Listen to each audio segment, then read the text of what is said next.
with the fatty. I ain't met a nigga that was ever sitting past me.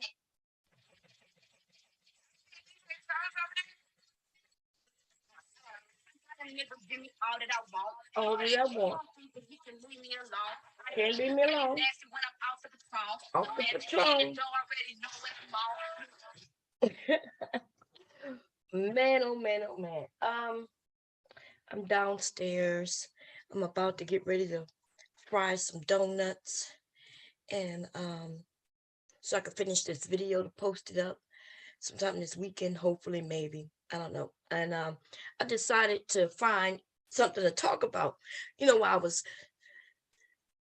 surfing through YouTube, I came across a stream. Well, it wasn't live, it's pre-recorded, right? I guess I got there too late. And Mr. Logic, who is someone I met over there by Mr. Anton Daniels. So he's a, Anton Daniels, and is it called the Lapeef, I think, right? Network. They have some great conversations. I like the conversations that they have, especially over there by the Lapeef Network. And the reason being is because they have a group of men and women on the panel, and everybody gets a chance to speak. You know what I mean? Like, and they have men who, I don't know. I just find it to be as fair as you can get, especially when you have a conversations for some reason about women mostly. Like, they don't talk about the men much, right? It's always something that women are doing, but that's okay. That's okay. Mr. Logic, I ran across. Hey, Mella, I ran across Mr. Logic one morning, and I think y'all may have heard me speak on this a while back, right? I'm gonna just give y'all a little reminder. I was over there by Mr. Anton, and shit, I wasn't even saying much, but I stir up shit, right? There's a group of flamboyant men in the manosphere, and they flamboyant, and I call them out when I see them. I'm like, nigga, you're peacocking a little too much. Now, Mr. Logic wasn't up there. He wasn't there. So I wasn't even speaking to him at all. And the men were kind of going off, right? Some of the men were going off because lo and behold, a woman having a voice of her own and realizing that there are men and women in the chat who agree with me. That's the thing these men don't like. Some of these manosphere men. That's the thing they don't like. But anyway, so this meatball is good. Sorry about that. Anyway, so Mr. Logic happens to come on the panel early morning. Oh, he was looking good. I'm not even gonna lie, right? He had on a suit and tie, looked like he was getting ready to go to work. But he just had to come up and let these men know, why are you talking to this woman? I've been listening for a couple of hours, and why are you giving this one? Anyway, it was one of those, right? I didn't say a word to him. I didn't say a word because he didn't say anything to me. He came up there to scold the men. That's what these men do. They scold men, especially when they know they can't scold me, right? Anyway, so, but before I can even say anything to him, he said some shit like, actually, I wasn't even gonna say anything to him because he wasn't talking to me. But he said something like, you notice one thing? And everybody like, what? She ain't even say one word to me. Now, right? Like, he was trying to make it seem like he was somebody whom Bomb wouldn't approach or talk to. Why would I say anything to him? He came up there to scold the men, right? Anyway, long story short, he hopped off before I could say anything. Because after he said that, I felt like he was trying to insinuate that he got me in check. But he jumped off. But lo and behold, I caught his ass like 2 days after over there on Platinum channel. Y'all might want to go check that out. Anyway, I was over there by Platinum. I just hopped over there and I heard that nigga's voice on his panel. And I was like, what? Bam, I hit that link real fast and I jumped on that panel.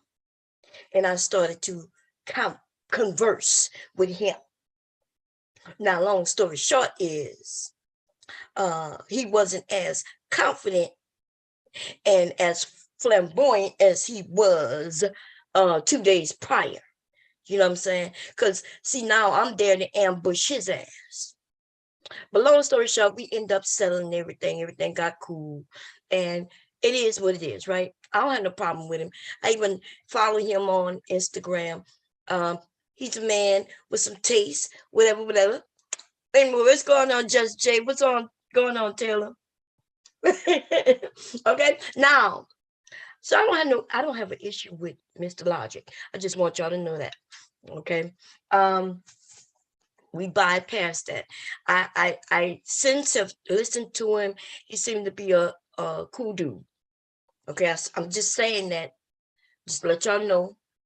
I don't have no issue with him.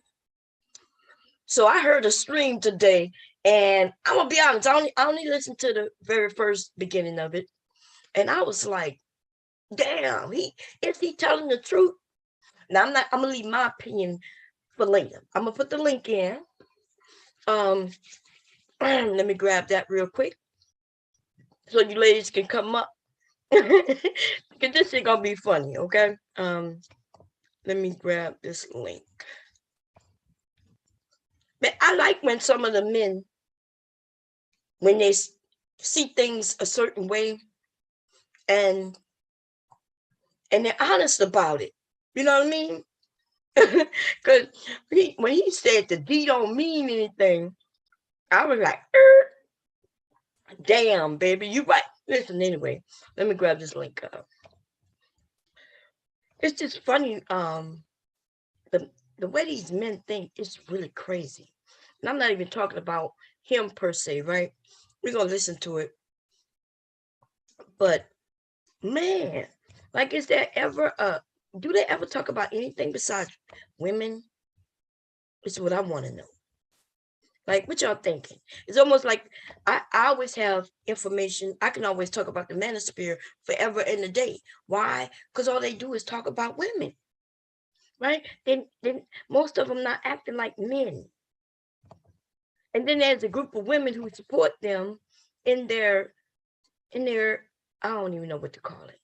I mean, how do I grab the link? Okay, here we go. Invite, copy link. Yeah, y'all, I'm recording a video. It takes me a long time when I record videos, right? Because I have to shoot little pictures and then I gotta do things and then I have to adjust the camera sometimes and then I run over there. It's crazy. It gets real crazy in my kitchen. That's why I'd rather do them live, but I can't do live on my other channel, right? Yes, I can't go live, not mobilely anyway. I think I can go through my computer maybe. But anyway, let me come to the chat, throw the link in, and then we're gonna get started. How you doing, Just Jay? He cool with other folk. I can't win. He is. What I noticed is that he's just there to be funny, kind of like, I guess. What's going on, Zap? How you been? You been good? That's good. What's going on, the analyst, John, the analyst? Can't be a slave or a murder victim. I want to be starting something like Michael Jackson. Want to be starting something. You got to be starting something. Anyway, how you doing? Mrs. Sweet, how you doing? Logic has always got his foot in his mouth. He's just as loud and ghetto. He is kind of loud. Do y'all think he's like that in real life, or do y'all think it's just the internet persona? You know what I mean? Like, there are a few men who I tend to, at first I might not like them because they say something stupid. But then when I start listening to these men, I start realizing that they're different personas, different days, at different times, on different topics. And then I start, you know, he's disrespectful to everybody, the men too. Do you agree with that? I think he can. I I don't know. I just found him to be funny. Hey Taylor, you here? Yeah, hey Bomb, how are you? Can you hear I'm me? okay. How you been? I miss you. I haven't seen you in a few days. Has it been a few days? Yeah, I don't know. I don't know. I'll be losing track of time. No, I just finished studying. So I saw that Sexy Red went live. So I went over there Oh, to visit is she her live for now? me. Well, no, she getting ready to shut it down right now. Oh, damn! I would have went over Yeah. there if I would know. Yeah, they were talking about waxing tissues and whatnot. They were talking Some about shit what? says waxing, like waxing the Oh, vagina. waxing your hair. Like your vagina. Yeah, yeah, yeah. Okay. Yeah, it's cool. Ooh, Lord, that sounds painful to me. It's actually not, Bomb. Oh yeah, you did tell me that you went and got waxed one time. It feels nice. Like I'm not even kidding. Like it's very like orgasmic. Like, I know you was like you said she went. You said she put that strip on a certain area, and you whoop, and you said, "Damn." Literally. Oh I am man. so serious. I think Oh every woman needs an esthetician. I really believe that. Um, man. it's an experience to say the least. I'm spoiled, so I don't even say no more. Oh my oh, gosh. oh man. Anyway, but you doing good with the studying and all that good old stuff. I'm maintaining. This shit is really hard though. Lord have mercy. This is Have hard. you But have you looked for some videos to make more sense to you, or? yes, so there's this Caucasian man on here. His name is Professor Messer, and Mhm. he has like 172 videos, Mm. free videos on like the latest Security Plus course and its information and whatnot. I use his resources. I Mm. also use this dude named Jason Dion's resources as well. I bought a course off of Udemy. It was like $15, and I was looking at that. But the thing with Jason is that his ass, in his practice test, he put stuff on there that weren't even covered. So I was completely confused. I'm like, what is this shit? And he was like, well, this is part of the objective. So basically, because it's part of the objectives, he has to put it on there. And I'm like, well, I understand that, but you didn't put it in the course. So I'm confused as to what the hell it is. But anywho, Oh, I'll be all right. I ain't trying to get a perfect score. I'm just trying to pass the thing. trying to pass. You I know, know that's right. I know I'm that. just trying to But pass. If I get a 750, that's passing. Shit. mm, So, yeah, because once you pass and get to cert and get a job, mhm. it'll be more you'll understand it more. But and not only that, but the stuff that's on the test, you may not even have to deal with in real life. All right. That's what I You was know what I being. mean? That's what someone was telling me. Because I was like, how am I supposed to remember all this bullshit? Thinking of myself Hmm. in the real job, and they're like, well, you don't. They say you just focus on an area of study and just master that area of study. Like you're not going to be doing everything. And I'm Yeah. like, oh, okay, shit. Then let me go ahead and pass this so I can Right. get me a And you job. and when it comes to security, it's probably going to be a group work. Mhm. It won't be just you. It might be you and several others. And mainly it's computers, programs that go on sniffing through networks and shit like that. Right. I'm just trying to get the experience for it and then move up from there. So Yeah, should but start from somewhere. it definitely is a good money maker. Security. I was thinking Yeah. about going into that's the one area I don't have any. not a lot of knowledge in, except for the knowledge that I have with networks. And before they had the security cert, it was just part of network, the Network Plus. Okay. So before they split it off and gave it its own little thing. Yeah. Okay. It seems to be good because now I guess the people who deal with just the network administrators don't have to worry so much about security. Like that. You know what I mean? Right. So I get it. Anyway, let me play a little bit of this little video, y'all, and we'll see what he said. It was, to me, it was just funny. Let's see, share. Let me go here. Nope, that's not where I want to go. Okay, let's see. Oh, share screen. And I want to share the sound. Is this the Lapeef? Yeah, Lapeef Network. And how he does it when they do their streams, he then go back and he break them down. Okay. And so, which is good, a good idea. Maybe I should do that, but my streams be too long. I ain't doing that shit. So he broke down an 8-minute clip of the stream that he does. Okay. So here we go, everybody. Episode of Lapeef, let's talk. Men money is high value because a lot of chicks that men get is based off of their money first. Then the protection, the alleged protection that men provide. Men don't provide the protection they provided 75 years ago. What y'all think about that? Men don't provide the protection they provided. So he went 75 years ago. God damn, but yeah. He went that far. I cannot. Anyway, I ain't even gonna clown. I'm in a good mood, but he sounds stupid. Stupid. These dudes on here, I just don't understand where they be getting their shit from. Like, oh my God. I think like some men, I think it depends on the type of man you are and your groups of men you're around.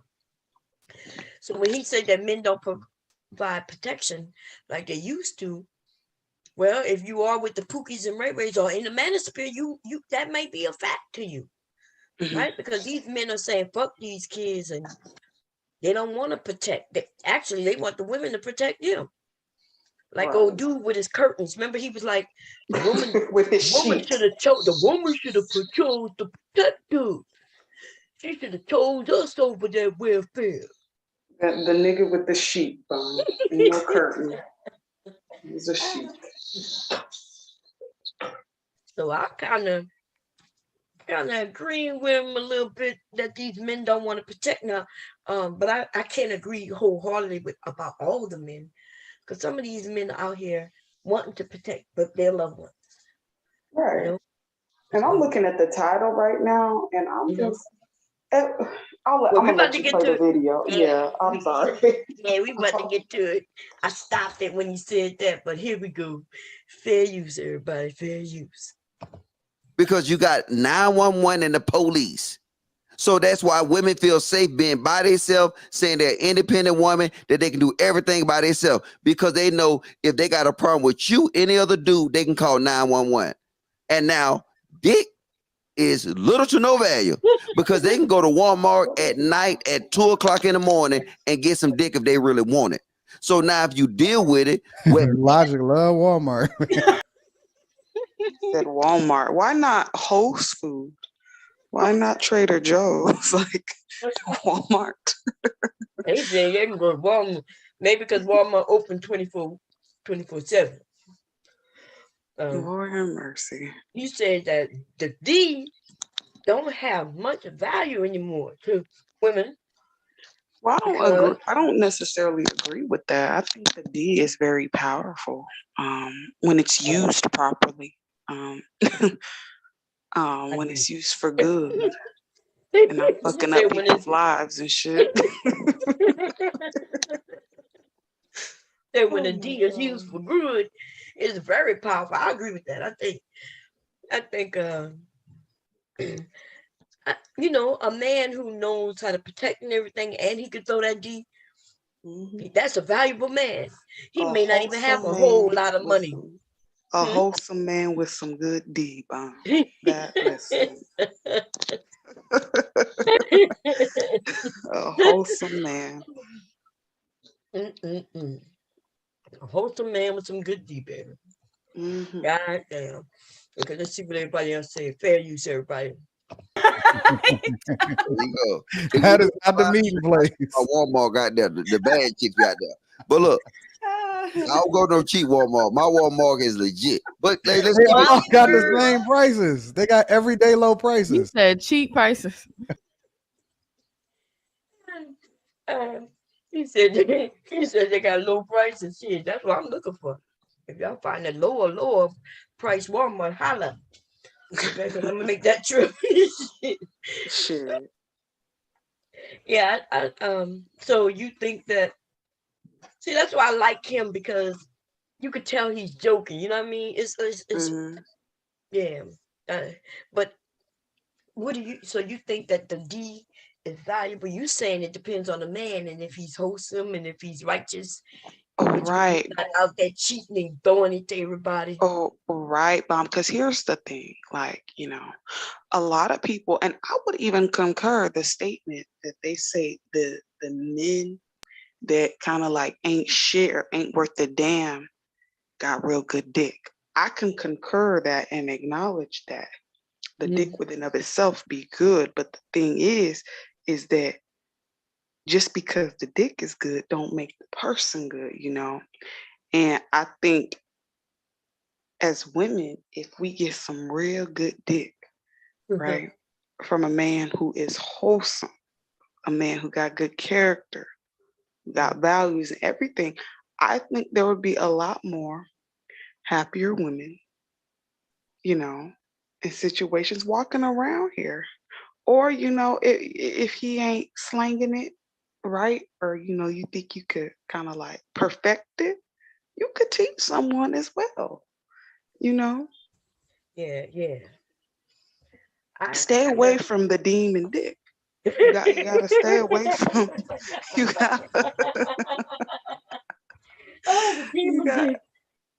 gotta stay away from the demon dick, okay? Because the demon dick will fuck up your life. It'll have you put shit in your name, letting this nigga use your credit and everything. It'll ruin your life. You gotta be careful, ladies. Have your own credit ruined and shit before you even get started in the life, huh? God damn. Right. Have you buying trucks and cars and shit for a nigga that just got out of prison. So you gotta be careful. Got to be more careful. Listen, I tend to agree with that. You know, some men don't know that there are women who enjoy sex, and that these men, demon dick, you know, type of men, that they could come in and wreck a woman's whole life just because of his throwing that D right. Right. She over there in all disarrayed and everything. All fucked up. Oh man, she just throwing her whole life away. You know, John, the analyst, what do you mean? What's going on here? We're talking about demon dick and wholesome dick, sir. Are you confused? You said, what in the divested zealot is going on here? Do you have a demon dick, John, the analyst? Because if you have a demon dick, then I'm referring to you. Or if you have a wholesome dick, I'm referring to you as well. So why y'all come over here and mention divested zealot? First of all, I don't really know who that is. And so don't be coming over here trying to make it seem like we're divested women. And as a matter of fact, we're talking about Black men, and we're not even talking about them really in a bad way right now. And I don't talk about bad about Black men across the board, but I do talk about the manosphere pretty bad. I'm chilling right now. I'm not even on 10. You sound like you had a whole chewable. I did. I'm not gonna lie. Edible. I sure did. I ate a whole one this time. I'm feeling good. You're like, hey, Bob, black girl, you got to stay away from that demon. Oh my God, you do, because listen, it will, if you are not in the proper headspace, like that shit will ruin your damn life. Plus, you don't know what other demons that individual then laid down with it. Because to me, when you have sex with somebody, that's an energy exchange. I don't care what nobody says. You swapping, you guys are meshing energies with one another. So if you laying down with a whole demon and you don't know what demons he done laid out with, that's why it's being transferred onto you. So you trying to figure out why you crazy as hell. It's because you laying up with a demon. You understand me, Bomb? You understand? So wait, but is demon is that like, is he just there to tear up your life, or is it good as well? It's good plus he there to fuck up your life. Well, I think it depends, Bomb. For some reason, um, a man that has demon dick, it's just something fuck boyish about them. Like they like to play with your damn feelings, playing with your damn emotions, be doing all types of ratchet ass shit to you and different things like that. And you trying to figure out what the hell is going on with this motherfucker. It's because he's a demon. He got a sex demon up in him. You know, he got a No, sex demon that needs to be rebuked. no, John the analyst. I know you're not manosphere. No, I'm not. That's what I'm saying. I know you're not manosphere, right? Anyway, so demon dick is okay. Can there be a good guy with demon dick or not? Like, can it be a guy who cares but you know how to throw the D well, and he's not trying to break your heart and break your bank? What is he called? Does he I have a wouldn't demon dick? consider that. I wouldn't consider that demon dick. That's Oh, okay. that's a nigga that's wholesome. Oh, He okay, got okay. good dick and he's a wholesome man. Okay, I got you. Okay. Okay, so the demon portion is really the part of wrecking your life. It's not the good deed. Right.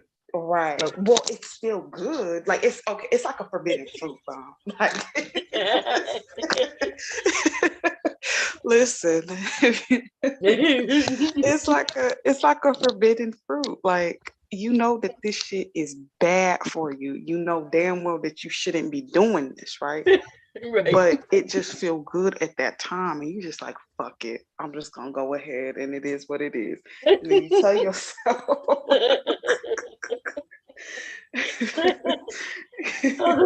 And then you tell yourself you're not gonna get in your feelings, but 9 times out of 10 you're gonna end up getting in your damn feelings.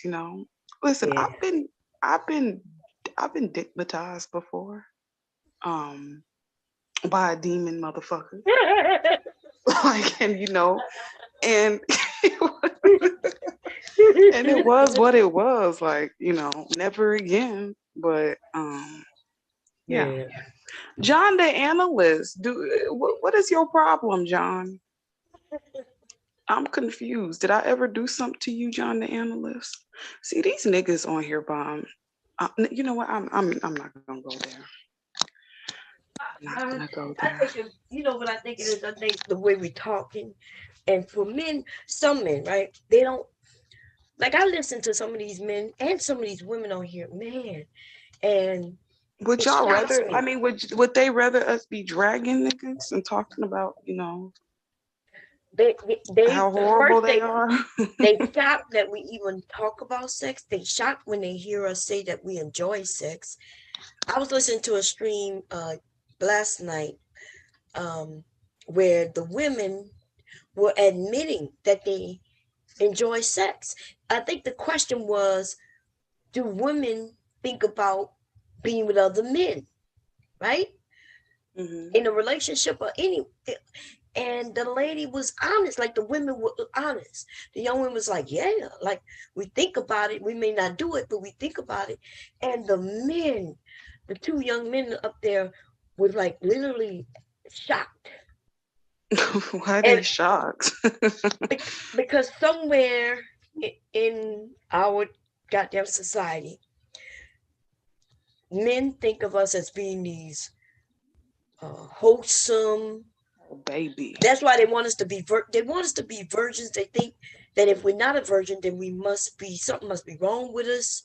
There was some there was holes in the damn Bible. Right. And they also think that we should be, if we're not married or in a real serious relationship, then we should be kind of celibate.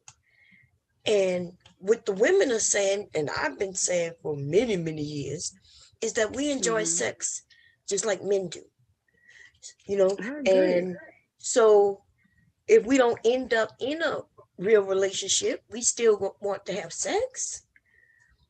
You know what I mean? Like, I mean, I think it's human nature, to be honest, because yes. I think, and I'm gonna go back to religion without diving too deep into it. I think religion has made it to where even if you think about sex, it's a bad thing. Now you can't even just be in your own thoughts. Like, people are invading your damn thoughts, which to me is entirely disrespectful. Like, you sitting up here telling me what I can and cannot think about? Are you kidding me? It's a natural desire, though. That's the thing. It's human nature. Like, you know, your what's the chakra called that's connected to your genital? I forgot. Is it the root chakra? I gotta look it up. But that's part of one of your chakras, your genital area. Yeah. So I think and I know you connected to your chakras right now. I sure am. I sure. Hell yeah. Listen. Ain't nobody gonna ever shame me into not enjoying sex, because I don't listen. These motherfuckers I know that's right. here, it's so goddamn judgmental. Hi, Mella. Hey. How are you? Hey. Yeah, you know, it is kind of weird. I'm good. I love this conversation. You said what? I'm sorry. Is it me or am I cutting out? No, I think I'm go ahead. That's probably my headphones. Don't worry about it. Yeah, keep getting muted when you speak. You must say something. John, I don't know you. Sorry, Bum. On my damn nerves. I don't be knowing these motherfucking niggas, but they know me though. Anyway, so that's the thing, right? The men, when we're trying to be honest with them, tell them, look, we like sex just as much as you do, maybe even more in certain instances, right? And they don't want to hear that, when it actually is they should hear it and understand it, and they should understand that that's positive for them, right? It's positive for them, to where now they, they'll look at a woman differently and say, well, damn, as long as I treat her well, she'll have sex with me and we'll have fun. And even if we're not in a committed relationship. Go ahead. But that's the problem. They know, unless they're wholesome, they know that more likely they're just joking around. They're just like men that mistreat women, they're doing it intentionally. And if they know that you like sex, then they know it's just a matter of time before you skip out on them because they're mistreating you. So that's why they don't like the idea, especially jokers. They don't like the idea of women liking sex because they know they have ill intent in the first place. And it's like, if this woman likes sex, it's gonna take her a shorter amount of time before she steps out on me than if she was someone that was a prude, and not willing to stick around and just let me abuse her like I want to. That's my thought about it. Some of these guys, I was hearing a conversation about demon dick, and I was like, yeah, let me jump on this, because there's a lot of demon dick motherfuckers out there. For real. They are. I'm telling you, it's a spiritual thing, Ron. Why do you think so many people that have multiple sex partners, why do you think they're crazy as hell? Not all of them, but the overwhelming majority of them. that a lot of them are crazy. They got mental problems. Yeah. There's a reason behind that. It's because they swap again. Energy exchange. You're swapping energies, and you're not supposed to swap That's right. energies with that many people like that, especially when That's there's right. no substance and there's no base to it. It's not healthy. That's right. Okay. It's not It's healthy like at the all. same type, and you don't really know what they've been. And next thing you know, you got some kind of crazy shit on your hand. Right.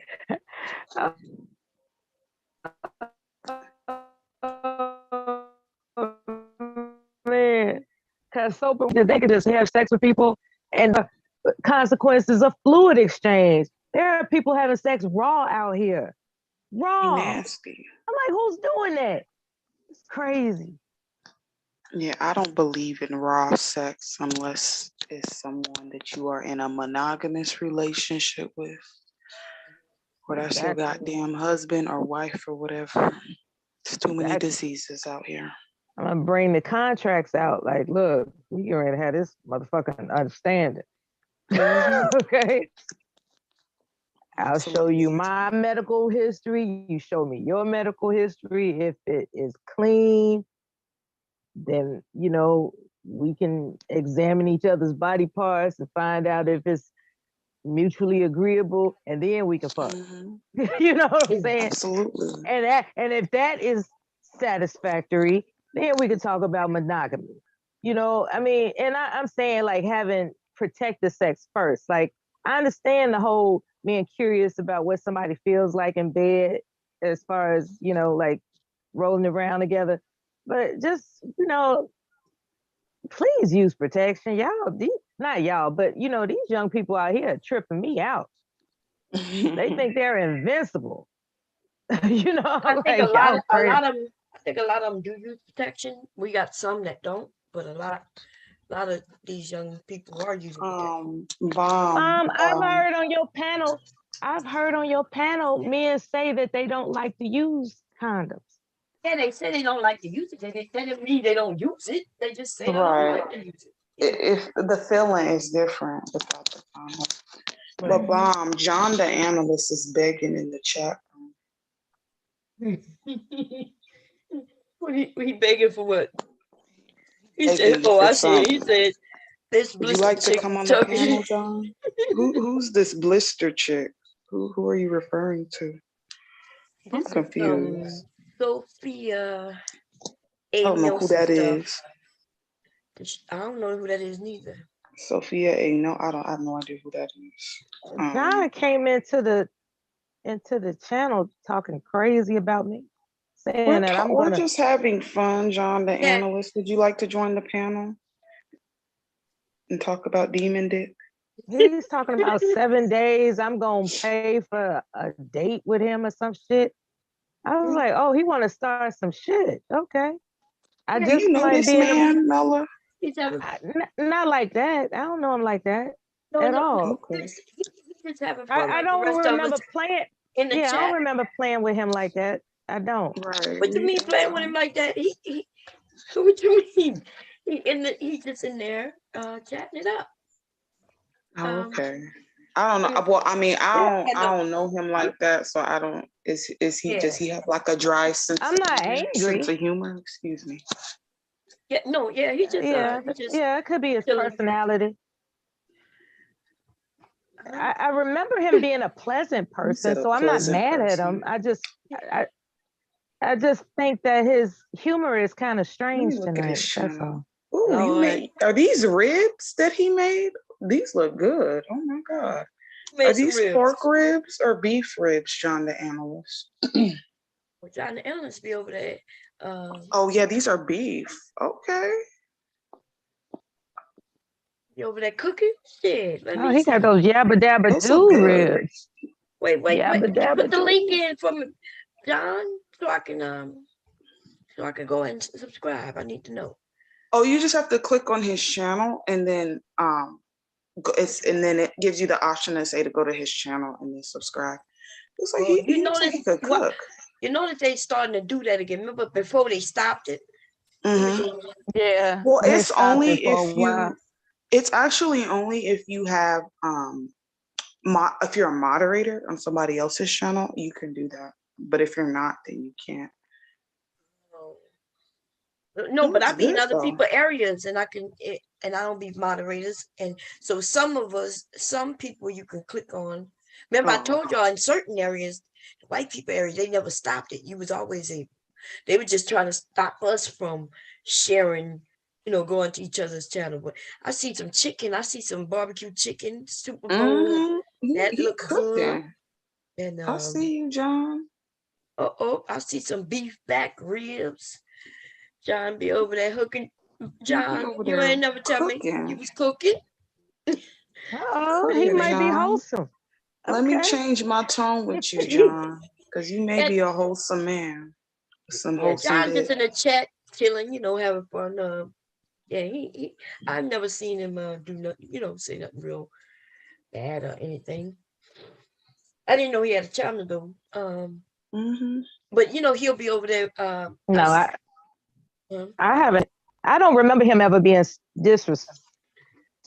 Nah, I don't think he's disrespectful. But he does. Yeah. I don't know what you're talking about. Cause you breaking up. Yeah, you broke up, Bella. Anyway, yeah, I've never John been cool with me as far as I know. I wonder what he looked My like. bad. I think he's just over there. I think he's just in the chat having fun, like we do over here. And that's what the men say. Like they said it when they come over. The women, if the women crack jokes on them, then it's cool. But they say the women, when they crack jokes back at the women start making it seem like it's serious. You know what I mean? Like it's more than it is. And that's one of the complaints the men have. They say, well, Bob, if I come over there, and when the women crack jokes on me, we cool with it. And then we start cracking jokes back at them. And then bam, then it goes south. And you, so, yeah, so anyway, y'all know I think isn't the purge this weekend or is it next weekend? It's actually I'm not sure what time it is over there, but it's midnight over here, so it's today. Oh, okay. Yeah. Yeah.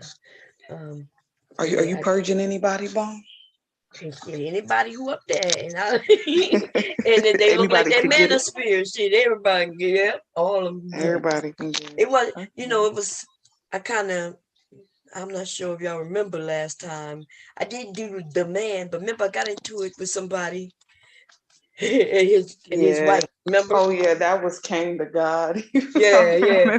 Now I was joking, but apparently they took that serious. Yeah, they took it serious, but you know what I mean? They took it serious, man. They got his wife, she came up on there. Listen, I was so shocked. I'm not gonna disrespect that man and his wife, but I was like, damn. I was like, sheesh. Like y'all know where y'all. I kept even reminding y'all. Notice the purge, right? You ain't gotta get that serious. Like, nah. I'm like, some people can't play. Some people shouldn't come to play. Right. Some people ain't for play though, and I think it's just a New York thing. Yeah, but you can't come to play and not be for play. Because people like me gonna play with you. And then if you want to get serious, shit, I'll give you my address. And we can see who for play then. You know what I mean? Shit. Speaking of your address, have the pizzas stopped? Yeah, the pizza stopped, but they'll show back up. Yeah. It's usually somebody who bored on a particular day. And then they start showing up. And you know who I was into it on that particular day when that shit started happening. Oh yeah. Mm-hmm. So and if that's all he got to shoot at, then he'll deny it. Fuck nigga would deny it. But the weird thing about him is that he'll admit to all kinds of shit. But as soon as I go to accuse him of doing some shit, I didn't really He's do above it now. Yeah, he be above it and he be all humble. I wouldn't do that. I wouldn't right. do it. And I try to explain like the child, that story, the boy who cried wolf, Mhm. right? He was crying wolf and wolf, and then when people decide to not believe him, Mhm. that's when his ass got ate by that motherfucking wolf, right? If you go be on YouTube claiming that you did something that you didn't do, and then when something happened, the first person people coming to is you. Mhm.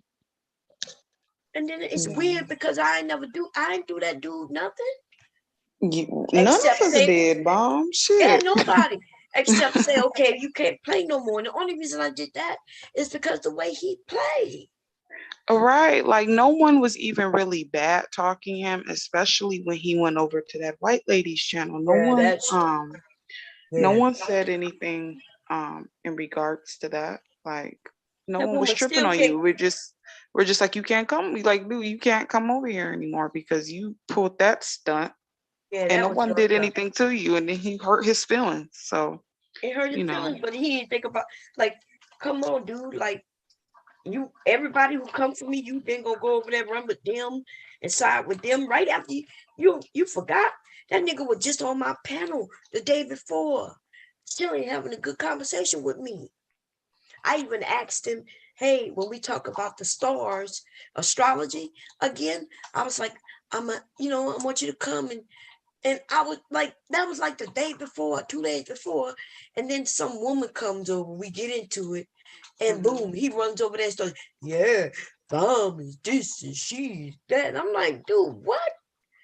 Right. Like, and the thing, even with me, is like, even I've known that this dude was just so weird. There was Mhm. just something off about him. I would still be courteous to him, even when Yes, nobody really fucked with him like that. No one wanted to talk to him. Nobody wanted him on the panel. I would right. still be courteous to this motherfucker. And then for him to come at me the way he did for absolutely no reason, I'm like, okay, dude, like you just weird. So I'm just gonna leave you alone Yeah. and not play with you like that anymore because clearly Something going on. yeah, something going on in your brain. He reminds me of Gotti. So, dude, That's it's kind of like a Yeah. worse than Gotti, and that's bad. He's Like, worse than Gotti. yeah, he's worse than And Gotti. I can't stand Gotti's long for tall nothing ass. Yeah, But he's worse than Gotti. he's worse than Gotti. Yeah, because Gotti calmed down after a minute. But Gotti done something not like this. Gotti, at least when he did it, it wasn't a white woman. You know what I mean? That dude went over there to a woman and started lying, not even telling the truth. Oh yeah, she always do this, nigga. And Nobody Mom, I liked think him they over kicked here. him Remember, out over there. remember nobody liked him over here. Literally nobody liked him. Nobody. And I kept saying he Literally. cool. He can come over. When he came over, I gave him. He'd been up here with the control and everything, even if he fucked up Yeah. the first time. And I can't. And when my channel went away, he claimed that he the one that did it, took it away. I was Even like, when oh you cursed him out, Mom, you let him come back. He had yes, a wrench. yes. You gave him co-host privileges. It's not like nobody was mistreating this dude unfairly.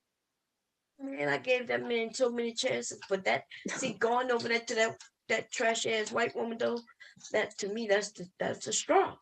That's the straw that broke the camel back. I realized, okay, this dude is just like, He's crazy. yeah, it's something going on.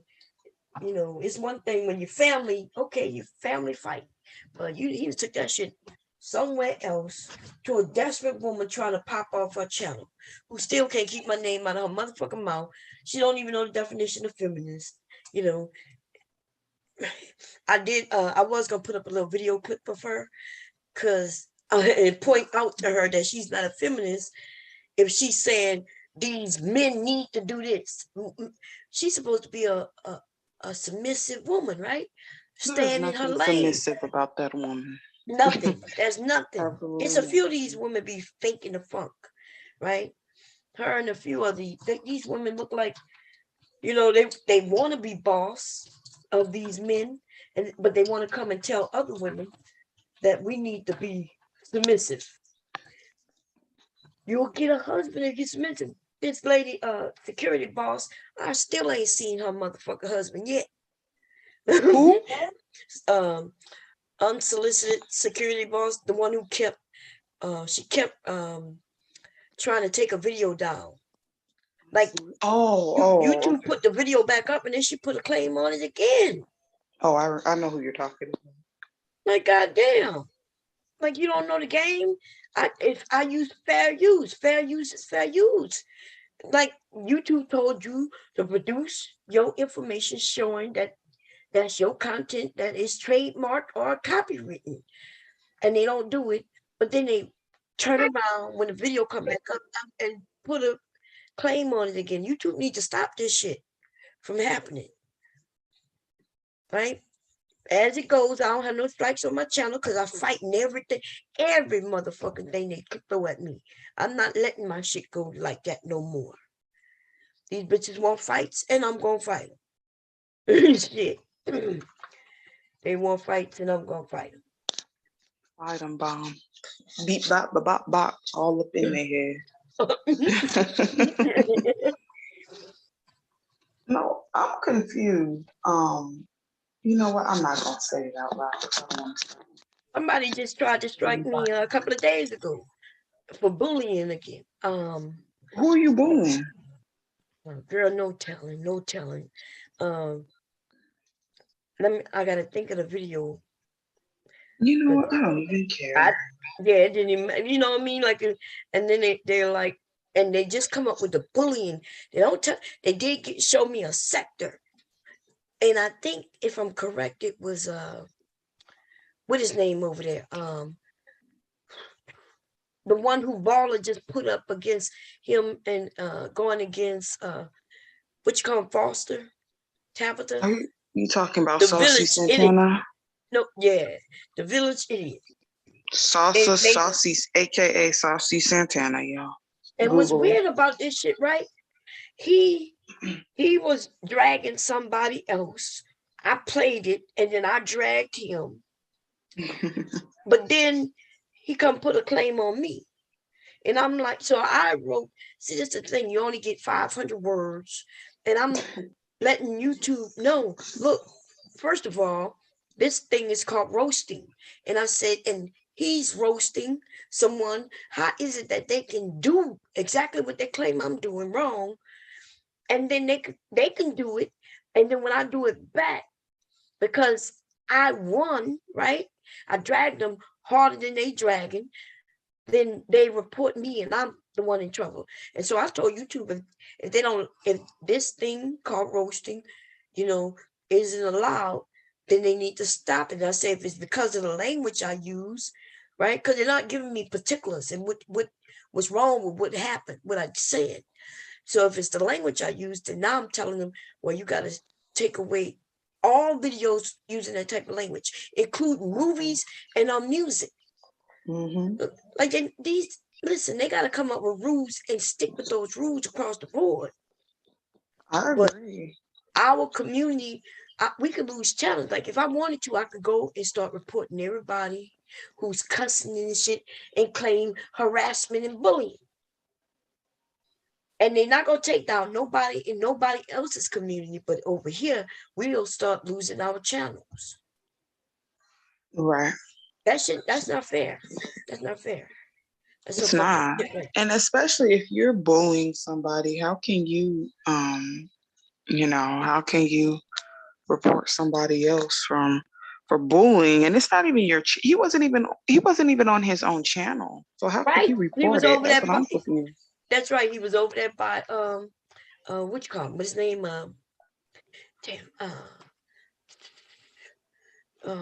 Grandmaster Troll. Uh-huh. He was over there by Grandmaster Troll. I played the clip of it. And so I'm like, are you serious?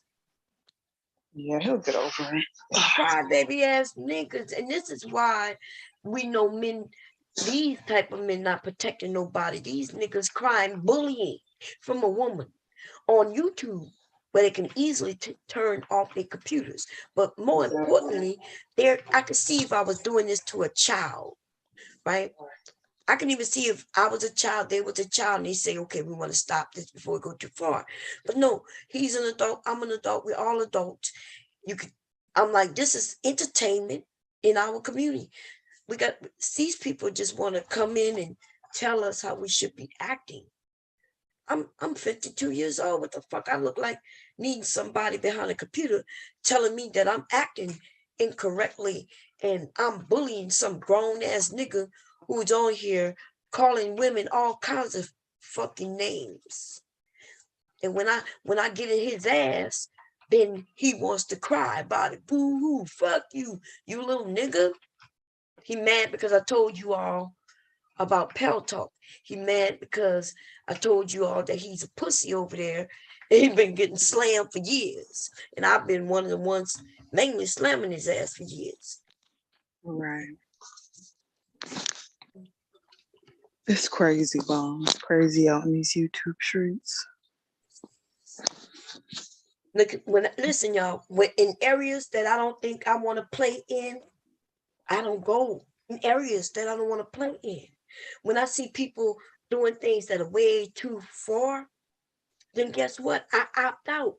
And you don't see me on their panels, and you don't even see me in their fucking chats. Exactly. Right? I don't want to play in those pools, right? Because I know certain things that shit can go too far. You know, and so I don't mess with those people. It's a group of us. We listen to each other. Y'all kind of realize that to me, this shit ain't that serious like that.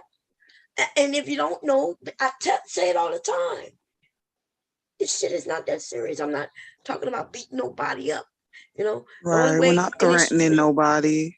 Right. Or anything We're cracking like that. jokes. Not threatening to go to your house and kidnap your dog or anything. Right. We ain't doing none of that shit. But he don't like the fact that I told you all, you know, first of all, he talk about women. I told you all that he was sweet. We can tell that he ain't like women. And the dude don't like women, not no women. Okay, that's the village idiot. He the one who named himself the village idiot over here. But over there, I gotta think what his name is. God damn it. I have to sign in and give y'all his name over there. But he chose the right name because even on Pell Talk, he was really literally the village idiot. For real. Was that his real name? What? The village idiot, like on Panel Talk. On Pell Talk? No, he had another name on Pell Talk. Oh, okay. Yeah. Hey, Chaos, how you doing?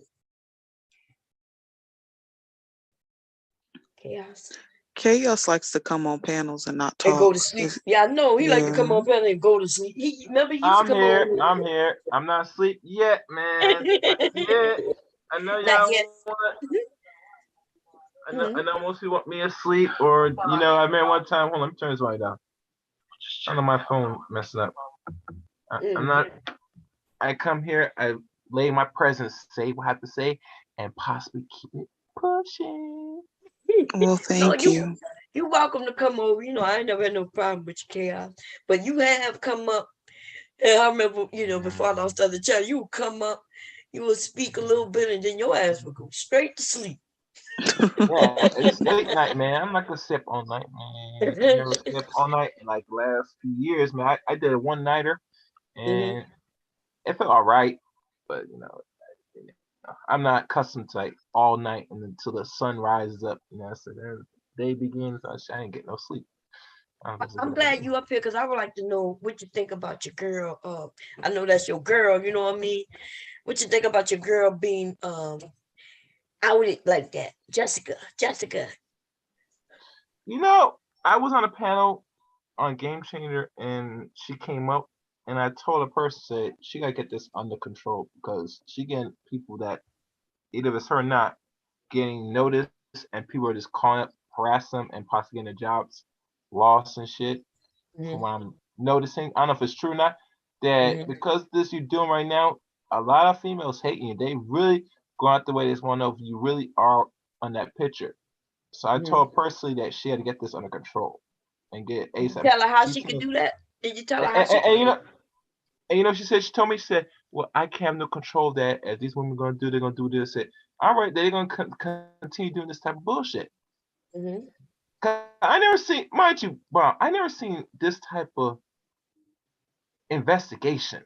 All instances where they had to go and do all means to fish a chick like this out. And I said she must be very powerful to get sisters her skin or some shit. I just don't know, man. Powerful. Why do You why mean do y'all you mean say messy? that though? Oh no. Why? No, no, Like, no, no. I say because usually no, because y'all listen. Hold on, chaos. and not Because y'all, but you I'm guys, being honest. no. Because you guys act as if you're above certain things when you have whole channels that are based on doxing. So we're not gonna sit up here and act like it's ridiculous for you to be looking up this Taylor, person's information and different things like that when there's whole channels based on it. We're not Taylor, gonna sit up here and do that. Taylor. Yes. Listen, What? listen. Before I even knew about doxing and been hearing about this for the last 4 years, I know it was until certain people that came out from parts of YouTube where they were known doxers or participant. And that's when I got Mm-hmm. wind of doxing. And I'm thinking saying, okay, you tell people what you are and where you live. Now what? You want somebody to go handle them? So you don't do the Well, work? no, I mean, that's not the point that I'm making. I'm But trying to understand the logic of telling people what they actually are in their location. Unless you're gonna go see them persons, or you want somebody to handle it. I mean, I'm trying to see the logic here. Yeah, but let well, me ask. Well, go ahead, okay, Shirley. sorry. I was just gonna. I mean, I get what he's saying, but it's again, I still don't understand the logic. Like Mhm. people are confused as far as why are they looking up, digging into this girl's information and investigating about her. Well, first of all, she's on YouTube. Second of all, Mhm. she is talking shit about people's appearances and people's lifestyles and whatnot. So people get curious, you know. You Mhm. YouTube is a public platform, it's a form of Yes, it social is. media. So Mhm. people get curious, they're gonna look into your information. Why are we Mhm. sitting here acting as if, oh my God, y'all are obsessed and this and that when y'all be in the same individual chats that does the same exact thing and y'all be cockon and kikin and Hercules, and y'all don't say anything Hercules. in regards to that. Yeah, because if y'all think she don't dox, I don't know what the hell, she just does it differently, right? She will get the info, like if somebody doxes someone and they found out that they have children, they're not married or they got divorced, then when she Mhm. decided to go after them, she used that information against them. It's the Okay. same thing. So why wouldn't Mhm. somebody, look her up? Now everybody didn't do it. One person did it and now it's out. And yes, that No, shit is actually, fucking it's funny. the second time. 'Cause remember with Shira 7 or someone around that camp was. Yeah, but no, I know the only people who took that shit serious was her. And that was only to benefit her. And now she's can now then because Shira didn't say that she did search and did this. She said somebody told her that somebody sounded like her with the fake Mhm. accent. And then she said, well, that's her. That's it. This person though showed all kinds of motherfucking proof. I just showed that the birth date that the this woman came up with is Jessica's birthday. Some of y'all know y'all was over there just last month when she said it's her birthday. She came over here and invited me and others to come over there on her channel to do karaoke on her fucking birthday. That was just last month. So how is it that the information matches up at least definitely with the birthday? I don't believe in coincidences, Bomb. I told you that the other few days ago. I Chaos, want. you over there Okay. with her all the time. Are you telling me that last month in No, I. February, Okay. Go ahead. You do about to say you was didn't she say it was her birthday? her. I know her birthday is the end of February, but I never remember anything about of the 14th of February. To be honest with you, Uh-huh. Mom. Okay, you being dense right now, chaos. You the know No, damn I'm being well. dead. I'm serious. I'm serious because weekend, Okay, it was the weekend when now, mind you, she said she's if you celebrating have her birthday. Go ahead. recordings of February the 14th of last year, because that's when she did a karaoke, right? I mean, if you present it, then We okay. talking about this year. Did she just did this like 3 weeks ago? She came up here and said, "Hey, She said I'm gonna be celebrating my birthday." So February 14th fell on a Monday. right? Monday. How do I know? Because that's my anniversary. And in I addition to was, that, Bomb, I was gonna say, in addition to that, even with the picture that they pulled that's supposed to be allegedly her, she said she was gonna do an interview with her. I'm still waiting yeah, on we're that. gonna They see. gonna have to Yes. cam up. Mhm. They gonna have to Which cam up interview? on that. He Oh said yeah, that she gonna interview with that woman, and everybody Yeah. waiting for that shit. But see, is how this is woman how going she cam up? knows? Huh? I think is she going to cam up? This woman that said she was Well, the first of all, if she don't even know this woman, right, and haven't found this woman, how does she even know she gonna be able to interview this woman? See, that's she done already kind of told on herself by saying, "Well, I'm gonna get her and interview her," right? And then how she knows she gonna get her the interviewer? She was able to do that Right. last time because that wasn't the right person. But now she's making it seem like, and then people's like, yeah, that picture don't even look like you. Well, that's what the woman was saying, that fake ass picture that she's been rocking with. It's You not mean to even tell it's, me yeah. right now I could take a fucking photo of myself and send it, even if I don't want to go live on cam? Okay. I could take a photo. Why y'all not requesting this from somebody y'all claim that y'all follow and like, and you think she's not a catfish? Listen, Bomb, you know these men be these niggas accepting are. booty pics from booties on Google. Like, Mm. you can Google big booties and just copy and paste that and send it to a nigga, and he And he'll will pick be, it up. oh Yes, my and you know god. what? Yep. Well, but you know, most of the men, when they, by the time they start putting hundreds of dollars in a pot, they want to see her, right? You can send a booty pic. They want to see her. So most of these dudes won't be catfish for more than a certain amount of time these You days know, with you know, cameras. you know what they say, Bomb. Now, usually in the day, Negroes be let it rain in the strip club. Now they let it rain on digital currency and fiat currency on the YouTube. It's throwing hundreds instantly. Because they tricks. Tricks are for kids. Yeah, and what's weird is that they claim they're not simps, and yet they simps. Now listen, I want her to continue grabbing y'all motherfucking money. So I ain't even. It's not about no money. Yeah, they might as well get them niggas money. She get my Yeah, money now. but y'all don't even know what she look like, and then y'all support somebody y'all don't know what she look like. What, like, why do y'all do it? Because of her fake accent, which everybody on my panel who's in the UK, every single body have said that her accent is fake. Where's Rick's Mace at? Rick's and listen, and then remember the young man who comes over every once in a while? He said, well, I don't know. I pick up an accent and he said it sounded like it could be not, you know, and that's where that Hattiesville, whatever the old girl logged it to, is up north. Somebody just put that in my comments under my video. They live over there, so they know the men over here. And then what's weird about it is, if that really is her, it's not even a bad looking woman. But you know what it is? It's an older looking woman, though. Clearly. Well, you know, she is part white, so it's expected. But no, it's not really expected. I know I have cousins I and know family plenty members of who part white. biracial. Yeah. Yeah, and they don't look that bad. That if she 30 years old, you know goddamn well that picture don't look like she's 30. Ooh, She got ooh. bags in her eyes bigger than my butt. And you know that's Actually, big. Jessica is actually 27. I don't remember she's saying she's 30. Huh? Oh my God, chaos. No, that's what she said her age is. So you know, What? I'm not saying He she right said or she wrong, but 27. Yeah, that's what she's been saying. if She's she said she's 27. in late 20 now, okay. Yeah, she's She's been been saying she's 26 for 27. 3 years now. I know she's She been. just Yep. turned a No, year. she never said 3 years. No. Yes, she's been. I remember when she was 25, right? And so if you say she's just 27, well, damn, like she just had a birthday. You mean to tell me she turned 28 yet? No, she was turned Listen. 27 this year. Well, that don't add How up. you know chaos? That don't add up, babe.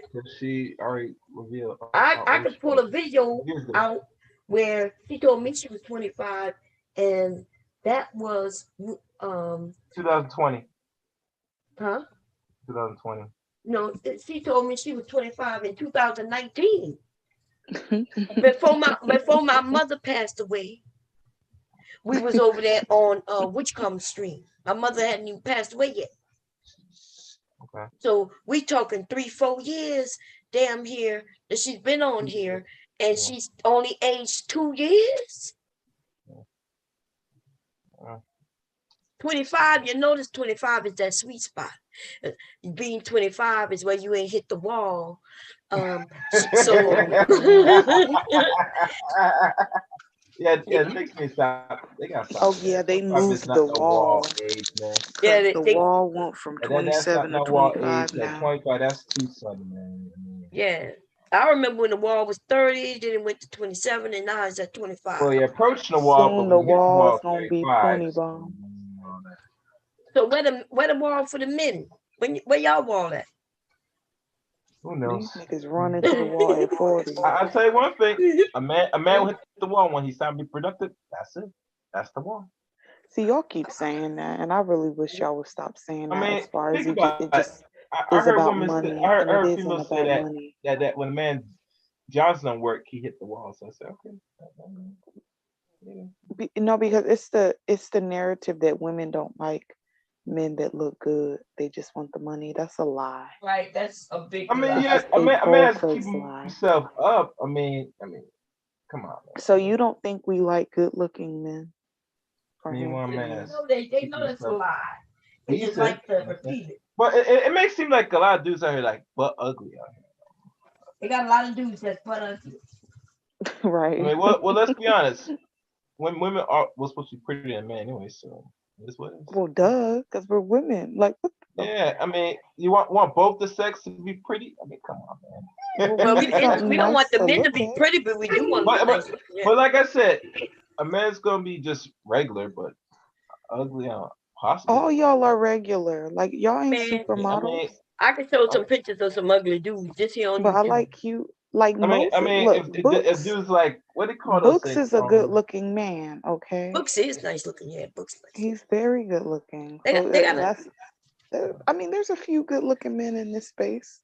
Yeah, they do. They actually there's quite a lot, really. You know, you might not like the way they act and shit, but some of them, I think Jerome is nice looking. Oh Lord. Jerome is nice looking. Come on, you might not like the way he acts, but he's a handsome brother.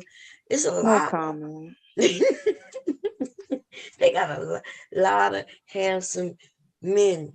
It shocks me at some of them.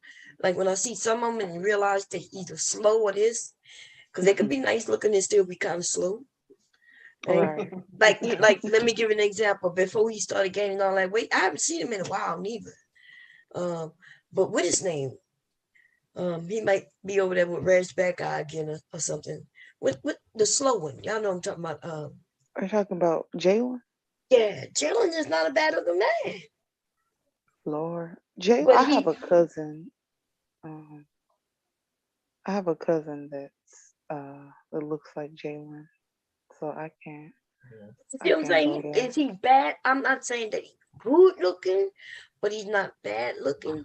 And so when I first saw him, I was like, he over there talking about, I hate women. Yo, that's when I know he's slow. He right? ain't never even had sex with no woman. Never had sex. Yeah, he's slow, but he's slow. He shouldn't be his ass on YouTube in this sector like that. Somebody that's why I asked him where his caretaker was. Yeah, his caretaker need to grab his ass up here because, but he's not a bad. So I think there's a lot of men who I've seen and said, okay, not bad looking. You know who I thought was really cute, and I don't anymore because he just lost his ever loving mind in this manosphere. Bernard Riley. I used to think that man was so handsome when he first came on. Yeah, he had pretty chocolate skin. He had a nice, healthy beard that you just want to rub your fucking fingers through. And now Yeah, this nigga Bernard sitting up Riley in not them a bad hot ass looking dude. suits. Be He's careful, man. not. Somebody gonna send this tape back to him. Say, oh, thank you. Huh? They're gonna send this tape. Say, look, Bernard, the woman talking about, man. And Bernard said, I know. Yeah, but he's not a bad look. Like I But said, I'm there's a confused as to what issues he has with women because I'm looking at him. I'm like, dude, like, it's a money grab for him because he sit over there. He's married with children, so he's No, he's married to a actually in a woman. relationship right now. He's not married. Oh, he's not married? with a No. black woman. No. Of course. Who else? Well, Well, I'm it could just be innocent, asking but because everybody SYSBM, and so I'm just I curious. thought he But did told he me claim? Did he was Bernard claim married. that he's SYSBM? No, I never Huh? hear him claim that. No, Okay. yeah, I never heard him. But I could have sworn he told me, told everybody he was married though. This was a couple of He years was back. once married, but he was divorced for I'm not sure how long, maybe over a decade now, maybe.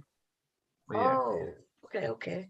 Maybe But if you Well, I look at think his he story, was married, he Mom. fought custody for his children, his 2 boys. yeah, that's which what the he did niggas win. always say, but they be lying.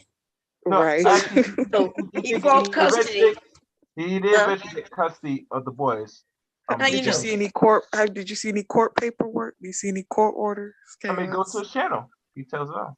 No, dude, just because the people say it These don't mean niggas are shit. dumb. Y'all are ridiculous. You know what I mean? Y'all listening to these dudes spin a narrative that's so false, right? And so for him to fight and get sole custody of his children, that means the woman who bore his children had to be bad. And you know what I mean? Okay. And So so is he talking about how bad she was? Was she real careless with the children? so like you're saying, there might be a falling out that instead of him having the boys stay with them till 0 to 18, he went out his way to go fight to get full custody. But no government. Listen, nobody is getting full custody. Not the woman nor the man in relationships like this, unless somebody fucked up, and not just one time. They had to fuck up so bad to put the kids in danger. Not just The once, whole but several. cornball. Rude. Stop cock blocking me, Rude. I'm getting tired of you. Rude here. What's going on, Rude? I said Bernard Riley. I used to think Bernard Riley was super fine. I mean, he still is fine. Like, he's not an ugly dude. I'm not no hater. He may be a cornball, but you know, he's good looking to me. Okay. And I think Mr. Logic. I think Mr. Logic is sexy to me. I don't know if you did you see him up there? He's sexy to me. Who's Mr. Logic? The one who, when I played the little clip, who said about the D. Oh, You mean Logic? the southern dude. You mean Yeah. Thai City? Ain't nobody no. talking about no fucking Thai City. No, I Chaos, what the fuck is wrong with you? Who else is Logic? I don't know who the hell Logic Mr. is. Logic. Yeah, you might not know him because he's over there with Anton Daniels. You know, he's a Okay. businessman, a real black man. You know, they who work and making moves.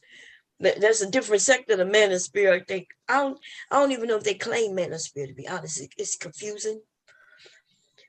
Who else? You know who else I think? What's that young man, the saint and the sinner? Oh hell no, Bomb. You don't like Saint and the Sinner is cute. No, I'm cool. I Yes. told you about these bald-headed niggas that I don't Nah, trust. is he bald headed? I don't even know if he's bald. Let me see what the Saint I and put Sinner myself on look mute. I like. mean, he got a nice face though. He do got a Yes, nice that's face. what I'm saying. He got, you know, he I dressed think he's just differently. too animated for me. Like, But he's a wealthy man, and you know, right. different people got different type of you know, personas, and yeah. But as far as his looks, though, I think You know who else is cute? Meet that dude, that light skin. Well, you don't like light skinned dudes, but I do. That light skinned dude. What's his name? Mediocre Tutorials. Do you know who I'm talking about? I think you is he like? Oh, I think you did show me him to me. I think once before. I think he cute. Yeah. I think he got glasses and everything. He like a little square, little cute square. He's cute, but he doesn't. I think he lost one of his testicles. So, Mm. okay, so He lost the ball, huh? yeah, he lost the ball. So, Yeah. but he cute. Yeah. I mean, there's Um, men in this space that aren't bad looking, like, yeah. it's just they mouth. Like I just like ew, you Mm. know, and they be talking, they talk like they an ugly nigga. And I just don't understand. Like, you ain't got these fucking problems. Listen, verbal, I said what I said. You listen, y'all gonna leave me alone about my damn fucking preferences. If I think a nigga Hey, is verbal. cute, I think a nigga is goddamn cute, all right? Y'all gonna stop coming for These me. niggas fresh and fit look like bums. No matter, I imagine, no matter how they dress, they're gonna look like bums. Yeah, they got ashy kneecaps too. Yeah, So something you know ain't they right don't believe about in them. lotion. Let's see who else. LOL Taylor, no. Listen, y'all can kiss my ass, okay? They got quite a few. I'm not even gonna joke. Like I seen, if the men are having their real pictures up, I look and I'll be like, okay, he not bad looking. Okay, he not bad. Now you're right. It is hard. I think it's hard for men to be ugly, but shit, some of them have really done it. Like they really. When I see an ugly man, and it's hard because I am nice and I kind of see things. Just because I say somebody cute don't mean I would like them and date them, right? It just I means that when I look remember, at them, Bomb, I remember when you said O'Shea was cute. I looked, I was like, I no, know what I damn said well. was, Bomb I didn't say he was cute, but what I said was that he wasn't that bad. That's you what I make said. that Like, nigga's day. He yeah, was cheesing. He's like, thank you, baby. I was, I don't, and maybe it's because I see something else in him, and then I'm not even sure if it's real because you never know. But like I see, he's not that bad looking to me. I know people be, oh Lord, Bomb. I think, and maybe it's him being funny. Maybe that's what it is. But I've seen people call him ugly and shit and over again. But when I look at him, I don't see him being ugly. Beauty I is in really the eye of the beholder. So, not, but um, I mean, I could.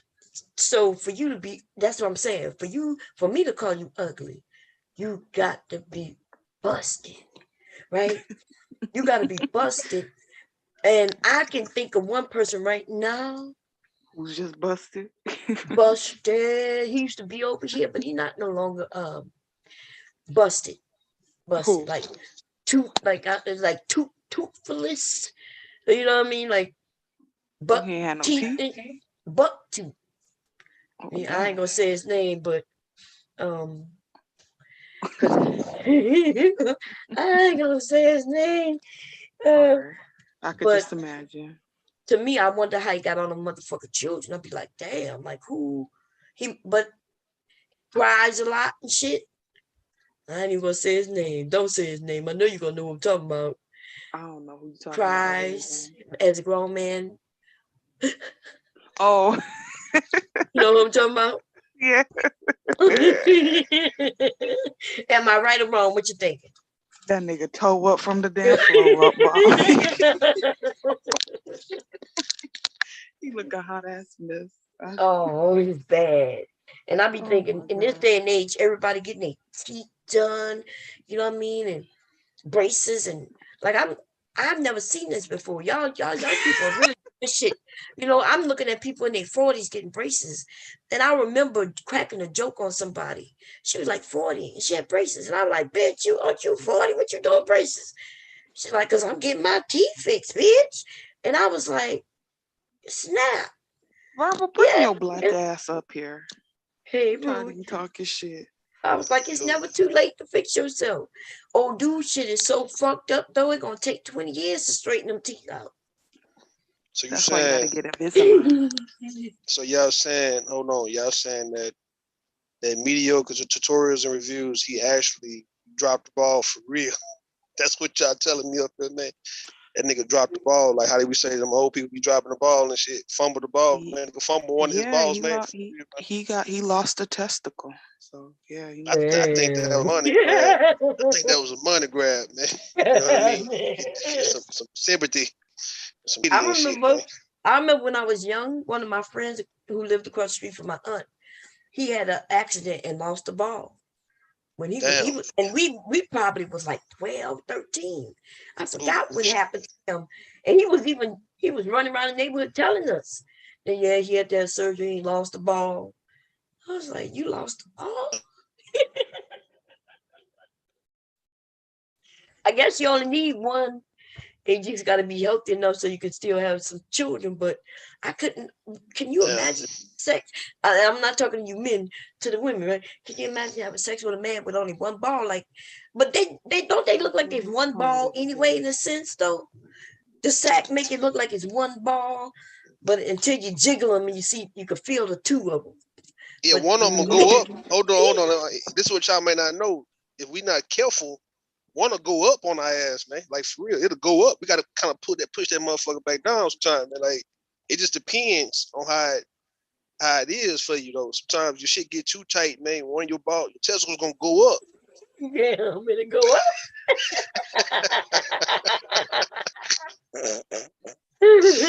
I'm dead serious. You gotta be careful. Oh damn! That's an uncomfortable feeling too when he decide to go up on his own, and you like, "Oh look, man, what is you doing, man?" That's like having blue balls and one just disappear, go up and sit on you. I mean, no. Blue balls is like when you ain't had sex and you got a bunch of, need to relieve yourself, man. But we talking about like it's just some days, like all right, put it like this, right? Sometimes your testicles, the sack can be loose. And sometimes that whole get tight. Depends on like how you feel, man. Like if you scared, your shit tighten up. It'll tighten up on your ass for real. And like I said, if you got one of your testicles will go up, it'll come on up. You gotta kind of like push that bitch right back out though, cause it's not comfortable when it do. I'm just saying what I do know. Hey, so yeah. But to what Tay and her preferences, man, they always been questionable to me. I don't know what she like with these boring ass, the lamest niggas. And I'm not gonna say some women might like corny every now and then, but god damn, Tay, it's like you choosing from this litter of lames, and you asking a question on you don't know why they having a hard time with women. Well, you can clearly see it's much more than just some decent good looks, man. You gotta have flavor. So if I took you out to a restaurant, a soul food restaurant, and the food look good, but it ain't got no flavor to the shit, I mean, what's the chance of you going back to that restaurant? I mean, it ain't got to be highly seasoned. Nah. We talking about you got to have like a little, you got to have a little seasoning when they prepare it for you, man. They can't just be like this. Somebody has some gumbo. One person made some gumbo. They try to make some roux, and the roux was watery than a motherfucker. It didn't have no flavor to it. I'm like, damn, this shit is not good, man. But it looked good. That's what these Bernard Riley ass niggas. This what you see. Listen, I like cornballs to a certain degree, not literally, not in a literal sense, but I like squares. Squares have been nothing but good to me. If you like squares, you wouldn't all of a sudden now not like Bernard Riley. You get what I'm saying? All of a sudden you turn on. I don't. It's not like me liking him. It's just that I think I'm admiring that he is a handsome man. Yeah, he looks like Teddy Pendergrass in the old days when you think about it. Yeah, you're right about that. He does look like Teddy. But you saying you're not feeling the nigga no more though. So like, what you mean? Are you saying he ain't doing it for you no more? So what changed? Based on his mouth and his running his mouth. Realize that they might not even be into men, or that they just so against women so badly. These men are hurtful to themselves with all that mouth. Right? It hurt when you can't get the woman you've been wanting. And then you got overweight niggas on here talking like they fly. And I'm just like, wait a goddamn minute. They mouthpiece they got may have them with some women, They got women who are okay with it. Now what it is, you got. Oh, let me get back. Hold on. You got. It's like this, right? When you've been married and you out the game for so long. All right. Let's say in the case of Bernard Riley, any man who got married in his early 20s and he stayed married until like 30 something. You know, he was out the game.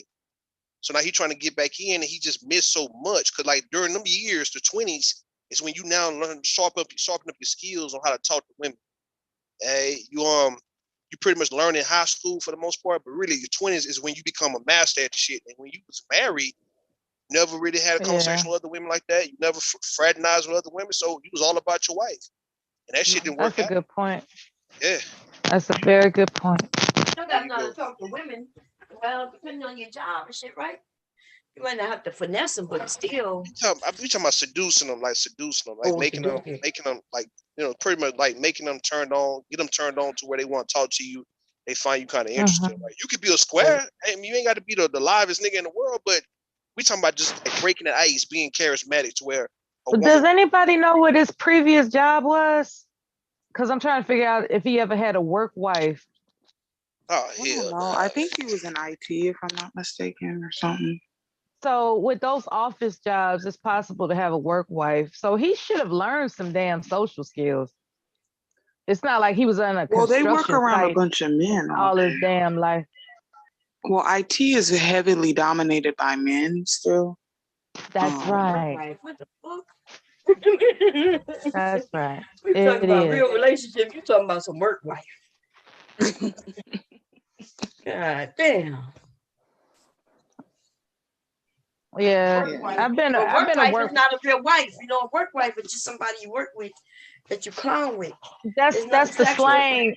That's the Black YouTube slang for a woman at the job that you get along with. Right. That's the YouTube slang. That's the old days, man. We talking about now.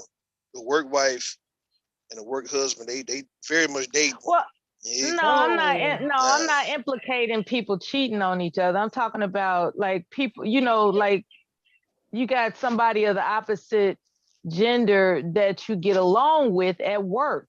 And apparently on YouTube, they was calling them the work wife, but now you all are telling me they fucking around? That's why they call them the work wife? Stepped it work up. Wife up. No, work wife is not just a YouTube term. It was out there way before YouTube. Okay. And I ain't never heard of it before YouTube. Yeah, it's all over the news and books and everything. This is not a new term. I ain't never heard of it before YouTube. Never. Oh, well, all you gotta do is look it up. You'll see. I've been hearing this shit for years. And for years. You know, I heard my husband's friend said, talking about their work wife. We've seen it in movies. This is nothing new. So, and it just means that it's just somebody who you, like you said, you kick it with, y'all laugh, and it make your day go quicker, I guess. Yeah. They work wife. They could be married to other people and still call it work wife. But my husband said not calling nobody his work wife because I'm gonna fuck everybody up. Okay? I know that's right. The only wife he gonna have is me, or he not gonna have me. That's just what that is. I know that's right. Let me hear they got a work wife. Let me hear that shit. I had a work husband before and I ended up fucking him, which was a big mistake. Anywho.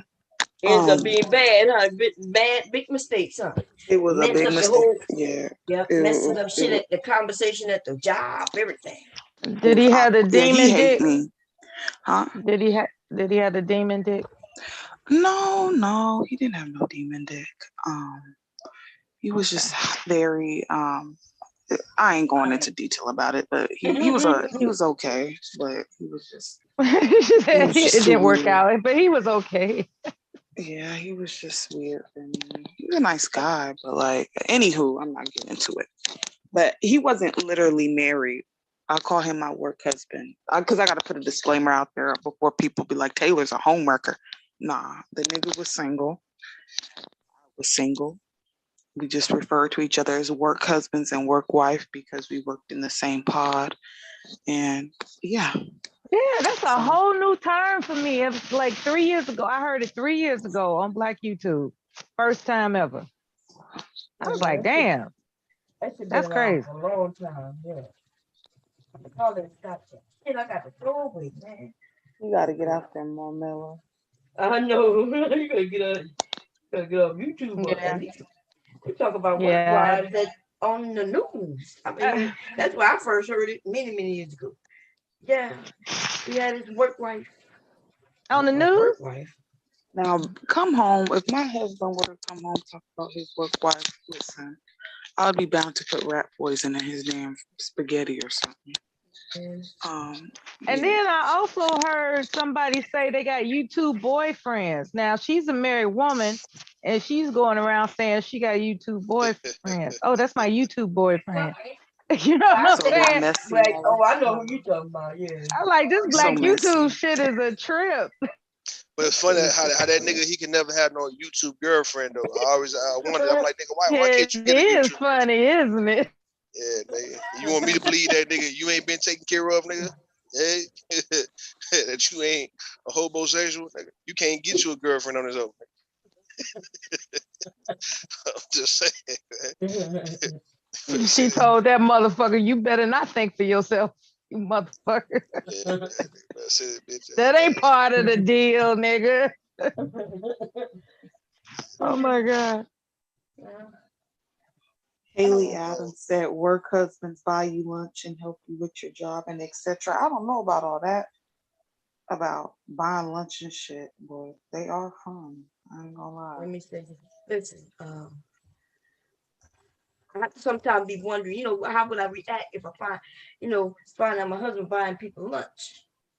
Okay, so but he's been working with these people for a while, and so if he could prove, he got to prove that they buy lunch, like they may buy lunch one day, he bought the next, shit like that.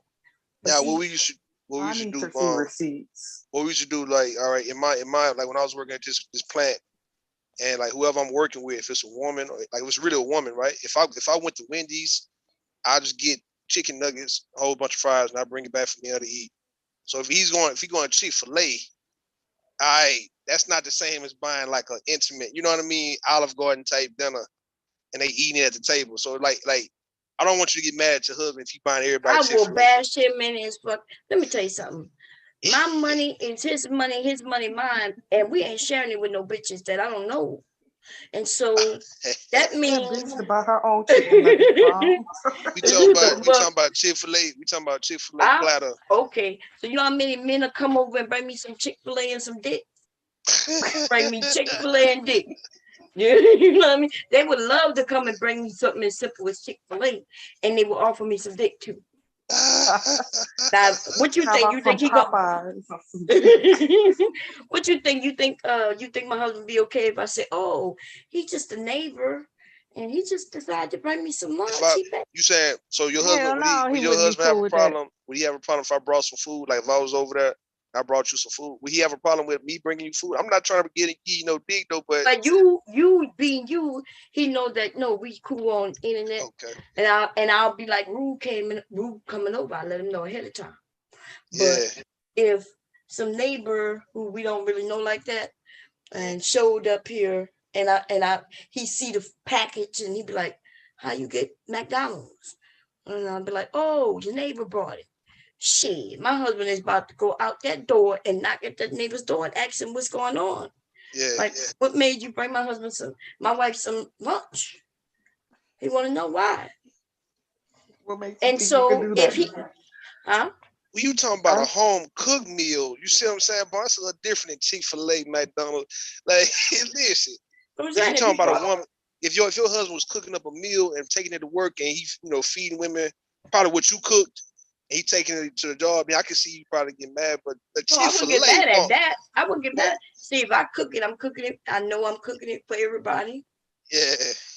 But maybe if I know her now, if I know her, and even then, he better let me know. Oh, I'm going to get some food for me and. Yeah, that's what I'm saying. If he told you that he gonna stop by for lunch, it's on him to get lunch for everybody else. So he gonna get Chick-fil-A. He might spend a quick 50. If he called, this the craziest question. Them things are like chicken nuggets, them nuggets. This the craziest question, man. Listen. Buy that bitch a McDouble. Them nuggets going $5.99 by themselves, right? The 4 count. I mean, 12 count nuggets is about $5.99. Yeah, they good. The 12 count nuggets, the 4 7 count something. chicken tenders, and the 4 count, they both $5.99. Mm-hmm. So if it's like, let's say, about 7 people, man, that he gonna buy, lunch for. He getting a whole bunch of nuggets, maybe some Chick-fil-A sandwiches, and a whole bunch of them I fried. don't give a Why damn is he what the buying lunch scenario for is. 7 motherfuckers? What's going Right. on? Like, nigga, you ain't, listen, we Bob, ain't that's like doing me. that. That's like if I buy everybody lunch on the panel. If I buy everybody lunch, right, it might run me 50 real quick. I'm getting everybody But you a Chick-fil-A. single man.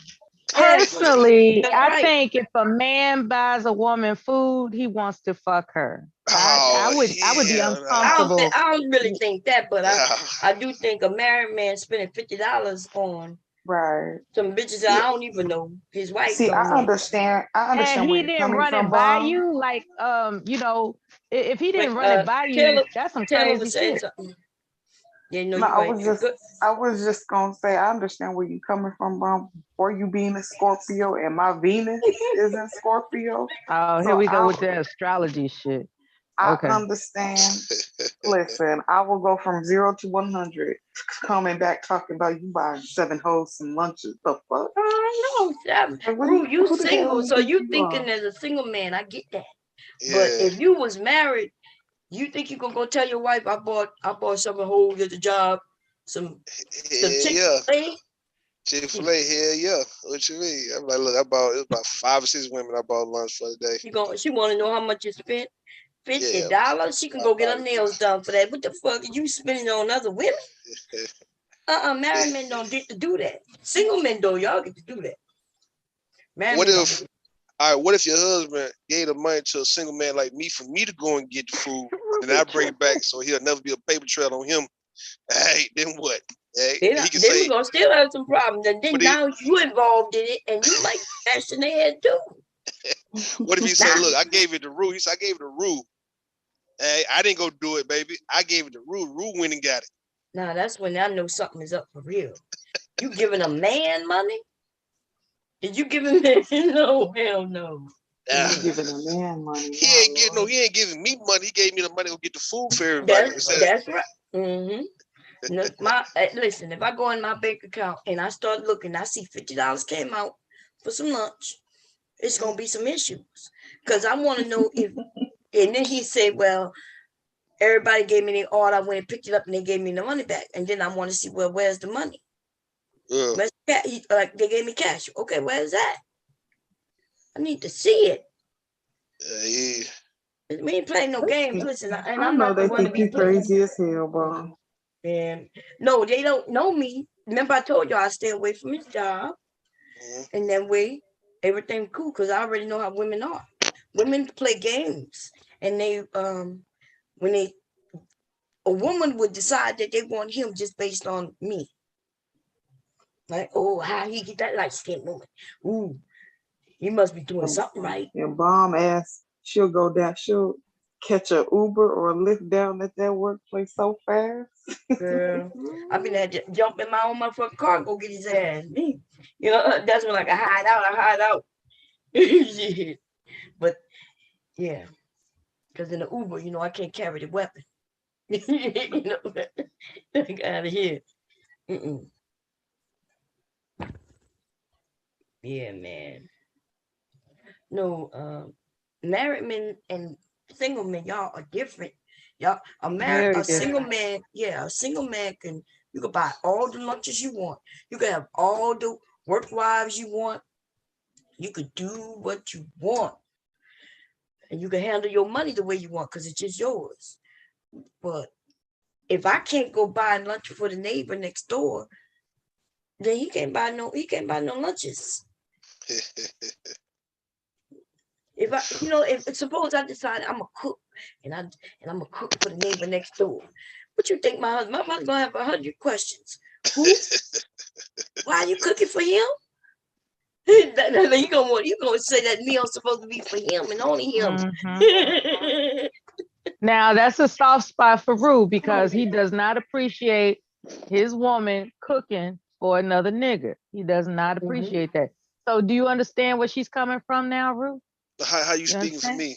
I don't remember. Because you said you did on a panel. You had mentioned that if your woman makes that chicken Yeah, I and did. rice casserole for another nigga, Broccoli you and gonna rice. choke up. Oh, Broccoli broccoli and and rice. rice, Yeah, cheese you casserole. gonna do something to it. So don't act like I'm making shit up, man. Yeah, you be making up shit, but you was on point with that one though, man. That's different. If it's one of my favorite foods, Yeah. you see what I'm saying? The broccoli and rice, Yeah. cheese casserole, yeah, stuff like that. Yeah. I have a Yeah, problem that's with what it that shit. was. Yeah, Yep. Oh, well, exactly. I'm gonna go snag me one of these dudes on here that be having these cooking channels and shit. No, that's Like right. this That's what's up. dude, Mister Make It Happen. Have y'all heard of him? Make it happen. I have. Mister Make It Happen. He be with his seafood shit. I do. Okay. What about Uncle I There's AB, man? another do. guy. What about your boy AB? That's the uncle. Uncle AB is the There's a uncle. that's another guy. What's his name? Conscious Moron. He's a chef. Yeah, Oh, Conscious it's Moron him. be over there cooking. Yeah, he be over there cooking up. And then Silent I didn't know he had a cooking channel. Yeah, Silent seemed like there's a bunch of chefs out here. Orwell Young, Chef Disaster, all of them be cooking it up. They be whipping it. that's Whip it. hell yeah. Yeah, that's very appealing. A It man that is. can cook is very attractive. See, they gonna come up here and be like, "You guys are feminists. You want men to cook." The men would like to cook. We not asking men who don't like to cook to cook. Shit, my See, I husband think cook. men Yeah, are better yeah, cooks than women, in my personal opinion. They are. And they you the men used to cook back in the day. This nonsense that women used to be the cooks. That's not even fucking true. I think what it is, men, when we cook, we don't have all the other stress and burdens like a lot of women do. So I think women had time, like nobody in the house but her. I think she can be a better cook to a certain extent. Depends on what she cooking. If she taking care of everything like the kids and all that, right? And she already worried about everything else in the house, then she trying to cook. Nah, it ain't gonna be the same. That ain't gonna be You the know what I same. You mean? know, I started cooking these fast, quick ass meals Yeah, because I had them kids. I got two little yeah, boys. One was 1 and the other was 3. 2 years apart, running around the house like leaky. yeah, Um, yeah, yeah, yeah. and it's hard that I come in here and make them some goddamn sandwiches real quick. My sons, I never eat sandwich. I never cook sandwiches. I used to really cook, but my husband do most of the cooking now for real. Since my passing of my family, he cooked these spaghetti and meatballs today. Mm. And so he getting better and better and better. In the beginning he wasn't that good at it. Mhm. Now he could pop on a YouTube video and follow directions just like everybody Yeah, else. that's Yeah. fine. I like cooking. That's good. I don't. I'm about to fry these donuts in a minute though. I'm about to make some homemade donuts so he can do something to work. Homemade donuts. I see you, Bob. Yeah. I'm about to put this all in here and start heating them up. It's easy. I showed y'all the other morning how to make the dough. And I'm gonna Yeah. show y'all how to roll it out in a minute. But I gotta find this electric thing. Bob, can I ask you a question? It's kind of off topic, right? I was wondering if you're gonna make Leaky a Easter basket. Making my Hello? making one? Oh, you mean buying one? Just no. I mean, like making one. I mean, I only asked because I saw this video earlier of this woman making an Easter basket, and the way she put it together, I didn't even conceive how to do it, right? And I guess you would have to see it, but I could describe how she did it, and it sounds corny, but after she put it together, that shit looked fucking fabulous. She took a plastic wicker laundry basket that's round, and then she took those floaties, the tube floaty, like for a swimming pool, those long tubular things for a swimming pool, and some zip ties, and then she decorated it with fabric and ribbons, and she stuffed the inside of it with some type of filler, maybe towels or whatever, and put two cute ass runny, like she just made that shit look cute out of nothing. I Yeah, was like, damn, there's some creative people out here, man. there you are. No, but So I'm trying to. I was cutting some fabric. I'm making him a outfit, but I ain't making no baskets. Man, buy Okay. that. I don't know his parents, but I'm making him an outfit. Yeah. So I'm trying to see, man. Is Auntie is trying to carry this? He's not ball eggs, like the two different entities, man. I'm trying to see, man. I know you're a You think businessman. Ball X is Auntie? Yeah, he is. I've been knowing he was Auntie. I mean, You think it's you that know, deep? nah, they live right now on Ball Eggs channel. His Auntie, he did it the other day. He came up, he popped up, talking about, yeah, I know you guys didn't think it was gonna be me, but look, guess what? Surprise type shit. I'm like, yeah, nigga, I knew you was Ball Eggs the whole time. If that fake ass picture of that Jamaican and shit, they like, what's up, man? But now if somebody asks him today, they say, look, are you Ball Eggs, man? He say, nah. That's how niggas do when they doing business, when they got an LLC, they try to separate their actual name from the company name. So like, you ask them, is this your company? You be like, nah, that ain't my company at all. But it's your company though. You know what I mean? Well, that's diabolical. Okay. That's what I'm saying. His channel is pretty cool. He does advertise himself a whole lot, but I don't know. That's a good one. That's a good one. Mm-hmm. I know that Henny person, that female, her shit hot too. Isn't that your Yeah. voice that says Baller X? Yeah, he clipped my voice. Yeah, on that one. Yeah, he did. Yeah. I didn't know that NT know how to edit like that though. That's Mm-hmm. why I don't know if it's him or do you have somebody else doing it for him? It's a good question. Yeah. Cause Baller X got them skills over there. You see what I'm saying? Mm-hmm. With that editing, shit, that editing be hot. Mm-hmm. Mm-hmm. Y'all. I know this shit is out here somewhere. Let me see. That's the only thing I hate when my husband come and take over my kitchen. We don't never put nothing back. Yeah. And so I can't find the cord to the electric pot. Yeah, it's kind of hard to put things back when you cook though for some reason. Like, you gotta have a lot of patience. Ain't Put that some shit shit? back in place. Yeah, that's some Yeah. whole ass shit. Cause I'm bad with putting shit back. I do like my shit to be where it's supposed to go. You know what I mean? I mean, my mother tried to, when I was younger, she tried to show me that, I need to wash dishes while I cook, like, cook and wash dishes so everything kind of like, but I'm like, man, fuck that. You know what I mean? I just leave that shit out, then I come get it tomorrow. Yeah. If I'm cooking, either leave that shit in the oven, put it in the refrigerator, but I come fuck with it tomorrow, man. I'm not finna clean up nothing. Fuck I'll that. tell you how to cook. What you want? You want to make some donuts? This pot not big enough anyway. Maybe I'll grab another one. Let me see. I Yeah, could put donuts in the air fryer, which would be good, but they just not the same. And yeah. fried is bad, y'all. I guess y'all say it's bad. Talking about the air fryer. Nah, the fry. I'm gonna fry the shit in grease the real Oh, way, in but grease, big air grease. Okay. fryer, yeah. I'm talking about the air fryer. You try the air fryer? Yeah, you can air fry donuts. You can air fry anything. I ain't never tried the air fry thing, man. So I don't Oh trust. yeah. I don't trust it for some goddamn reason. No, it's just an oven. The air fryer Okay. is It's an like an oven. oven. It's just small, compact, which means that's why I cook quicker, because right, it's on top and smaller. Mhm. So it don't take no time to preheat it to 300 and something degrees, 50 degrees. So yeah, and you fry it the same way you'll do in the oven. Most definitely. The trick is to spray it with oil. Oil. So you're doing fries, just use the spray or a soap, kind of dip it in some oil and then put it in there. That's where they get it color. Oh yeah.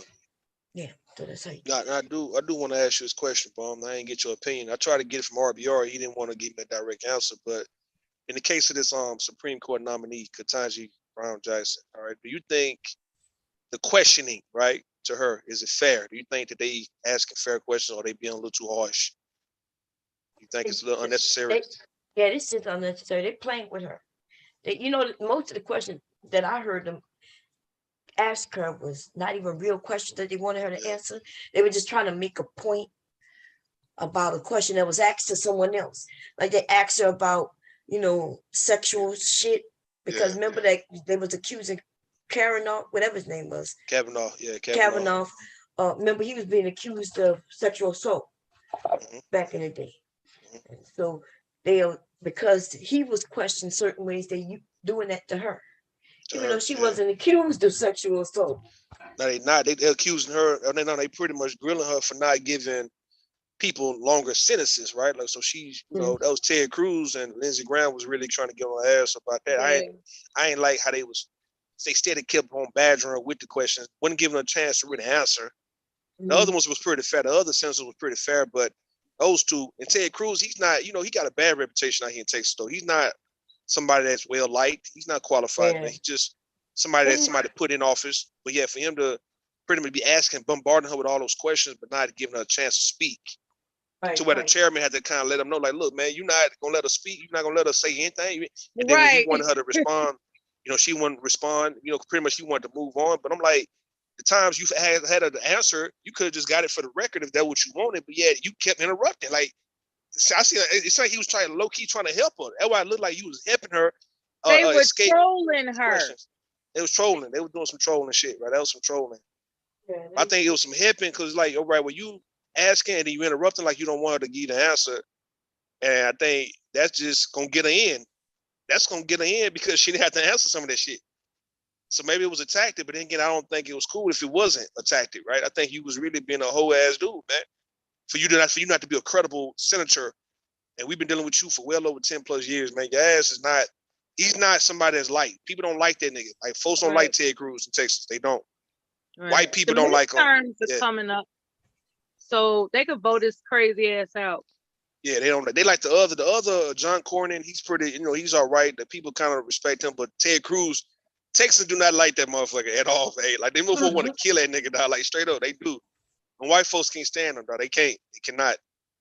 He tried to leave during that storm. Was it last year? Yeah.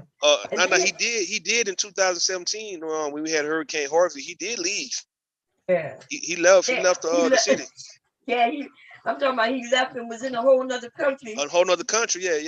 That's fucked up, man. That's fucked up. Well, he was supposed to be there helping, Yeah.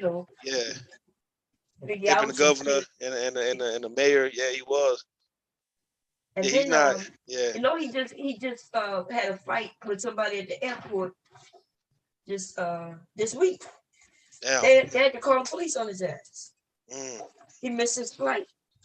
And then he talking about, you know who I am? And like, he'll lose cannon. Our governor, our governor's well liked. He's all right. The mayor of Houston is well liked, but Ted Cruz, nah, hell no, man. And you got the lady who was Secretary of State. She just passed away yesterday. Madeleine Albright.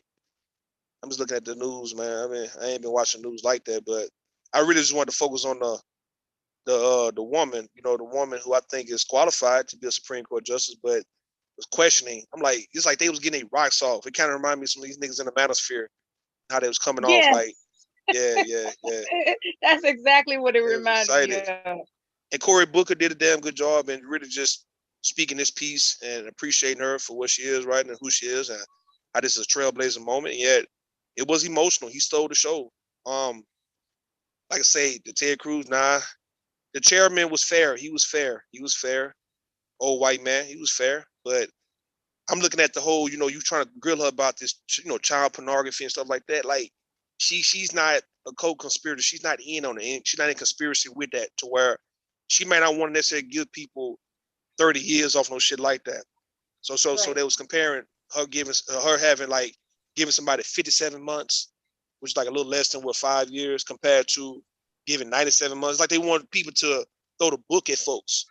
And like I said, I'm not excusing none of that, but I'm saying like sometimes jail is not always the answer. Hell, somebody probably some folks probably need to be rehabilitated when it comes to certain things.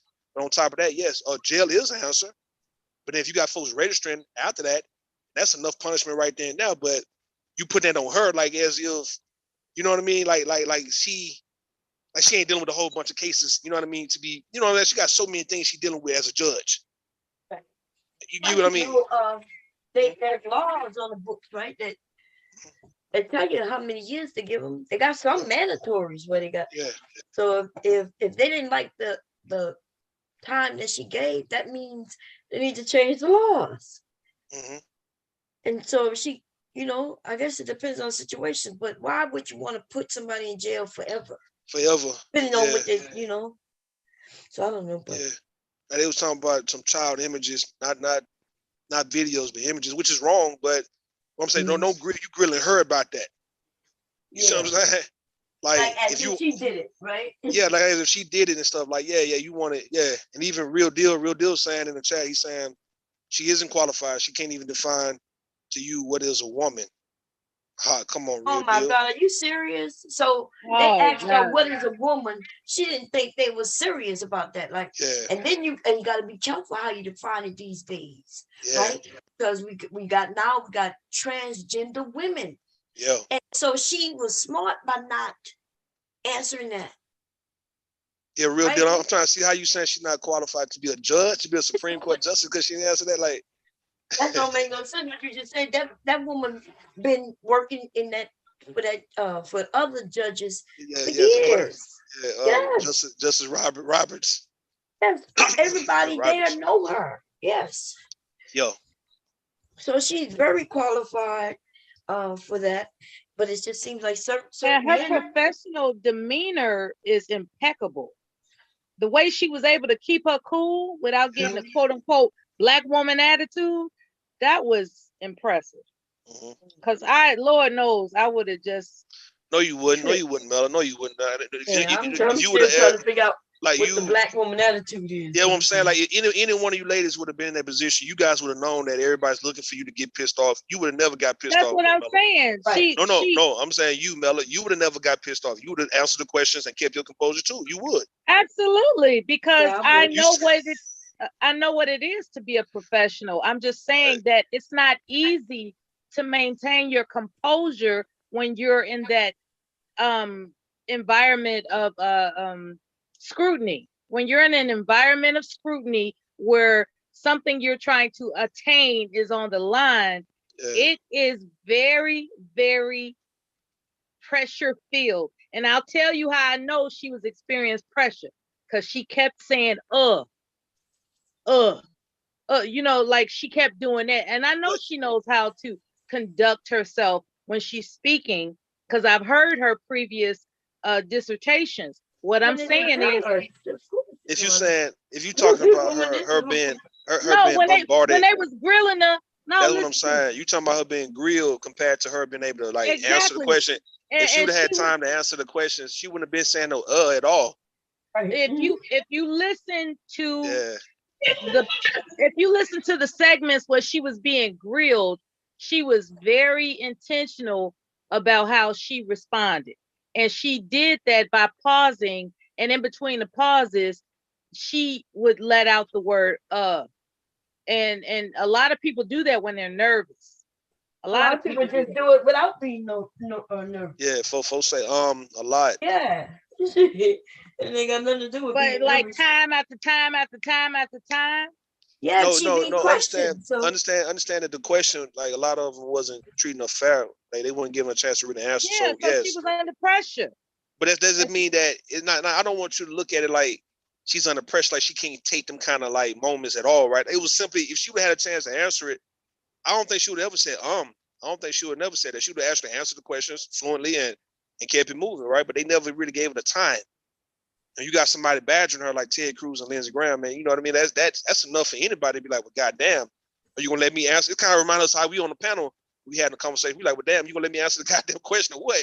That's like shit, you just steady, you coming at me machine gunning me and shit. Like, okay, you don't give me a chance to answer the question or what? What we gonna do? I'm pretty sure I know what I'm talking about. Nah, you do. You know what you're talking about. What are you talking about? Nah, you right. You got it, know Mella. that she was nervous. You know that she was stuttering. You know, is that what you're saying? I didn't say stuttering. Said Oh, but she said because she was She paused. present. She gave careful pause in between each response with the emphasis of utterance of if you can understand what I'm saying. I understand that, but what I'm saying is that it's like you're saying, you're making it seem like it was hot, it was really hot for it, and so that's her is the way she said. Sitting in that seat was not a picnic when those Republicans was fucking badgering her. Right, but she handled it. But the point out that she just said, she handled it very well. Yeah, she handled it very well. Yes, she did. So I don't think she had really no real pressure on her. I'm looking at it like when you're not playing it fair, like that make anybody kind of like even Obama was getting frustrated with McCain because McCain kept on saying the same old shit, and sometimes that shit become irritating after a while. No matter how professional you are, it's like if you keep it moving, everybody can show that they're very professional. In the case of this young woman here, look, if she was like when she was getting the actual questions, getting the answers out. I didn't get none of that, right? I got her just actually answering the questions the way she can answer it, right? Well, right, maybe you can review it later at your convenience. What I'm saying is that she handled it like this, right? She looked at the situation at hand. She had already talked to each and every one of them privately. And so she was able to fill out where each one of them was coming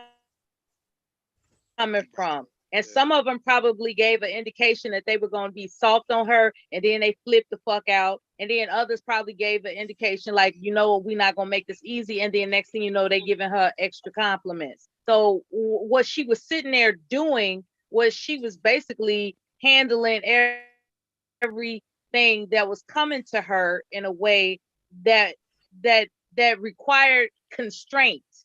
And when you're annoyed, when you're pestered, when you're frustrated, it's difficult to maintain restraint. And I think she handled it exceptionally well.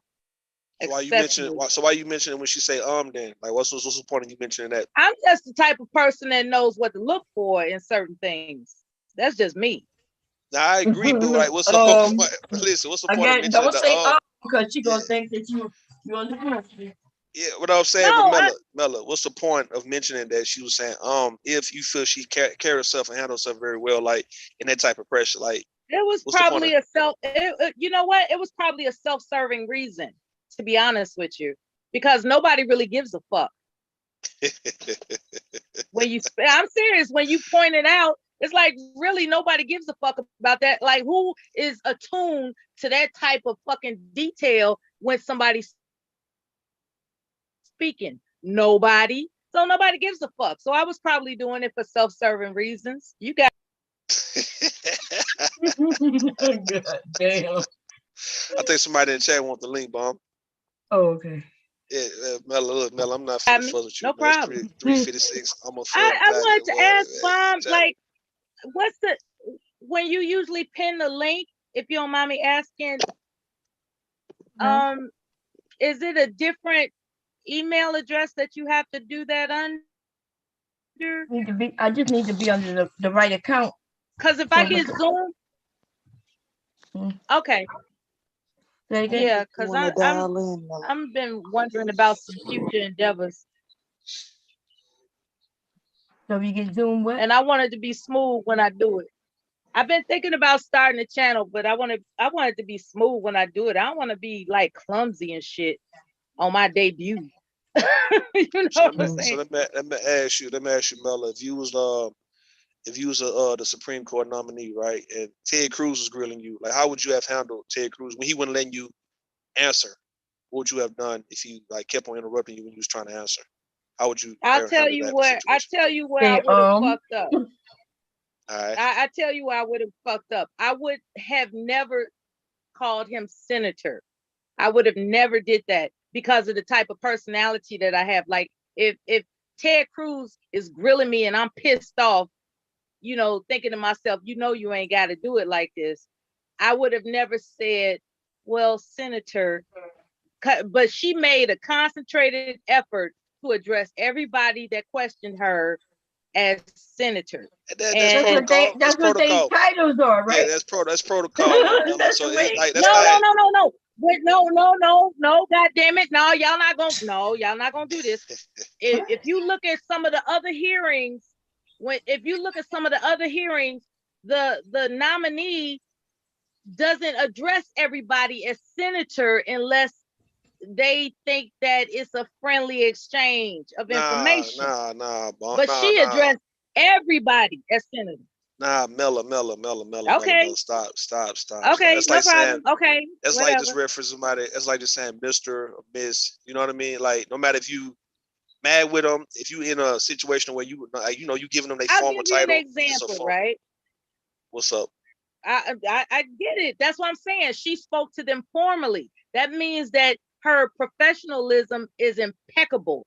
And what I will give an example about is that damn American Board Association, that association, when they were sitting there with their three selves, when they were sitting there, okay, they were just answering the questions like they was sitting together at a bench park table. They weren't saying, well, Senator, the response, and then give their response. They didn't address them formally when they gave their responses. She gave a formal response, a formal introductory response every single fucking time. Every time. Yo, Mella, why you making that? But that's why you making that? Her professionalism Mella, is you making that? You making it? To be honest with you, I'm pissed off. That those white guys was fucking. Okay, I agree. But like her calling them senator doesn't mean that she pissed off at me too. I've been fucking with her as well. Her calling them senator doesn't mean that she had any more respect for him. It was just a title. That's their title. Senator, you're a senator, right? Congressman, congresswoman, whatever it may be. You just senator, mayor, vice president, speaker of the house. If you just addressing somebody for what their title is, it doesn't mean that you admiring them a whole lot more. It just simply I didn't say that she admires them. What I'm saying is the constitution of her professionalism is fucking unbeatable. So why you saying that? She can address somebody with respect, whether or not they're an asshole. That's a lot of people can do that. You said to me you wouldn't be able to do that, and you couldn't call a judge your honor, even though he's an asshole. Like you couldn't just still like respect them for the title. You could pick up the nuance as to whether or not somebody is placating to you versus whether or not somebody is unchangeable. That's the difference. I agree, Mella. I agree with you 1,000%. What I'm saying to you, I thought you said you weren't fucking with me tonight. I'm gonna fuck with you on this one, right? I agree. What I'm saying, even in the case of you dealing with an asshole or a total bitch, you telling me in a position that somebody who's a professional would be in, and you just can't just simply say, you know what, your honor, counselor, whatever it may be, right? Whatever setting you may be, professor, bishop. I mean, you just name them, you just call them their formal name, no matter if you catering them or you just being professional. It's the same shit. Like, hey, no matter if I'm mad with you or not, I can still call you your formal name. No. Okay. That's what you do. I actually hope she makes it in. I hope she makes it. No, she's already in. She's already in, Rich. Okay, good. You know what? So next time when it comes to vote, when you black women get your ass whooped by white men, sounds so slurry. When you black women get sent to jail, and she's going to support it, just like Joe Biden, and because he wrote that 3-strike law. I hope she supports everything that makes it hard for black women. And what about you black men? She's black. If we got it hard, then you got it harder, right, black man? Well, Justice Jackson, she blocked it $22.8 million settlement from Black Lockheed Martin workers. I hope she votes on every law that make it hard for a black woman. She's blocked. Because that's exactly what she's do. So she's not the right one. She's not the right one. Yeah, she's not the right one. I got the link. I got the link. You guys not thinking about it. She was the U.S. district. She was the U.S. district that Joe attorney. Biden wrote that 3 strikes and all that. Joe Biden did that all by himself, huh? Is that how? But yeah, Well, no, he was he had author. assistance with He somebody was with the Texas. author, and the Clintons enforced it. So- Joe also Biden was the Texas author senator of like y'all the think Joe Biden. Obama three-strike should have law Obama to should have lock been the black niggas up, president, huh? and the Read Clintons the link. enforced it. Y'all So need to read the link. I That's hope it. she I got gets the in read no link. there I know how and she's our going to system show works. you black women how much of a Republican she is. We She's don't going care to if she's a continue Republican. Man, So Rich, her Rich, what? come on, man. legacy. Why y'all get on panels drunk, man? What the fuck, man? Like, what y'all doing? That's not cool. He's so Like, Y'all slurry. put slurred.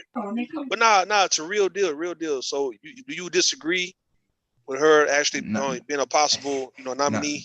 You disagree with that? Oh my Different God. system. We need a different system, man. Not this one, because she is literally blocked a Lockheed Martin of $22.8 million settlement. So if this is going to be the one that's going to come through on reparations, she's going to side with all the other conservative justices. And So you don't think that it'd be good? It'd be good for the culture that now a black woman would be in, because everybody else is in. Not Man. this Oh my one. God. Not this one. Not this candidate. Just don't Not like this they just don't candidate. like black women. Who's more qualified if it's not her? Real deal. Hold on. Are you fella. sure this is not about the white guy that she's married to? No, it's not about that. It's solely because of this Lockheed Martin situation. Oh, just I so wish the I wish good people That's woman. would have talked about only that. one thing. Hold on, only one thing. Real deal. That and the situation of a Walmart case involving another brother named Dukes that had a situation of discrimination. So when it comes to discrimination cases, this is on file. I put the link in the chat. She's not very flexible. Now, if they had another sister and she didn't have the track record like that, no problem. Yeah. So who would be the other sister you would vote in? Who would be the other sister? Was it Stacey Abrams' sister? Would it be that woman now? The one who's related to Stacey Abrams? Not Abrams. Not Abrams. All right. So who would you? Hold on, Mella. So who would you? White man. Who would you put in if it's not Ketanji Brown Jackson? It would have been the lighter one. The lighter one. God damn, you gonna come up and he gonna say the lighter one. Remember that she was light skinned, ain't that some shit? That's what I say, the lighter one. Really? You guys are going off color. What's her name? I'm trolling. You I'm fucking trolling. clowns. You guys I'm are trolling, clowns. but this situation is real. This blocking black Lockheed Martin workers. I don't see why nobody is. Pick your justice. This is frustrating. It's frustrating when it comes to that, because that's $23 million that could have been in black hands that she blocked, which Lockheed Martin was accepting and willing to give. So not this justice. I haven't heard of that situation. The link. How long is the It was in video? It was in 2017. It was in July 31st, 2017. See what would have happened if you leave these young cats. Nigga, it's real. Nigga, click on the link. Y'all act like I'm making this shit up. Even other Democrats. I'm gonna ask you a question. Even the Alabama judge would say not this one. What did the black man? How did he vote on it? You niggas haven't even got away from the Hello. Democratic Wait a minute. I'm talking the real deal. How did the black man? How did he vote on it? You're talking about the conservative deal, one? The same Lockheed Martin. Yeah, he's talking about the same case. How did that black man, justice, how did he vote on it? I don't agree with him neither. Okay. Oh. It's not gender based. It's solely just on her. It's not right. because No, she's a wait a black minute. woman. What you mean? So it's not. And so how did he vote? So you saying? Hold on. I don't agree on his ruling. So you said she was the only one. She was the only judge. You said it was the only, she was the only judge. She was part of the culprit. She was part of the culprit. She wasn't the only judge. Now, if this was a white man, we would all agree. I want to make sure I get this right. Real deal. When it comes to Justice Jackson, we don't see it. I don't. Hold on. Hey, real deal. So in this case, the Lockheed Martin case. I feel sorry case, for the family that didn't get the money. Can you hear? Hold on. Can Hello. you hear? Make sure. Can you hear? Real deal. Real deal. Can you hear? No, I can't. All right. Now look, you talking about in this case of the Lockheed Martin deal, right? She was the only judge on this case. No. They don't do it that way. They gotta all be her. So why you putting it all on her? Because boy selectively chose girls so to make sure that y'all ain't getting nothing. That's my theory on this. Yeah. So how many judges? How many judges are actually on this Lockheed Martin case though? Real deal. Because you got it up. I haven't. clicked on link Joe to share, right? Biden But how is a many? strategic motherfucker when it comes to this shit. His I brain don't know may why be you why you clicking don't on want to If, answer everything if that. else. it didn't pass, that means most of them voted no. Did all of them vote no? We can grill on them too. Matter of fact, I am Oh, little defending. nickel slick ass No, nigga. hey, You can talk real deal, fast real as you deal, want real to, deal, real deal. but I tell you How what, many judges was on this case? The Lockheed Martin who blocked the case. How many judges besides Jackson? Now with that, I don't know, and I'll be honest with you, I do not know. So on why that. you not up here Because with the she's the facts? main. Her and Ross. Yeah. Her and Ross, the nigga Ross. We can grill on Ross. These motherfuckers do not ask the right question. So what I'm saying, how you making a case and you only like singling her out? Jesse Smollett.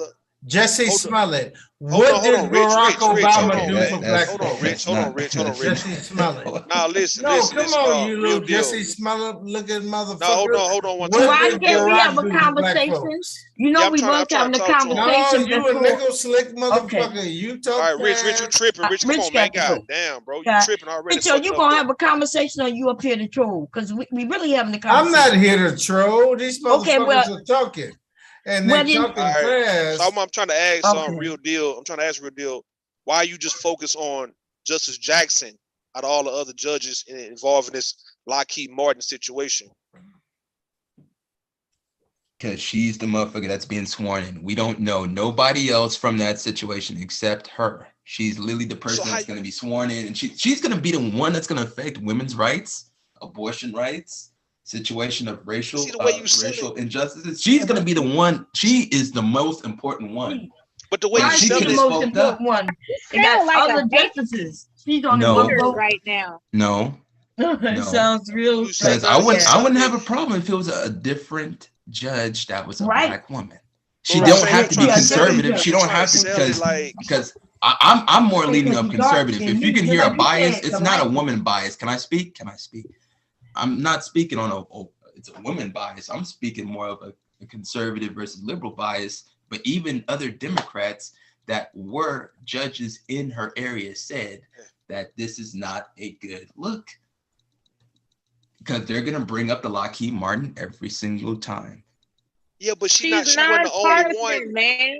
But listen, she wasn't the only. Like I can see if she was the only. I can see if she was the only judge in that case, but she wasn't the only one though. For you to just put it on her, like if she voted with the other judges, we can grill all of them. All right, then. So this is not a good example because you got to bring up an example. It is a good example. Hold on, real deal. Hold on, real deal. You got to listen to what I'm saying, man.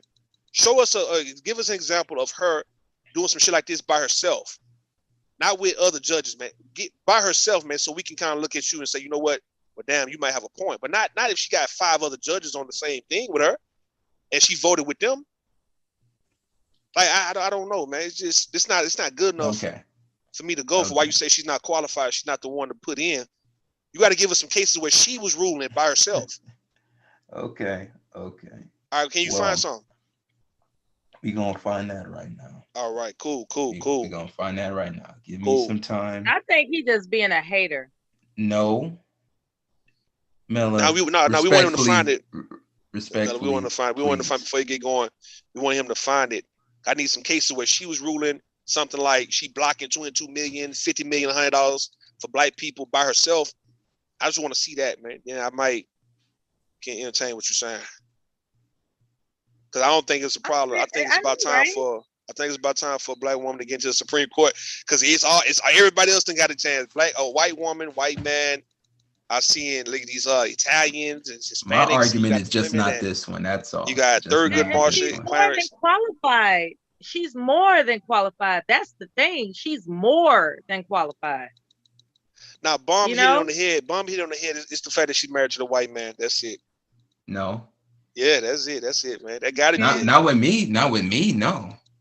I think she's a liberal nut that is gonna sell out women to the transgenders. That's my opinion. So that ain't even my argument. How you figure that based on what, dog? Like that's what I'm saying. Because she can't even define what a woman is. No. When they question her, when they literally questioned her on the spot, can you define a woman? She couldn't be able to give a clear. All right, because did you hear what Bomb said? That wasn't even a serious question. Damn. Do you hear what mom said? That was like a trick. That was more like a trick question, if anything, to see what she No. learned. No, hold on. Listen, real deal. They were trying to see. They were trying to see. They were trying to see when she exclude the transgenders. That's what it was. It was like a trick question. Because everybody knows she can define what a woman is. You know you sounding crazy right now, right? That's real crazy when he said that shit right there. Why she she is a woman. She got 2 daughters. God damn, she got sisters and mothers. Well, I don't know if she got sisters. I know she has a brother. No, but she's gonna rule because she's gonna rule for transgenders every single time over real women. And real women should have a problem with that. Sense. Yeah.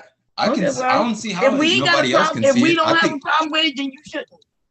The women go, I promise you. No, women do have a problem with it. Women do have a problem with it. In the state of Florida, Ron DeSantis had to rule against a transgender that literally obliterated the entire competition. We understand sure that the real woman won. Now we are. That's a serious argument that women kinks. That ain't with that shit is arguing against we are working out the kinks. Yes, we are. And so women gonna be all right. Now, maybe you need to worry about with black men. Don't worry. I promise you, don't worry about women. I promise you, we gonna be good. Right, but we're talking about we're talking about national arguments that she's going to be in charge and a woman is going to be all right. Yeah, we know how to handle our business. But look at it from this perspective, though. Real deal. I understand a lot of you guys want to be technical and political, right? We're looking at the optics of it, right? I'm looking at it from, okay, it's about time for a black woman to get in anyway.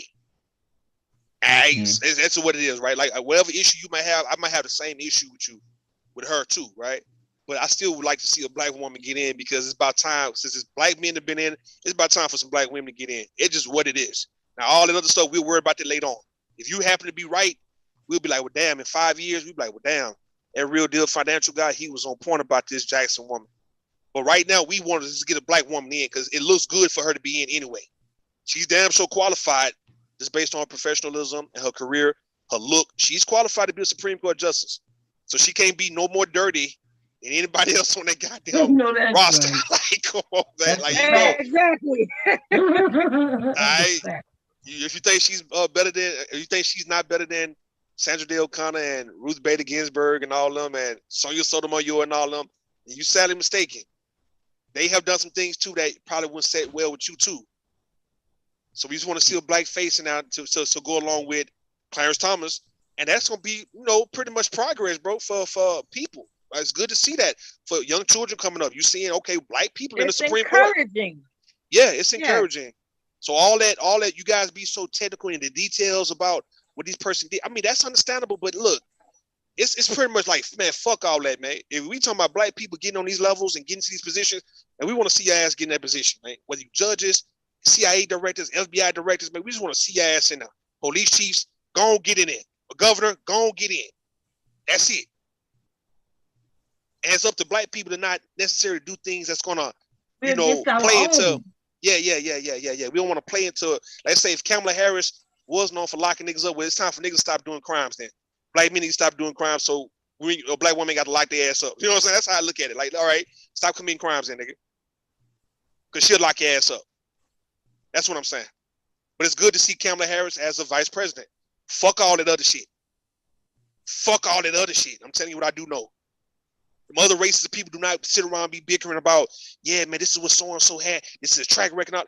Man, fuck all that. Kavanaugh, all them people, they just want them in. Get in, man. Mm-hmm.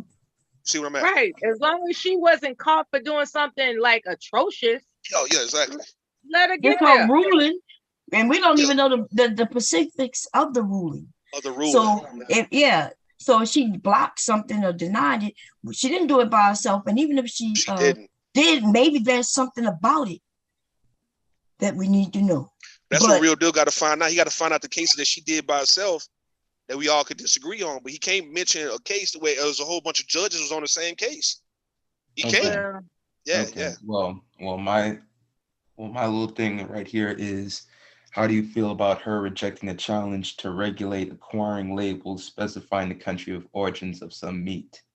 So pretty much this is a situation of preventing consumer confusion. So a trade group had argued that the required disclosures had expelled the speech forbidden by the First Amendment. Justice Jackson did not challenge that enough, where people had said that they got sick and situations of recalls wound up happening 6 months later. Now, when it comes to atrociousness, this is a situation where she wasn't by herself on this one. So all the cases that it's going by from 2011 to 2013 to 2017, she's not by herself. So if we can't be able to have it where it's solely by herself, that would make an argument though. I'm just gonna say that I hope Justice Jackson is more flexible than Clarence Thomas when it comes to situations, but I mean, but like what I'm saying though, like her doing things by herself. I think I'm way more flexible than a lot of these unhinged dudes because they are attacking. That mean you gonna have to run. You gonna have to run for Supreme Court. Huh? Listen, real. That mean you gonna have to try to run for Supreme Court in about 20 years, then, man. Do you want to do it? Do you want to do that? By the time you're 50. Let's go. Let's do it. Y'all see what Brandy said. Miss Brandy says, right? Miss Brandy said, if Clarence Thomas has sat on the Supreme Court for decades, I think it's only right to have a Black woman who is qualified to sit on the Supreme Court. I agree with that. I agree with that one 100%. Yeah, it looks good. And y'all not complaining about that sellout and shit and his decisions. Man, Black people do not rock with no Clarence Thomas III. Nah. Black people, some Black people do. In general, Black people. Some Black people do, but they no. Black folks probably still like to see him in there though. Like it looks good for him to be in there when you see the Supreme Court. It looks good to see him up there. So it'll look good to see Jackson up there too. It's like, okay, we got Black people in the Supreme Court, the highest court of the land, man. Yeah, we do. We not even caring about all that, what they done been through, man. Fuck all. It really don't even matter at this point. It don't, man. Like for real, doc. Now, people not caring about. I want you to understand, real deal, folks. Other races not caring about the details, the intricate details of what they've done in their career. They looking at the position. They in the Supreme Court. That's it. That's a win for Black America people. Don't know when the midterm elections are. They don't give a fuck. They just want it to look good. You want to see Black folks in the Senate, in the government, in the governor's seat. You know what I mean? You just want to see Black people in there, right? Like you just want to see. That's it. That's how I look at it. Right. I'm just saying. We talking about real Black people, man. Not mixed breeds representing as Black. We talking about full-blooded. Yeah. Yeah. The bonus is that she's more than qualified. That's the bonus. Like what is she qualified? She definitely qualified. Mr. Carroll says she's not a black. That's definitely. I've seen a whole family. A family. He's talking about Kamala Harris. Oh, Kamala Harris. When I mentioned her. Oh, I don't know. Yeah, if you got a Black person, bomb, who graduated from Harvard, got a Harvard law degree, Princeton law. Listen, but look, you qualified. I don't give a damn, man. I don't want to sound ignorant, but I'm looking at like, all right, if you done been through all that, I can't tell you that you're not qualified unless I have a Harvard degree myself. So like, I need for real deal to get that Harvard degree so he can be in the Supreme Court in like 20 years. I do. Oh, that's right. Where's your Harvard degree? Harvard. Yep, Harvard. Yeah. Regular degree and a law degree. I'm not tripping on it. This woman educated, smart. Not even. Some of them never even was a real judge for a long period of time. The one they just got in before her. Yeah, it wasn't. I hear y'all complaining about her. Yeah, one of them wasn't. And that little white lady. They hurry up and pushed her ass in. Exactly. They ain't asked her what is a woman. Why they ain't asked her what is? Yeah, that's it. Hey, it's a good look for Black people. Put it like that for Black women and all, right? Black men, Black children. It's a good look to see this. They mad about that white husband, bro. They mad about that white husband. Yeah, they're gonna be mad about it. But like I say, look, listen. I'm saying fuck all that too. If whoever you married, goddamn, you married them. Fuck it. Like what you saying? That's who you chose to be with. That's who you chose to be with. Damn, you married. You married. We got it. I got it. Yeah, I hear it. Okay. Listen, whoever you chose to be with. Good. Bomb. Whoever you want to be with, bomb. Goddamn it, be with the person. All right. That's what I say, shit. If you qualify, goddamn, you qualify. That's it. Goddamn it. When it comes down to real shit like this, man, we don't give a damn about all that trivial shit we be talking about on YouTube. If you doing big shit like this, I don't give a damn who you married to. A whole Mexican, whole Asian person. We gonna push your ass. We want to see your ass in this position. That's it. Hey, you know, That's all. What? He's not a bottom shelf Brad. You know what I'm saying? It'd be different if like she just scooped some nigga out of a gas station. He's not a bottom shelf Brad. He's 6th generation Harvard. That MF, is not a slouch. So, Oh, fuck. it's like, so what does it look like when a Black woman gets a man who comes from what could be considered in other countries as an aristocratic heritage? You know what I'm saying? It's like, oh shit, these sisters got options. I'm fucked up. Is that what the problem is? You Sisters can't be got mad at a options? woman. That's what she represents, that sisters got options and Can't y'all be mad. mad? I think folks are mad if you're dealing with a bottom shelf Brad. You can't be mad at a Black woman if you actually deal with a guy, Prince Harry level, like Meghan Markle, even this Ketanji Brown. Right? Look, if your man is up there, right, and yeah, you up there with him, and you get in positions is based on this shit, man. Look, have at it. And you qualified on the top of that. Look, man, no one's mad at that shit. We talking about if you gonna go fuck with a white boy, he don't need to be no trailer park trash ass white boy for you to be acting like you divested and shit, and you interracially dating and shit. He gotta be somebody. I mean, let the motherfucker be somebody, and he gonna elevate your career too. You elevate him. Y'all do y'all thing. I don't think no one hating on that. So no one should be hating on this woman for being married to a white man if she's a Harvard law degree, graduate. And if he's got 6 generations in on the Harvard tip, like, look, y'all doing y'all thing, man. The same thing with Clarence Thomas ass, though. He married that old fat ass, ugly ass white woman, but still, like, listen, man. She helped out. Goddamn it, you helped out. What you mean? She not Honey Boo Boo and all them and Mama June, but still fucking.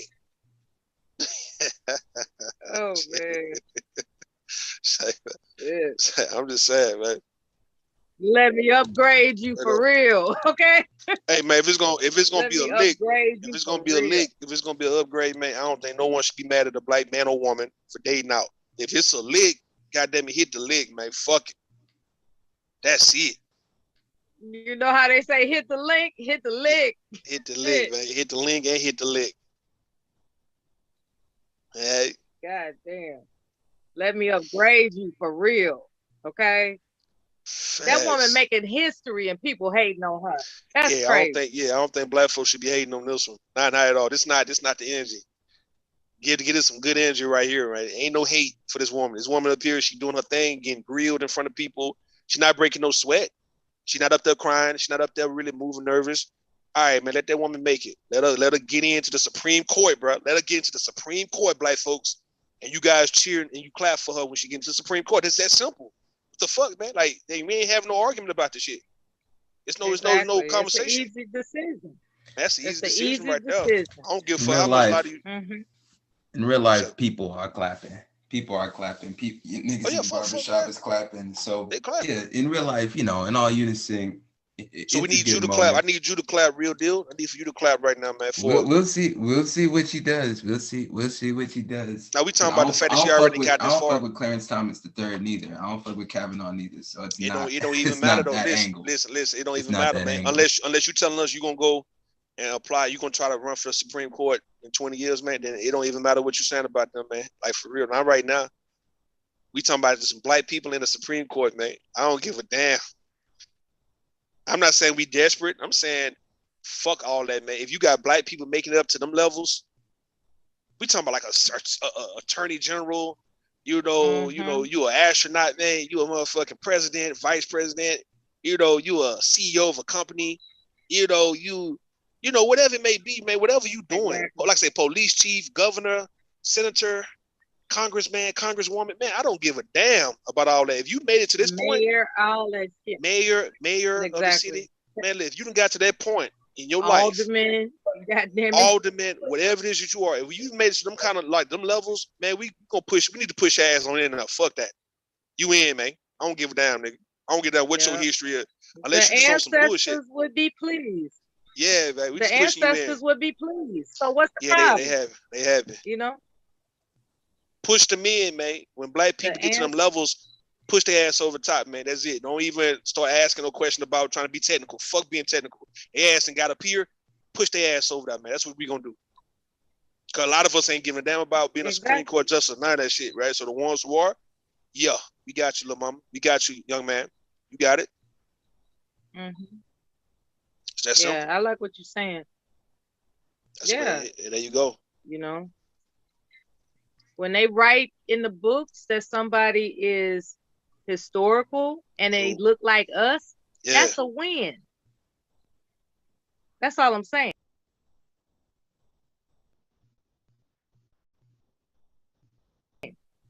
Hey man, yeah, you're right. When 100 years from now, they're gonna say, look, we had Barack Obama, Thurgood Marshall, we got Clarence Thomas, we got Michelle Obama, we got Kamala Harris, we got Ketanji Brown Jackson, and whoever else, right, is coming. We got Condoleezza Rice. Condoleezza Rice. There you go. I forgot Condoleezza Rice. That's a very intelligent black woman, right? And that's why I think. You know, me personally, I've always said Condoleezza Rice needs to quit bullshitting and go ahead and try to run for president. I think, nigga, she will skip everybody and would get in, man. Condoleezza would be the first black woman president. Yeah, she's phenomenal. If she just ever decided, I think she would be the president. She would it wouldn't even be Kamala unless Joe Biden died in office. But I know for sure, Condoleezza Rice, yes, she would be the person. She would definitely get my vote if she ever decided to want to run for president. I know she's on some chill type shit. Man, if she ever decided to run, yes. Condoleezza would definitely skip the line. Her would be the favorite, would be the nominee. Powell. You know, Colin Powell just passed away, so chill shit. Now Colin Powell passed away, so he. No, I'm sorry. God rest his soul. I'm just saying, like back like a decade ago, back when Bush was president, I was thinking to myself how good it would be if Rice and Powell could run. That was kind of like my fantasy. It would be nice. But that, you know, yeah, I'm not talking about now because, you know, things have passed, but I'm just saying. Oh, yeah, I agree with you. Yeah, so whatever makes us look good as a people, I'm with it. I'm with it. No questions asked. No questions asked. If I see your face, I'm prejudiced in a motherfucker, man. That's how I'm looking at. Like, if I see a black face, hey, man, all right, you got my vote. No, I don't give a damn. Unless you just did some fucked up shit, man. You doing some fucked up shit that I can't ride. Like, absent the fucked up shit. Absent the fucked up shit. Yeah, minus. Yeah, if you're not doing those sex crimes types, if you ain't involved in sex crimes and all that abuse of animals, elderly people, and child abuse, you ain't dealing with that type of shit. I don't give a fuck about you stealing money. I don't give a damn about you goddamn running some kind of Ponzi scheme, man. I don't give a damn about none of that shit. All right, you having sex with somebody at the job or whatnot, man. I mean, I don't care about that. We talking about secret emails and all that, text messages and all that kind of shit. Man, I don't give a fuck about none of that. Money laundering this. Selling seats like that former Illinois governor and shit. You selling the Senate. I don't give a damn about none of that shit. Oh, Rod Blagojevich. Yeah, him. I love that motherfucker, man. I was hurt. I was like, damn, they gave him 14 years. God damn. They gave him 4 years. 4 years. No, he did 4 years though. Oh no, but he did 4 years though. He did 4. He did 4. Listen. No, he did. The only reason why he got out is because Trump pardoned him. He would have still been in there. Still would have been in. I agree. What I'm saying, Mella. Look, I don't give a damn. If I see you, you get my vote. It is what it is. You get my vote. Yeah, I was liking Blagojevich because he was looking out for the veterans. He was giving the veterans all types of shine. I was like, yeah, brush your hair, bro. Brush your hair. They used to make fun of him because of his hair and shit. Yeah. But I was like, man, he was looking out for the veterans hard. He was giving the veterans all types of free stuff. Oh, yeah. Like, yeah. You know, he didn't want there to be any such thing as a veteran going without. And he just opened up the floodgates. But then he fucked up and tried to sell that Senate seat. That's fucked up. Yeah. People, they do that shit all the time. And what's that other dude in Illinois that got proved to be bipolar and crazy? Jesse Jackson Jr.'s son. Yeah, and his wife. They turned out to be crooked as hell. Did one of them die? Did he die or something? The dude died, huh? I'm not sure. Jesse Jackson's son but died? I remember the scandal. Oh no. Sure, I think he did. No, he did it. Like they both supposed to like did a year or this year. Like they one did it and the next one did it. Like I don't think he died if I'm not mistaken. But yeah, his wife went first and then he went second. Yeah, that kind of shit. Yeah. Yeah, they was both running it. They was both running pockets. They were running pockets. Yes. Okay, yeah, he's not dead, Miss Brandon. You're right. He's not dead. Yeah, they both had to do jail time after the other one finished. I think he did it first, and then she did it because they had to consider the children, like who was gonna look after the children, so they didn't go at the same time. You know. Hey, speaking of this, right? I came up with this, Mel. I'm gonna ask you a question. I'm gonna ask your opinion, right? Just based on you and your children, or you, or any one of you ladies in the chat, anybody who got a child, any one of you men who got children, right? Let's say your kid end up getting caught up in some bullshit to where he's facing or she's facing 30 years, right? And yet they're gonna have to do the whole 30 years, especially it's a federal crime.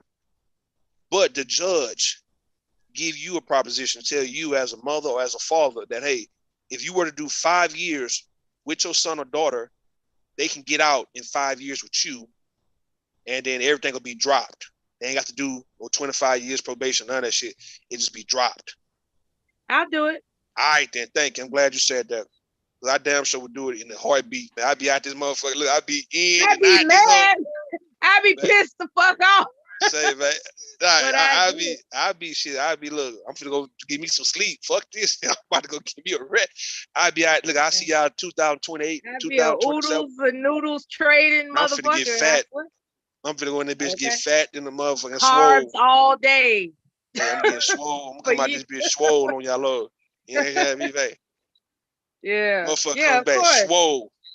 Of course. Yeah. And now you got some parents that will say the opposite though, but that's not me. I would do it. Yeah, ain't no way in life I'll let my ain't no way in life I'll let my son do no 30 years if I could do 5 and he'd get out of 5 with me. 30 years on some bullshit. On some bullshit, man. Yeah. Because if it was something really bad, they wouldn't even give you the proposition to do, you know what I mean? It'd be like on some drug shit, some robbery type shit. It wouldn't even be no murder.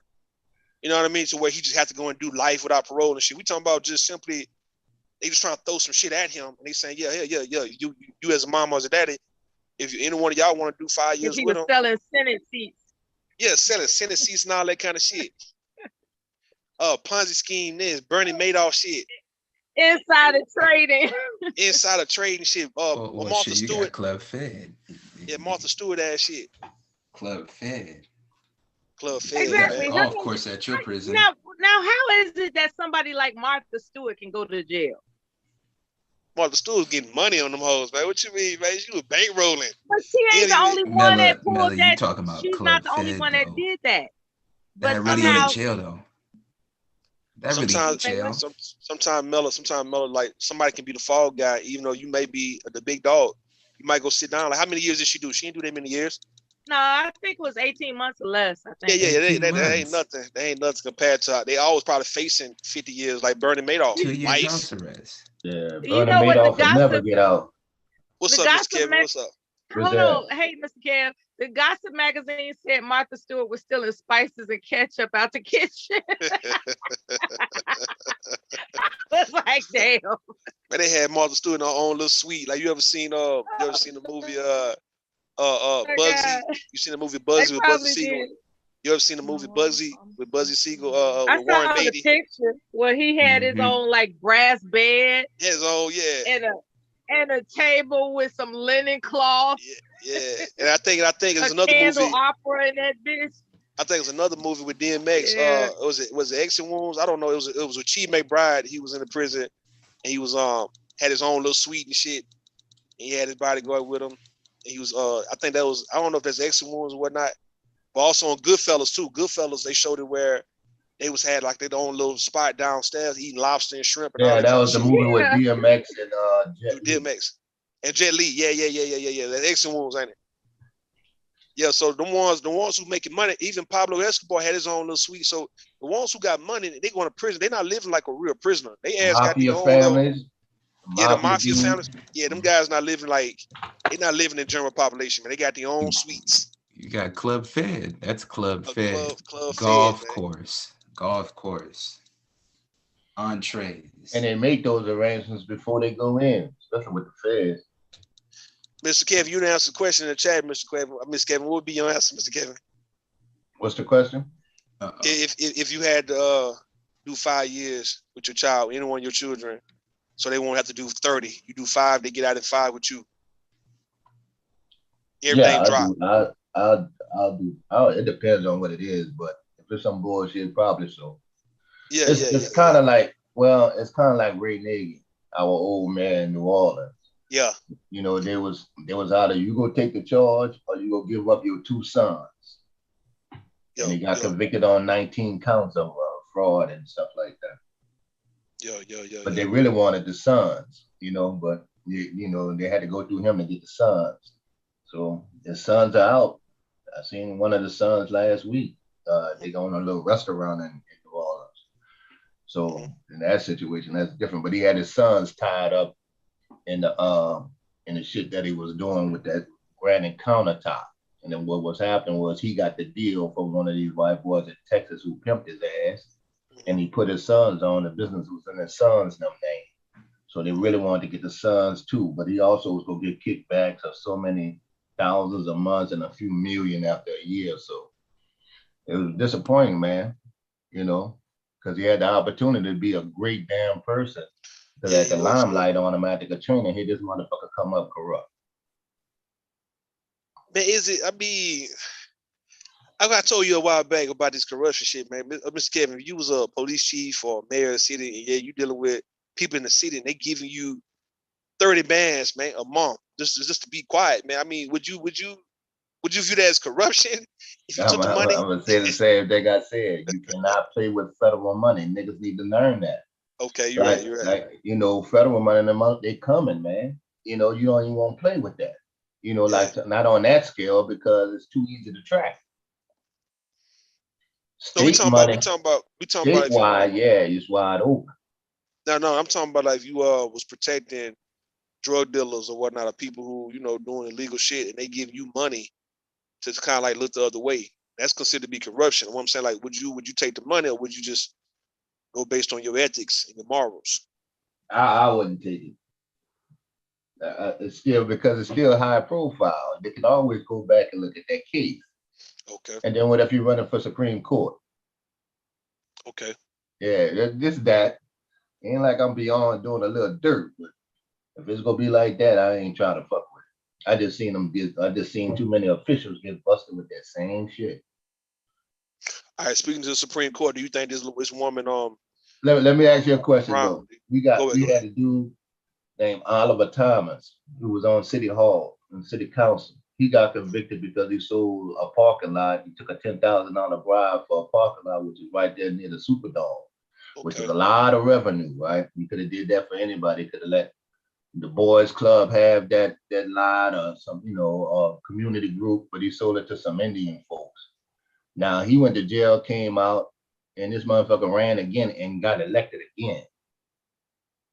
That's the kind of shit I got a problem with. You know, he looking for a second chance and all that shit when they got a lot of other black candidates who done right. I can't vote for him. And then it's fucked up that he got reelected to me. It's kind of like Marion Barry. I mean, like, those guys still, like, I don't know. That's why I'm not a politician, but I'm looking at it like, it don't surprise me. I get the hustle. Yeah. You know, I mean, y'all was talking about Jesse Jackson's son. He was corrupt. They caught him too. Then talk about he had to go to counseling and some therapy and shit like that. But it was corrupt, man. They're not doing no good for me. So the little shit that they do good, like y'all say, it's a good look for your girl to be in the Supreme Court. It's a fucked up look when you're somebody getting a position like that, especially a high profile one, and then these niggas turn out to be corrupt. But I'm biased against it because I'm in a city with a whole bunch of corrupt ass niggas, man. And that's why we can't get no fucking well. This is what I'm saying though, Mr. Kevin. I agree with you with the corruption thing, but my thing is, oh man, money, when it comes down to money, man, that money shit, I mean, it's me being probably just ignorant. Yeah, I ain't gonna, it don't move me though, Rue. I agree. $1 million cash in this motherfucker in my house with me. When you get out in 5 years, you're gonna have $1 million cash. Mm-hmm. I ain't gonna touch none of it. Period.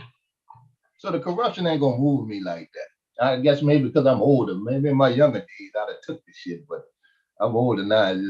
It ain't worth the risk. Not on no federal level, especially.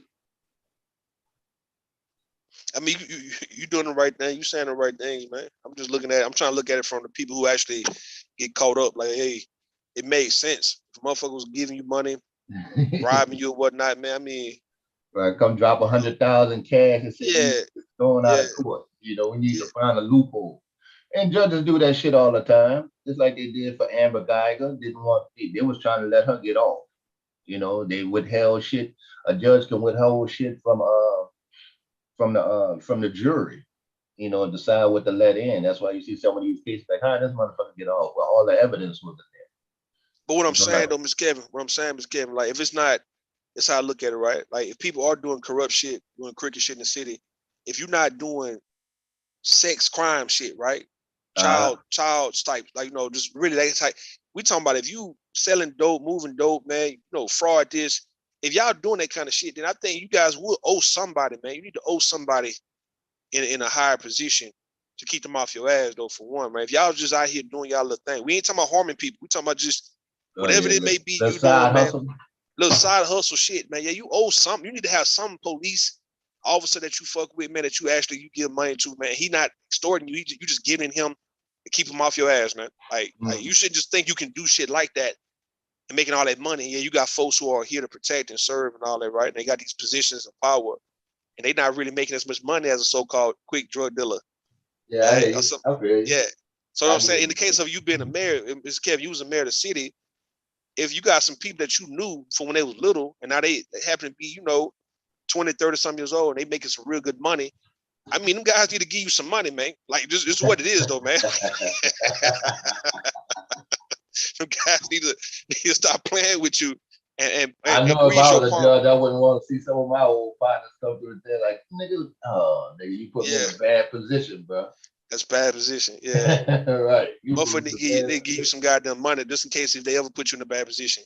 They need to give you some goddamn money, man. If they making, like drug dealers back in the 80s and 90s, man, if you making 100 goddamn bands a week, man, you need to give the goddamn mayor who you know, your mama know, everybody know, man, help that nigga out, man. Break bread with that man and keep that man off your ass, man. If you making good money like this, maybe turn the other cheek, turn the other cheek once or twice, you know, while you in there. What I'm saying is, Kevin, you wouldn't accept no money from me, man. You've been knowing me since I was a little kid. I'm up doing this kind of shit, making money. However I'm making, I want to come and give you like 50 grand, man, every now and then. Like, man, here you go, man. Hold that. 100 grand right here, man. Hold that, Mr. Kevin. OG, Mr. Kevin. Here you go. You telling me, man, you would deny my money, man? I wouldn't ask nothing. No, I ask you, man, what you trying to do, man? Well, you might say something like, man, I'm trying to get in on this high-rise deal. Yeah. You know. And let's say about, city council, I'll try to push for you to get it. I probably would try to push for me to get it. But if I've been knowing you, Miss Gav, you've been knowing, we're talking about like, you know me from church, you know me from the old neighborhood, you know my mom and my grandmother and all that, my aunts and all that. If you're doing something underhanded, but you're not a dirty low down, I get what you're saying. Yeah, that's what I'm saying. If I come and just look out for you, like, hey, man, look, there you go, man. Just hold on to that, man. Like, hey, don't worry about it. Yeah, and that's it. Man, look, they call that look the other way. Look out for me, man. Look the other way, man. Look the other way, money. Now, of course, Mr. Kevin. Of course, Mr. Kevin, I wouldn't step on your toes. I wouldn't be doing shit that's gonna make you have to kind of like come at me. But it's gonna be just you damn sure can't let it come back on. Yeah, it can't come back on you at all now. So, yeah, I'm going off the strength though. You've been knowing me since I was little. Right. and I see what you're doing. I see the pressures you got on you as a mayor of the city. I'll probably have to tell you something like, man, y'all got to chill out on that murder, on that crime, man. What can I do to get you to slow down on the crime? That's what I'm saying. It wouldn't Yeah, even, I wouldn't you even got to want do something, bro. It's too hot. You know, if it's too hot, I can't do nothing for you. Man, if I got to turn myself in, Mr. Kevin, if it's some murder shit like that to where it's too hot, I would just turn myself in. Eventually, not that long. I'll go do, like I said, I'll go do 4 5 years. If you need me to do 4 5 years, man, I'll go do 4 5 years. If that was the case, if I'm making try to get you a little reduced sentence. Yeah. If I'm making look, if you just need me to pay a political debt, like on Get Rich or Die Trying, right? I go do the 5 years. If I'm making $1 million a goddamn month, like on some New Jack City shit, I mean, I would get somebody who working for me go do 4 5 years, man. You know what I'm saying? It would, if you need that just to get off your ass, man. Yeah, somebody would go and do that time, man. It's not like, I know life without parole. Be like Shine and Puff Daddy. Shine and P Daddy. Yeah, man, go sit down. Puffy broke him off too. You go sit your ass down I need you to sit down for about 10 years, man. And we gonna take care of your family and all that shit. Shine say, oh, me and Puffy all right, we good. Yeah. And what he got on? We good? I bet y'all are. That's fact. But I wouldn't even. Puffy was in a position he had to go to court and kind of tell a story, you know. Yeah. You know what I'm saying, Ms. Kev, I wouldn't even put you in a position like that, man. I wouldn't be doing. If you was a mayor, and I know you saw a little man, look, I wouldn't even be doing nothing illegal. If anything, I'd be trying to run for politics, to be around you on some, man. Hey, man, I know him from when I was a little boy, man. You know what I mean? That's how I look at it. Fuck being corrupt. Though, I feel you. Once you're crooked, aren't you capable of committing anything across the board that's crooked? Yeah, I mean, yeah. Like how can you say that, oh, I'll go ahead and do this, but I won't do that? But you crooked. Yeah, you can say I'll take this payment, but I'm not gonna, but if you fucking with them kids or something, that's my limit. All balls off if you're going to jail. I mean, you can have that kind of thing. Money is money, but when you doing murders and messing over people or harming people, then that's not a deal at all. I agree, man. Yeah. Sex crimes and murder and all that, man. That's not a deal. We talking about just. That's why I was trying to tell her, okay, brother, if you're on the street like that and you're breaking me off and I know you and I've been knowing you, hey, man, you got to chill out. If you uptown, man, listen, do what you can, man. I need the murder numbers to come down, dude. Yo. And I know your crew beefing right now. You got to settle that down, man. I can't, because then it become a hot topic of crime in the city, and then they link that to you. Ain't much I can do for you. I agree on that. Yeah. I got a question, right? Like, and what's the scenario of somebody that's an embezzler? Like, who gets the hush money for, you know what I'm saying? Like when there's an embezzler. And who do they pay the hush money controller. To? Yeah, the controller. Oh, the comptroller. Yeah. Okay. You can, yeah. All right. Because they got to alter the books. Okay. That too. Sheriff department. Yeah, the comptroller. Yeah, I don't know a lot about embezzlement. I find it to be really interesting because I didn't realize that people were really getting away with it. I thought like accountants and stuff like that who got control over the money and know how to switch accounts and stuff like that. They usually kind of run solo, huh? You can run solo. That's what I was wondering. Like, do they do that solo, or does somebody know, or is there somebody they have to pay off? It's somebody who like, actually probably real deal know about embezzle money by yourself. The controller, the treasury, because the controller is a head over the local finance person. So yes, because the situation that's happening in Mason, Tennessee. The controller is threatening to take over unless they give up the financial records. So if you got the controller, you technically got damn near the whole state until feds come in. Okay, yeah, the comptroller. Okay. And let me ask you this, Rule. Let's say you caught on to a nice lick, and you got to go sit 5 years. but you have a nice sum of money stashed away. You know, see, that's a decent 5 years. Some people, I know some people that 5 years for $1 million. Yo, sit down 5 years for $1 million. Yeah. 2 million, 5 Right. million. Yeah, okay.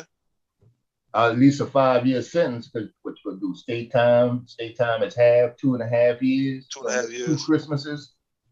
I'm good with that. Okay, yeah, I'm good with that too. In my man. younger days, I got kids now, so they've changed their life. But in my young, if it's just me got to take the hit, I'll take the hit. Yeah, I take the hit. I don't mind this. I don't want to go back to jail, but like when it comes down to shit like that, man, look, I'll go to jail in a minute, bro. Like, I'm not even fit to lie to you. 5 million for for real. 5 years. Don't Yeah, shit like that. impossible. Yeah, I go sit down for that. That's some of I'll them go sit brothers. down You in can't jail. tell me they got all their money, you know. Yeah, You ain't got all of them. we got shit. We got somebody. Shit. We got the truth. We got It's the truth. it's kind of like Senator Jefferson, the black dude with the 80,000 in the freezer. You know that I think they had. Hi, real brother. Hey, how you doing? We got the truth on the panel, man. Ain't We this good something? Bro? We tonight. got in the middle of the night. Happy Friday, baby. Happy Friday to you too. We used to have we used to call when we go into the hub at the UW, we used to call it Conversations 101. It wasn't really a class, but it was niggas in there talking and watching TV, getting their hair cut, you know what I'm saying? Just chilling. I love it. You know what I'm saying? I love the conversation. I want YouTube to be 24 hours a day, 7 days a week. Me too. But why they want to kill it? I don't know. Don't forget to acknowledge Bomb's greeting to you. Did you hear her? Hear who? Bomb? Bomb was speaking to Oh, you. I'm sorry. I thought that was you. Okay. What's going on, Bomb? Bomb wasn't speaking. Bomb cooking. She's making donuts. Wow, I see all that sugar. Now, what you think about all that sugar, Mello? Oh, what's sugar? That was flour. Oh no. Oh, I thought it was powdered sugar. That was flour. Donuts are made with flour. Stop starting shit, that's sugar. brother. Sugar, little vanilla extract. Now, what's she gonna put on the donuts? Glaze? Oh, it's sugar. Okay. Yeah, that's the glaze I'm making. You don't see me? No, that would be sugar, wouldn't it? Yeah, it is sugar. Yeah, powdered sugar. Okay. All right, yeah, you're right. Oh, yeah, I thought that was you getting the donut mixed up. Oh, okay. I guess it's okay if you don't have too many of them. Yeah, well, first of all, it's just powdered sugar with milk, vanilla, and some butter. Okay. You got the time leak with that. I know. Look, Leaky helped me make these real donuts. brother. That's why they misshape, y'all. Leaky was rolling them out. They misshape. Yep, that's how they misshape. I'm putting in a video. You're gonna see him rolling them out. I ain't even lying. Yeah. Nah, they look perfect to me. Like you did a good job. What you mean? I know you look like Dunkin'. You look like Dunkin' Donuts. Krispy Kremes and all that. Krispy Kreme and shit. What you mean, man? That's what I'm saying. Got the glaze rack. Yep. When I throw that glaze on it, it's gonna look good. Which I'm about to do in a minute. Need to open up. Have me and all be all in the hospital just looking at this shit. Get the drive-through. Get the drive-through going. RBR. Yeah. Yo, this panel needs some truth, man. I know. We've been up in line the whole time, man. So no, I'm sure you weren't doing that. But no, it bothered me. I was talking to Baby about it. That Big J said he contacted Tiffany Haddish's manager, and he wants to get the manager, Tiffany Haddish's manager, to say bad things about me to stop me from helping Black people. And I remember back in the day, there was a white boy, and he wanted to do the same thing with Gary, that he wanted to threaten their careers because I helped them. And I'm a bad person for helping Black people with their careers. And I wrote about it. I tagged you in there, Rude. Okay. But it's what am I supposed to think about that? That I'm a bad person because I'm helping Black people. What the fuck?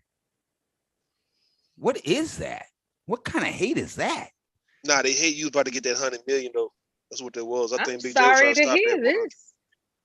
I This mean, is new God damn, information. you want to destroy It's somebody huge. for helping somebody black? Oh God. Hold on, Bob. Slow down, baby. Make it go slow. You got slow motion on that? Mhm. It's gonna get hard like that. You're supposed to have a brush. Man, y'all let Mom do what she do best, man. What y'all doing, man? Y'all let I her. guarantee you, none of them go to waste. No, they look good. They look good. Well, But shit, yeah, they that's what we're hot. gonna talk about Nothing today better on the than Real hot, Brother fresh Radio Show, donuts. man. If you're a bad person for helping other black people, that's crazy, man. I mean, they call you a do-gooder. You know what they say about do-gooders, huh? I get no, they don't say that about do-gooders. I'm just saying these guys will support Putin and Trump in a minute. Yo. But you want to help Yeah, somebody? don't even question. They don't even question the other Supreme Court justices. Some of them wouldn't even be judges, you know, whatever. Got all kind of Nazis on the Supreme Court, but the sister, you know, they got to start all kind of lies and rumors about her because she black. That a bitch. Mm-hmm. Yeah, black folks, man, we got to stop catering to these people. I like her hair. She got good hair. Are you saying she got good hair, Mello? I do. There's fresh. See, you guys were sleeping. I like that. I like that. I like that. It's a style that it doesn't have to be coiffed all the goddamn time. Like she can actually pay attention to her job, you know, because she doesn't have to be bothered with her hair other than routine maintenance, you know. Yeah.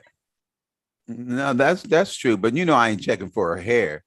I think that she'll be good. You know, they had the same thing when Kamala was saying, you know, she married the white boy. And back then, you know, before we had the black genius, you know, these sisters didn't believe that, you know, they could move up in the world unless they married a white boy. You know what I'm saying? So it's sad, but, you know, that's just the way things were, you know? Yeah, they know now that that's not the way it is. But back then, when they was getting married and trying to move up the ladder, you know, they thought that the best way to do it was, you know, to marry outside of their race. We can't hold it against them as long as they learn their lesson, you know. But go ahead. It's not like she picked him up off the street. He's 6th generation. How far back does that go? I can't even do that math. You know, 6th generation Harvard. Of what? No, like attendees that like he comes from a lineage of people that were affluent enough to successfully complete degrees at Harvard. 6 generations. So they have they have a system of networks that can get you through some doors that you wouldn't have otherwise gotten through. And here she is now approaching the Supreme Court. Okay, that's all I'm saying. Yeah, that's true. Now it's just coincidence that he's black. I'm sorry, white. Right. But it would have been nice if he was black. It would have been nice. But to get those kind of connections, to get to that level, come on, man. No, she's talking about Donnie Jackson. Oh, okay. Judge. Katanja, yeah. To get to that level, you got. Now, I was wondering, real brother, if you could tell me how Clarence did it. How did he get to the Supreme? I never watched those. I heard about the Anita Hill thing, but I didn't watch it. I was kind of young. He had shown his ass for many, many years before the Nazi George Herbert Walker Bush put him on the Supreme Court. So we had never seen a national politician that was like Clarence Thomas. We had never seen a brother that would sell out that hard. And so he caught us by surprise. All right. Yeah, he was the ultimate stereotype. Yeah. And he lived up to it. Yeah. So they got us on that one. But I don't think that the sister is that kind of sister like him. She's Right. not. And how many times should he have recused himself because of his wife? You know what Oh I'm my saying? God, that And story her is fucking incredible. But you don't hear people come out on that. You hear him judge the sister trying to get in the Supreme Court when his wife is, they're running some kind of hustle. Him and his wife. Yep. Well, one of the Out other the Supreme Court. I heard his wife was calling Anita Hill harassing her. What? Yeah, I heard that. She was scared to say anything too. Yeah, they definitely have her intimidated, and her wife on a regular basis, she conjure up shit to keep us scared. Well, she's a racist. Byron Allen's wife is like that too. 100% racist. But I think that we as Black people are sophisticated enough to know the difference. At first, yeah, we could be fooled. But I'll say this about white people too. They can never really accept you 100% because they think you might wake up one day and start representing for your people. So we give them hell, but I think the white people give them hell too, because if they wake up one day and become woke, then obviously the white people will turn on them like they did Colin Powell. So I think that those people don't live in peace. Them people, the Black people hate them and the white people hate them and fear them and are suspicious of them. So, they don't have real good Colin lives. Colin Powell fell It's a hard tightrope to walk, that's for sure. You think Colin Powell fell into a trap with that Iraqi shit, and they knew that they kind of set that up because he sold that to the people? Well, yes, and because they made him the Black face and of it, came from a culture of honesty, he bought into it. Condoleezza Rice bought into it, but I think it's unfair. Why? Because when somebody is your boss, right, and they hire you and you work for them, you work for them. See, if it was drug dealing or anything else illegal, then they would blame the people at the top. Right. But only when it comes to Black people do they get to blame Black people for some shit that the damn racists did. Now, he said point blank that it was Dick Cheney who started that lie. Right. And he was the vice president. And that's where he was getting his information from. Yeah. So he was going on the information that was given to him. Yeah, but they just want to use that to shame Colin Powell. And he got back at him by it's the same thing with Obama, Eric Holder. They try to put that Fast and Furious on him just to tarnish his name. Yeah. Even though they've been moving guns to Mexico for decades. Absolutely. They want to put it on him. Yeah. Absolutely. So any new lie that they come up with, even if they lying, it still destroy their credibility to seek a higher office. Yes. Just the rumor alone, like they're trying to do this sister here, getting on the Supreme Court. Well, we have to stand up to that. We have to. Here's how it should work. If you lie on somebody, like they were with the sentencing, right? You don't get to say, oh, okay, well, that was a lie. Well, we got another one. If you lie, that's it. You don't get to, well, I got a new lie. No. Once you lie, that's it. You're disqualified from lying. So they saying now that she blocked a $22 million settlement for somebody, for the Black workers or whatever. You only get one lie. All right. It ain't like the old truth panel where you get two lies. No, you get one. All right. And then that's it.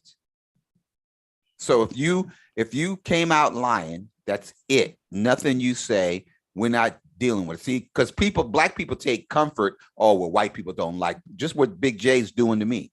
Well, white people don't like him. So therefore, it's okay for us as Black people not to like him. You lie on somebody, you are disqualified forever. Now you're gonna have to do some spectacular ass shit to get black people to come back to the Republican Party after all the shit they done did to us. Right. Is that brother from Florida who got caught with the white boy and the drugs? He trying to run off the Oh yeah, Gilliam. Yeah, He's now done. I can't vote for this stupid motherfucker, man. Nah, he's done. That's your one chance, man. Yeah, Talking about he had to go to rehab and man, you know, for counseling and all that kind of shit. You know what you was doing, man. Yeah, nah, he ain't. It's gonna be a cold day in hell before that motherfucker can ever come back. But we know that with black people. I'm talking about with these people that they claiming they superior to us. They're the ones who get away with lie after lie after lie. Does anybody think? Does anybody think that when somebody's on drugs, it's a good enough excuse to give them a second chance? Hell no. Not in public office. Like if they use the excuse, oh, I was high, I was drunk, I didn't know what I was doing because I was high or I was drunk or I was on, you know, some type of fucking, you know, medication that altered my consciousness or something. Do you really think that's a good excuse for somebody to get away with some fuck shit? Nah. No, but at the same time, your ass is messed up, so you really still don't need to be in office. Yeah. Well, it shows weakness. It shows a weakness. And if you can be weak like that, then, you know, we do have self-esteem problems. And I'm not going to say that success and money doesn't help our self-esteem, because I think it does. You know what I'm saying? But for the most part, people that, how I talk about it, how I write about it, is if you have the desire and the willingness to do something, that's better than if you have the talent and the ability to do something, or if you're just a liar and a scam artist and you fake it till you make it. They keep saying that. Obsidian and them keep saying that. I don't want somebody to fake it till they make it. I want somebody to actually learn, to actually become proficient. Now, if you're willing to learn, I'll give you a pass. But if your only goal is to win at all costs, and that means lying and cheating and stealing and tricking people and fooling people, then I can't. Someone that You're something to do anything then. Yeah, someone like that, man. Focus, you do that. Not taking a little, like Ruth said, a little extra here and there. This motherfucker whole thing is to lie and fake it till you make it till you get up there. That's worse than taking a little side hustle. In my opinion, that's the first thing. I didn't even realize that it was that much of a problem. I never thought it was that much of a problem. That, you know, that people will take something they got a good point, and then they'll take a good point and then put a lie behind it, because it's not a good point if it's true. We got to throw a lie behind it, and that's crazy. That's what we as Black people are doing. So I'm supposed to not accept with this Black lady because, oh, she did some lie that they're telling about her. I mean, it's like they're kids. They really believe. Miss Chantel came to the program and said all kind of stuff about Black men and white people. And you wouldn't believe it, Mella. And then said, come to my channel. I'm starting my channel up. Now, this is the girl that had a baby by a white boy because she thought white people were superior. She's over on my page saying, you guys love white people. You guys think white people are superior. Come to my channel. I had a baby by a white boy. What the fuck? And so I'm saying, she really believes. She be tripping. Yeah, she really believes that people are going to leave my channel because she lied and said that we want to be white because we want to learn other cultures. No, I want to learn other cultures. Hold on. Is there room for her to have a change of heart? No, because she doesn't believe in a change of heart. No. She believes that white people are superior. Now, see, this is what Rue had. Rue addressed this on his channel. I think a day ago. He addressed on his channel, just because you did something, does that mean that you should be forever judged for that mistake or that? if you're not doing it now, yeah. You know, so you're Her kid go forever be with a right. white So boy. so according to real brother, you think that once you mess up, then that's who you are. No, that's not true at all. See, here from the beginning, right? Miss Chantel believed that white people were superior, that if she had a baby by a white boy, if she joined the Klan, if she joined the Nazis, if she hated black men like white people do, then she'd be okay. My point to psychopatheists and everybody else black, and now of course they can't accept an argument for me because of my race. I'm the same race as they are. But here's the argument. If you are black and you learn another culture, even though both your parents are black, the chocolate slimmy that you're married to is black, your kids are black, you're trying to help black people. Tiffany Haddish is black. F. Gary Gray is black. All the people that you helped are black. Black you do all that over explaining, and she's saying, no, it's not over explaining. Please. Not understanding this is the problem. Now, she's saying that if I learn another culture, I'm not pro-black. I'm not pro-black. Now, she didn't learn the other culture. She just had a baby by a white supremacist of another culture. So she's okay. But I had all my kids are black, but I am not black enough because I learned another culture. Now, here's the issue, Mela.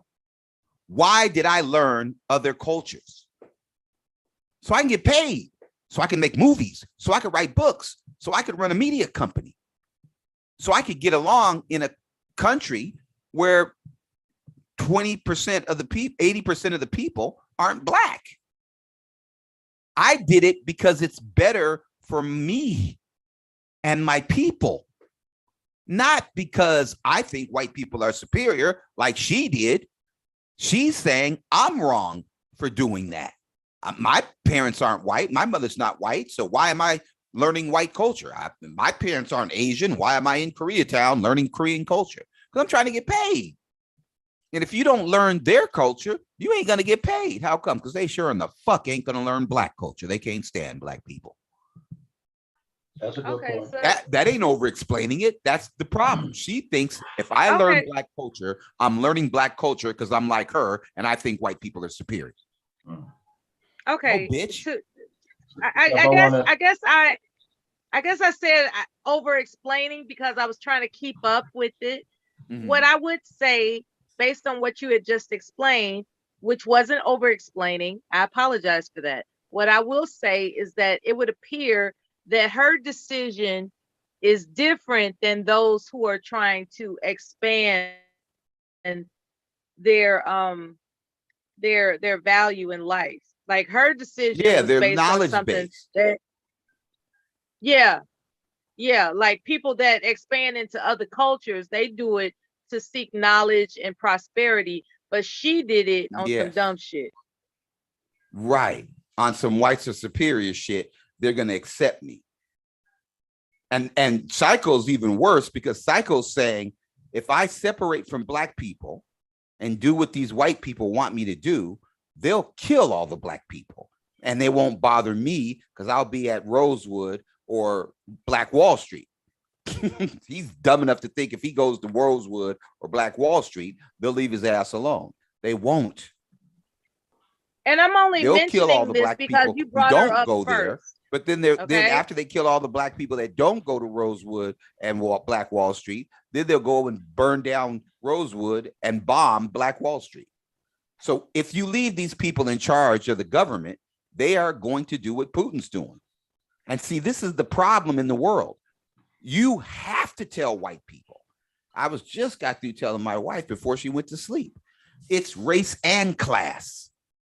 So there's brothers on here saying, no, it's just, it ain't got nothing to do with race. It's class. Bullshit. Obama's worth $76 million. What class does he belong in? The top. The top. Then why can't he be accepted? Well, but they sure treat him like a nigga. Because of his race. Right. Now, Bernie Sanders, he's white. How come they treat him like shit? if he's not in the top 1%, it doesn't matter if he's white. And they got more talking points against Biden than they do Obama. Right. In a negative. Well, I don't know about that. They really hate Obama, but I'm saying that. Well, yeah, they didn't bother Biden, but they own his son ass. Yes, right. And that old crime bill shit. Because they can bring that up. Well, no, we know that it's because he's a Democrat and they want to destroy Democrats. But Marxists, and this is what they don't understand, because the Nazis in the Ukraine couldn't understand why Putin was blowing them up. Well, you're not in the 1%. And let's please be honest and understand. I know as a black person, you're saying, no, as long as they're white, they're good. No, they're not. He's blowing them up. See, that's what Arthur and JB were saying. Oh, no, it's white on white crime. Oh, no, these are white people. The whole point is, if you are not the right race or the right class, you don't, they're going to blow you up. They're going to kill you. They don't want you there. So white people are thinking, oh, no, I'm good because I'm white. Wrong. Are you in the 1%? No. How many people are in the 1%? 1%, nigga. The 99% doesn't get in. Now, you ain't black, but you ain't in the 1%, so you don't get in either. Black people don't get in. 1%er, 99%ers don't get in. And we as black people, just tell me how you guys feel about that. How do you feel about Putin saying that if you aren't in the 1% richest white people, I'm going to blow you up? How do you feel about that? It's exclusionary. Right, but do you think that white people should be able to say, well, you shouldn't blow us up, just blow the niggers up? Because that's what they're saying. That's the popular opinion, but You're right, that's what they tell themselves when they sitting in those bomb shelters. But Putin don't think like that. 7 months of food that they'll never eat. But see, that's the thing. So as black people, and I understand as a black person, you're focused on the race, but you have to understand as a Marxist, they're focusing on, I would even argue that Bezos, he owns the Washington Post. He's even focusing on the 1%. Bill Gates doesn't want to lose his money. Bill Gates is giving away his money, but he doesn't want to lose his money. Why? Man, come on. Real brother, I heard on the radio earlier today a bunch of how can I put this, disparaging cries. Like they were just crying out about how this one woman, she was able to escape to some land, and she says whenever she hears an airplane, she's traumatized. Like she starts shaking and getting anxiety. And I'm thinking to myself, what the hell do you think black folks go through? You know what I'm saying? It's like we really got these goddamn public broadcasts, crying, that's just trying to signal crocodile tears for everybody that is not focused on black people. And that he wants to be distracted from how black people continue to be discriminated. Praying sob story. My brothers and sisters have to continuously go through what they go through. Do you know how upsetting it is for a black man to be pulled over by a police officer?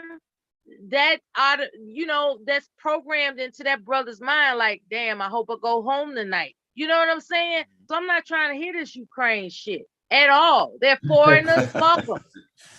No, you're right. But what would you recommend they have done so they wouldn't be getting blown up? What could they have done that they didn't do that they missed? They're foreigners. Fuck them. No, don't say that, because they don't want to hear that. I think that what they should have done, hold on. I think that what they should have done is what I've done. Find out why they hate people that aren't in the 1% and that aren't of the same race as they are. And if you realize that, then why would you put them in positions of power? They keep saying, my wife gets sick of me saying it, but they keep protesting. Well, motherfucker, Putin's been president of Russia for 40 years. He was just like Gaddafi. Yeah. Now you want to protest him? Why did you put him in office anyway? Because you thought he was only going to kill the black people. Now You thought it was only race, but it's race and class. Right. It is class. That's why you can't convince none of these dumbasses in Kentucky, that they voting against their own interests. You're not in that class, man. Them people don't think about you white. Yeah. But Mitch McConnell don't give a shit about you. You ain't got nothing on him. He wouldn't even talk to y'all. I remember those coal Joe miners. Them old ass coal miners. Was gonna look out for them. He didn't give a damn. Yep. Like you a coal race miner. and class. Yep, it's about class. You're right. You're right. It's race and class, and they just don't get that. You can't put people in charge of the government. Yeah, you racist. You want to get rid of black people. We get it. But they're not going to favor you, Kelly Ray, and Carolyn Lowe. No, you're not in the right class.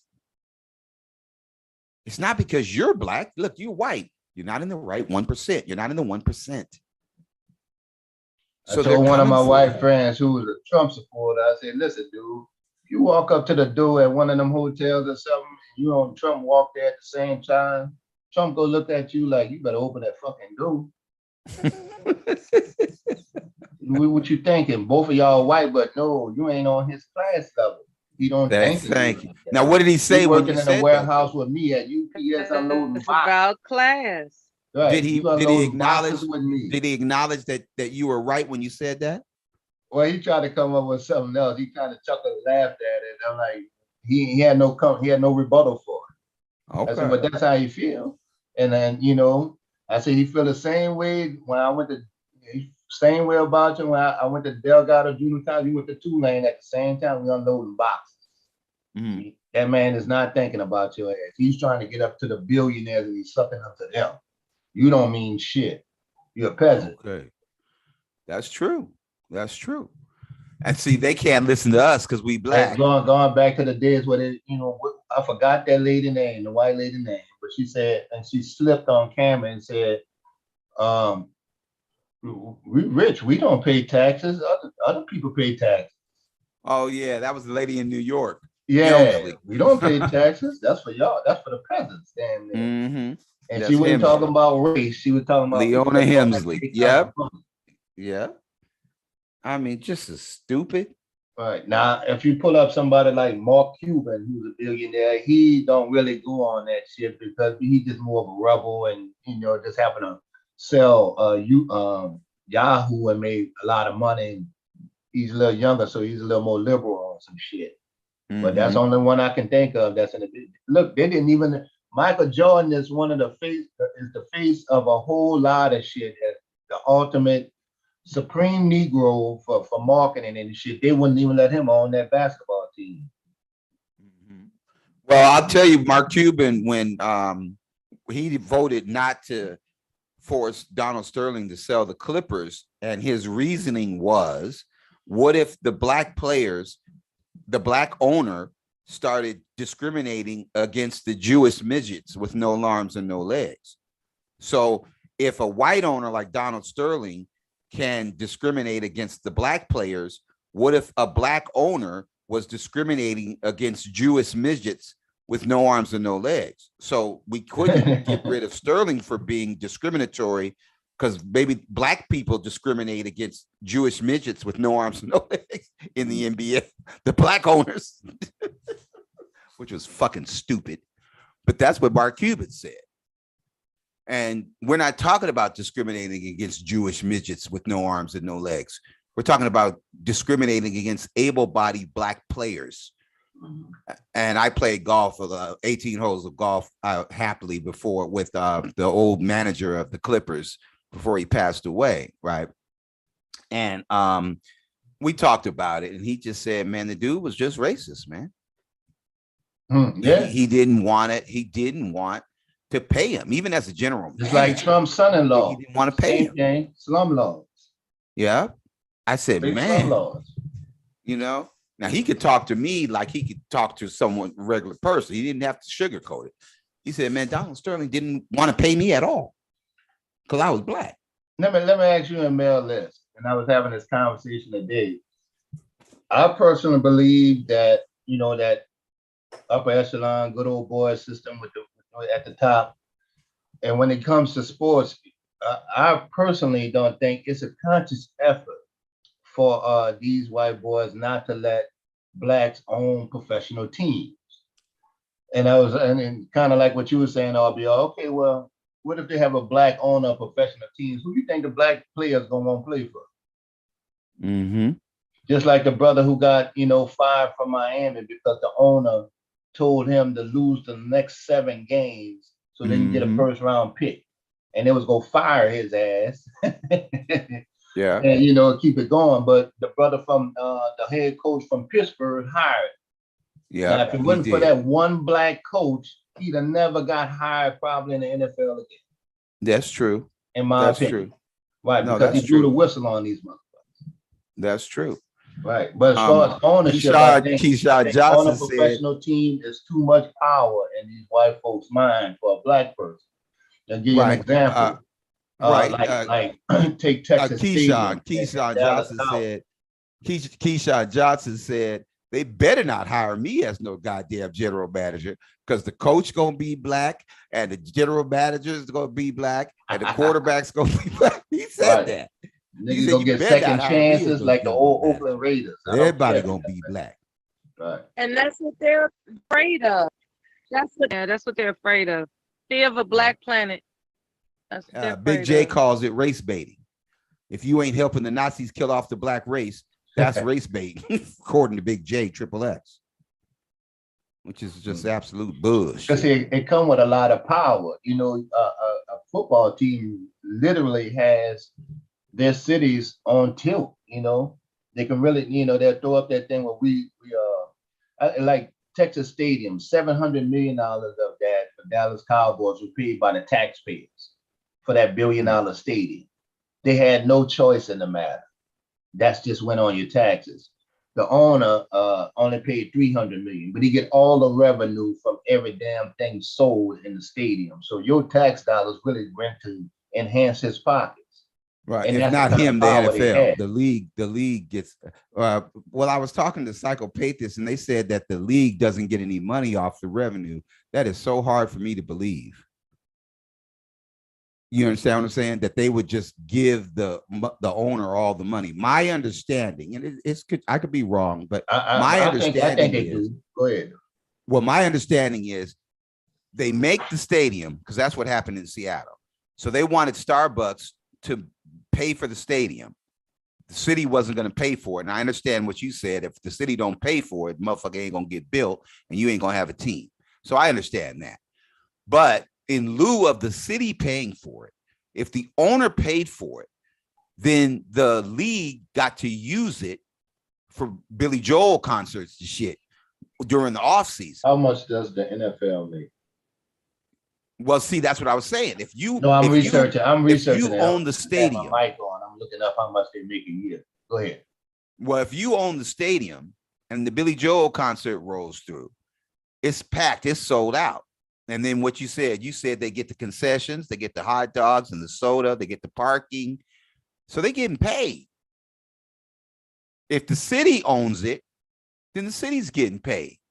Whoever owns, that's just like us with our channels. We own our channels, but obviously we don't realize that we own our channels. We're supposed to get paid off the advertising. But if the city owns the Coliseum, that's why they didn't want the Raiders and the Rams playing in the Coliseum, because all the money goes to the owner. And if the county owns it, see, now the thing about what I'm saying with you is if the city pays for it through bonds, then the city gets, you can't give $1 billion worth of bonds and not pay it back. It comes due in 10 years. So if the city gets paid, then the city feels like that's it. Now they ain't getting paid the same amount they paid. If they paid 300 billion, if they kicked in 300 billion, I don't know what it is, but maybe $1 billion, $2 billion, they're gonna make 4. They're not trying to make their money back. They're trying to make a profit. Ain't nobody trying to lose no money. But we have to be honest. The money goes to a system. I mean, it goes to the government. The government, listen to this very important point. The government is not a business. They're not in business to make money.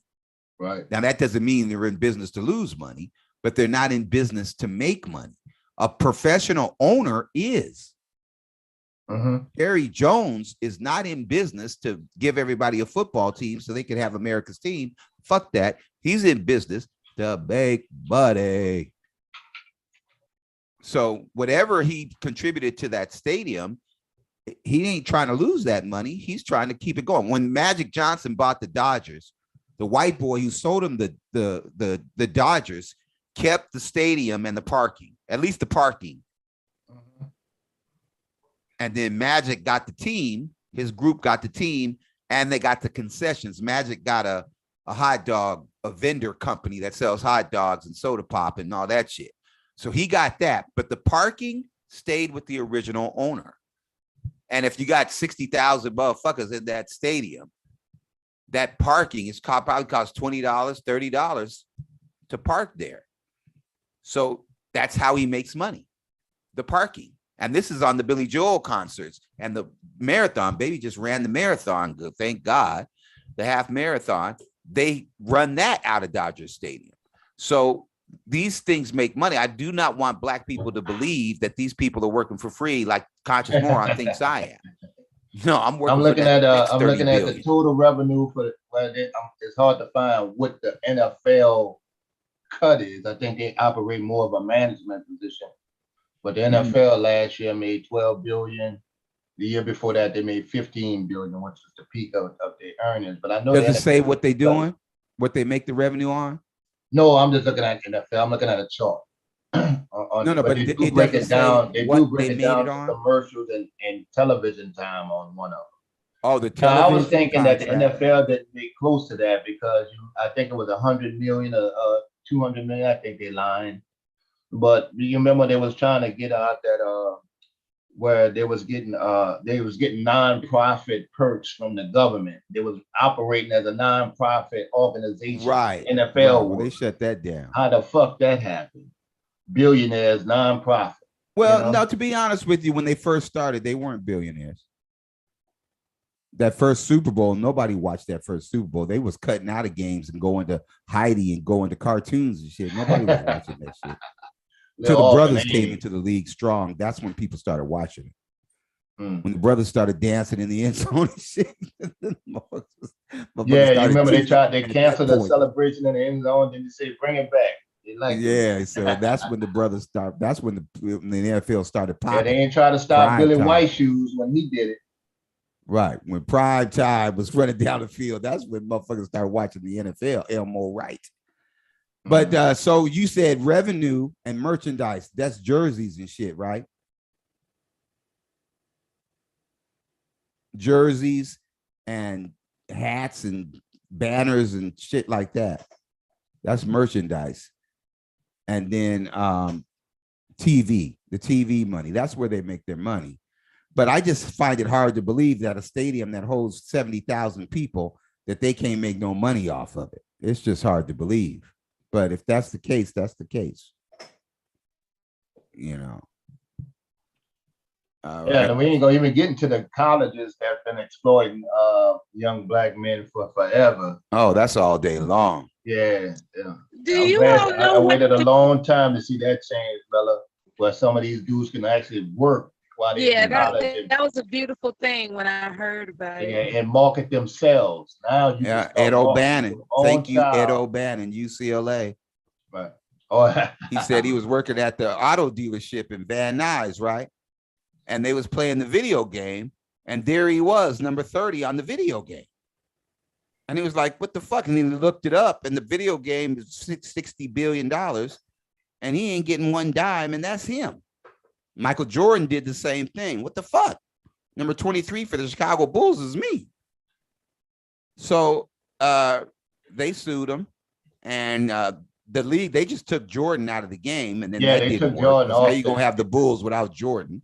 Right. So they had to pay Jordan, And then Ed O'Bannon took it to the court and they got a class action and now they have to pay him for their likeness. And They now dropped the even have to game pay though. they They even have said, to fuck pay the game then. Fuck They even have to college. pay the brothers now for video games when they mimic some of the dancing on video games and the music now. Even the tattoos, Kevin.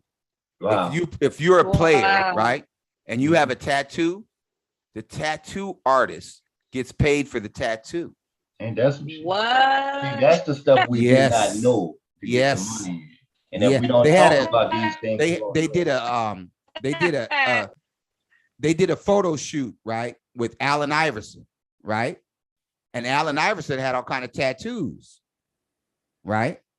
And so the tattoo artist said, man, that tattoo on Allen Iverson's arm, that's my copyrighted tattoo. That's my tattoo. I did that. You know what they did? They airbrushed the tattoo off of Allen Iverson because you have to pay him. That's like artwork. That's like if you feature the picture of somebody's art in the background, you have to pay them. So they even have to pay for the tattoos. So some players, they'll have their tattoos, and some players, they just won't. They won't put the tattoo on. Same thing with the shoes, with the Nikes and the Under Armour. You can't put that shit in there unless you pay them. Same thing in the filming industry. As you know, RBR, you can't come up there with a Ralph Lauren shirt. They're gonna make you put on a plain shirt. They ain't gonna have nothing, no name brand, nothing. Yeah, unless they pay or unless they give you a product placement, you know. Yeah, I get what you're saying. But on general, the background, they be like, no, we're gonna put you in a plain shirt. Like if you got, you know, they like, no, you put you some everyday stuff. Yeah. So that's Be what like, those people not I talk about sponsoring in terms of They're you not have to sue sponsoring them this movie. or they'll beat you. That's the only way you can get the money is to sue them. Hold on, y'all. I'll be right back. All right. Preach 7 is saying drop the link, but it should be up there. Conscious wants to attack me and insult me, and obviously. So he saw me on the stream. So here he comes.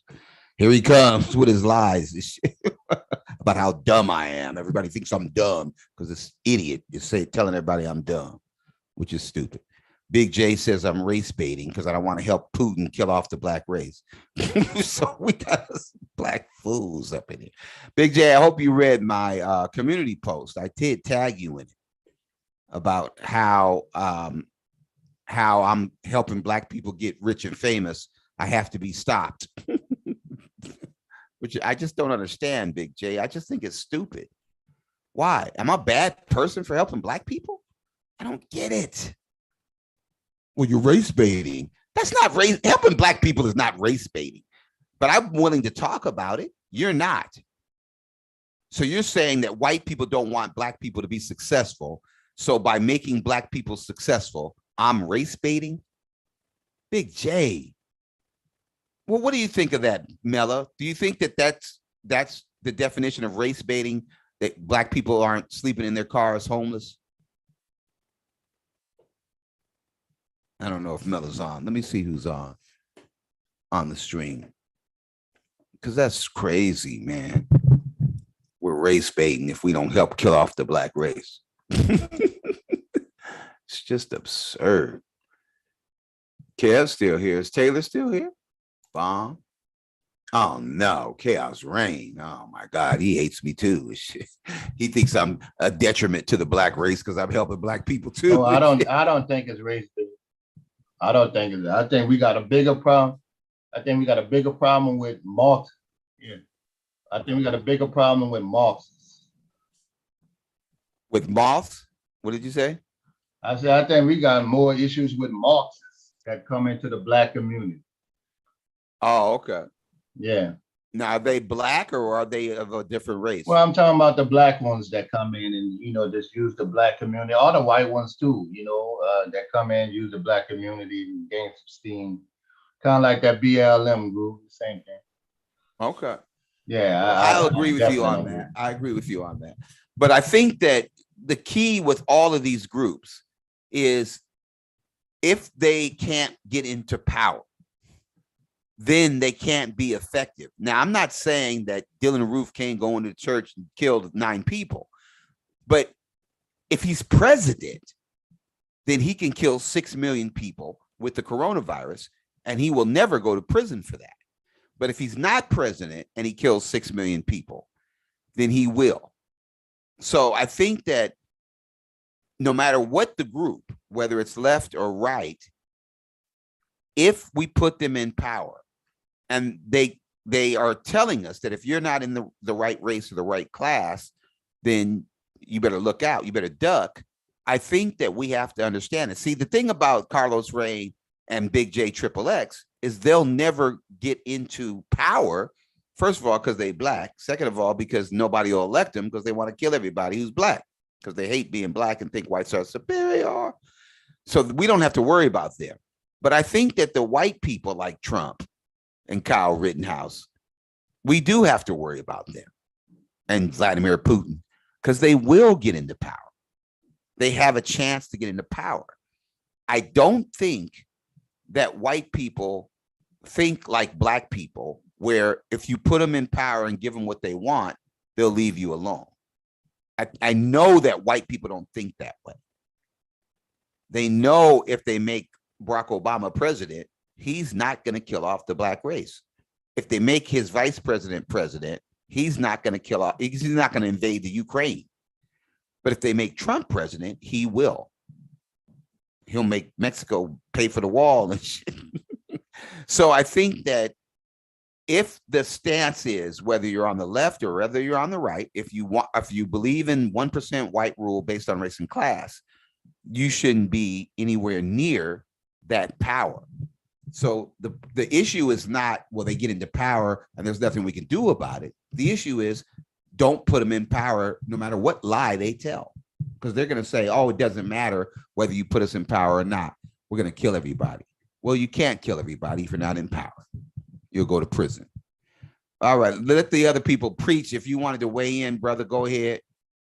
I don't know if Chaos Rain is up, but preach. If you awake, you could unmute and give us your thoughts, brother. Yeah, I'm here. I think it's a real interesting conversation. I think the white boy, you said his name was Rittenhouse, right? And he walked in. And he walked into the I don't know if they were doing a demonstration or just protesting or whatever. But I mean, I don't know how much longer we're gonna have to deal with this. Maybe it's gonna be forever, but there's always gonna be hypocrisy when they commit crimes and when we commit crimes as black people. Because like clearly you understand that white boy didn't give a shit about the people he shot. He felt justified. And he even like went so far as to like fake, yeah, like, so it's just certain situations where, we always bring up the conversation. Well, if that person was a different skin color, it would have been completely different. It wouldn't have been this long drawn out process. And then some people try to say, oh, well, that's because some people actually have money for lawyers, and lawyers kind of drag shit out like that. So because they don't want their client in jail and they want more time to like figure out how to get them out of this space. I get that too. But to be honest, po white folks get off the hook as well. As long as it's not a white folk with some money or some status above that poor white folk is gonna win over the rich black dude. It's like you see what I'm saying? It's like how they talk about the hierarchy. You got the white male, the white woman, the black male, and the black woman, right? Right. The Bill Cosby and the OJ. Right. So they got money, but R. Kelly, but they still end up in jail. Right. You're right about that. Yeah. Okay. And the stories of young black men, like literally dreams being ripped from them because of a lie about like some Me Too shit. Like the numbers are astonishing. The stories are terrible. Yeah. I'm not saying it don't happen to white boys. Like that scandal with that hockey team at that college. Was it a hockey team? I think it was a hockey team. But it took them a minute. Lacrosse. It was lacrosse. Lacrosse. Yeah. But it took them a minute, man. And because this is what the privilege and the connections and the influence does. those white boys' families probably knew people that, would be in those people's best interest for those boys not to have no future. Maybe they probably got people in their family that's like, oh, he's gonna run my firm one day, or he's gonna run my practice one day, or his mom is such and such, or his dad plays golf with XYZ. I think it's a whole lot of that politicking that black people ain't got in high places. True. That's You true. know. Now, as far as black people and all people, I think that when, society, I believe, takes the best argument. One of the keys in society that doesn't allow poor people and people that don't have any traditional power to be successful is they make a better argument. So I think that what our opposition is doing in our society is doing what Big J Triple X is doing. They block you. They do what Carlos Rain is doing. They come on the panel and tell you to shut up. You ain't shit. You're a drug dealer. You're a criminal. You did this. You did that. So their game is, if you don't get to make an argument, you ain't going to win the argument. So they just block you and say that you're a bad person because you help people get rich that were black. And so the game is to keep the people out of power who are willing to treat black people abhorrently. And how do you do that? In this country, and this is why they want to get rid of democracy, you can vote them out, and your vote doesn't matter in terms of how much money you have. It does matter in how many people vote to get them motherfuckers out of office. Because if you don't vote them out of office, then obviously they're in office. So what happened with the, Obama's Supreme Court nomination, Merrick Garland, is we didn't have enough Democrats in the Senate to even get a hearing for Merrick Garland. Them racists wouldn't even have a hearing on it. So the election came and Trump won the election, and you can forget about Merrick Garland. He put the Nazi on the court. And then he put 2 more Nazis on the court. So by voting out the Nazi and voting the Nazis out of the Senate, we were able to get a black woman nominee to at least have the hearings, and I think the confirmation. And even if they somehow tripped her up, the next nominee will be black as well. They're going to want it to be a black conservative, and we can't have another Clarence Thomas on the Supreme Court because he'll kill everybody.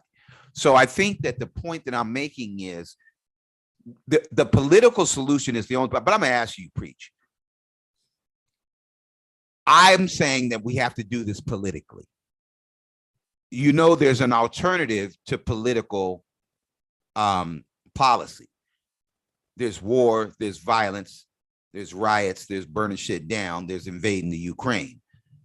You don't think that we as black, well, I'm not trying to lead you, but should we use the political system, a political solution, or should we do what Putin's doing and wage war?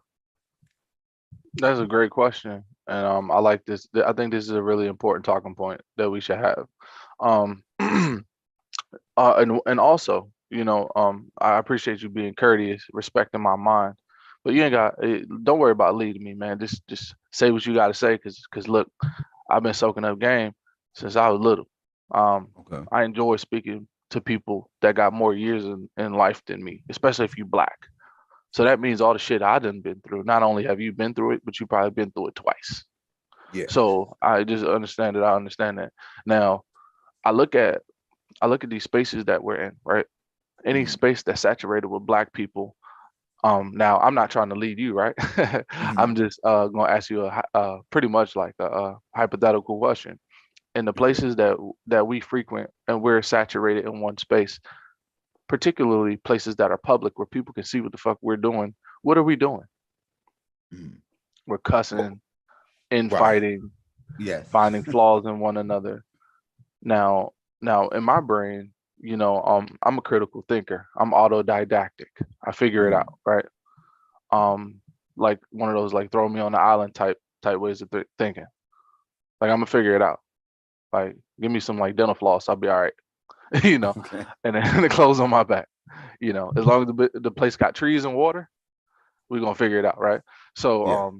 I'm looking at it and I'm looking at all these things that people see as negative and scary as Mhm. positives. Like we have women in these spaces that can drag somebody for hours, Mhm. maybe a brief intermission. She might go to the kitchen to refill her wine glass, Right. or you know what I mean? Uh-huh. But she can, and then we have men in these spaces that go back and forth for years. I mean, the beef don't die, and they Yes, that's true. probably, so a lot of them never met each other in person. So I'm just thinking like, as far as let me get to where you going, the political part. I look at them as strengths in the political arena, because if all of those people can just redirect that focus, all that anger, you know, and say if like 5 content creators in these black spaces, it doesn't even have to have a whole bunch of subs. Just 5 people that people usually frequent their channel to see the fuck shit, right? Let's just say Right. one day they were Right. all on one accord one day, and they were like, "Look at this politician." You know what I mean? Look at what he does, and look at how it's affecting us. How about we do this? How about we find people in that area and make them aware, right? And then just by making them aware, maybe some of that anger and that vitriol that we have towards one another, we could put it towards some kind of positive change. Because right now we're just, infighting. It's all being directed towards us. That sounds So good. it sounds great, right? That's me being hopeful. Well, I think that I'm glad. I I'm think glad that to what say the point I was making was they wouldn't be trying to silence us from making our argument if they thought it wasn't their going to be argument was effective. better. See, what Conscious Moron is saying about me and my channel is I don't block anybody. Big J can come on my panel, which he did. He does yesterday. He did. He comes on my panel all the time. I don't have him blocked. He got me blocked. Why? Because I don't have to block him. That ain't I don't right. have to block him. Now, if Conscious is talking about killing my wife and having sex with my wife and shit, I block him when he's doing stupid shit like that. But other because my wife is here, so she don't need this goofy ass nigga talking about killing her and having sex with her and all that other stupid shit. But other than that, every day I unblock him and let him come on and say the sky is red. So my point is, we are 90% of black people think white people are superior. 90%, 99.9% here on Black YouTube. 96% of black people voted for Obama.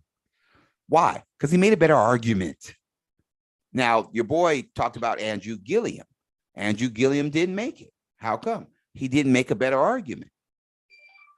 And we're being unfair if we say Stacey Abrams didn't make a good enough argument to become the mayor of Georgia.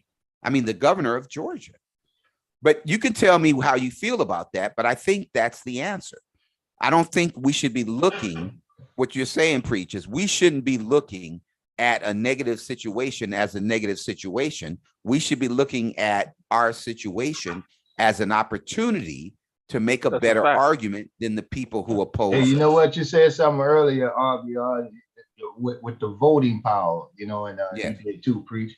See, they really want it because, like you said, they know we can vote them out. That's why they're trying to get rid of democracy. Yes. And they know black people Trump, are very opinionated and strong-minded. And like I said, these women in these spaces, once again, they will talk you down. I mean, well, the men too. They got men too, Preach. Them niggas act like that too. Yeah, no, I'm just saying. Yeah, it's a strength. And it's the top ones, Preach. It's the top 4 or 5 on each side.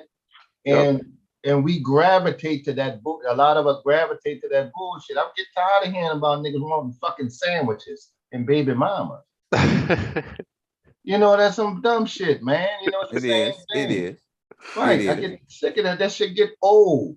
Anytime a black person do something, hit the news, he didn't come across YouTube magnifying this shit. Like really?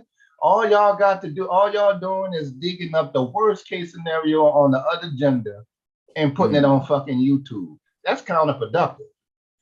It Hey, is. look at this though. Look at cancel culture, right? When they call, okay, let me look at something that's generally negative, and let me look at the positive side, right? When a motherfucking content creator calls for a mass flag, and they get like 200, 300 people to flag a channel, okay, so if you can get 200, 300 people to flag a fucking channel, how many people you think could get to vote out a piece of shit after you outline exactly how those people Right. are negatively Good affecting point, that Creed. black community? You see Good what I'm saying? point. But A their flag is energy just a is vote. focused in the wrong direction. A dislike or a like is just, what is it? It's a vote. You're hitting the button. But it's a lot. Yeah. But see, some people don't want, black people don't like to admit when they don't know how to do things though. So it's hard to teach them stuff, because when you get into that space, then it's like, okay, well, how do I vote? Right. Well, I think what I tell them is, I'm not registered. if I you don't know feel how to like, register to vote. if you feel intimidated, seriously intimidated, because they are killing us. See, I'm not trying to kill anybody, but the people, Putin and them and Trump and them, they are trying to kill people. Dylan Roof and Kyle Rittenhouse, these motherfuckers really are killing people. So I understand that if a black person, Queen Maya said that. She seriously said, I saw Breonna Taylor, I saw Sandra Bland, they ended up dead. They were woke. They were Black Lives Matter. They were activists. They protested. And the fucking racists killed them. So fuck that shit. I ain't black. I'm biracial. I ain't fucking, I'm Trump. And they've been doing it since the beginning of this country. Nothing stopped. But what do you gonna say to her? Because she can lie. Her mother's white, so she don't have to be black.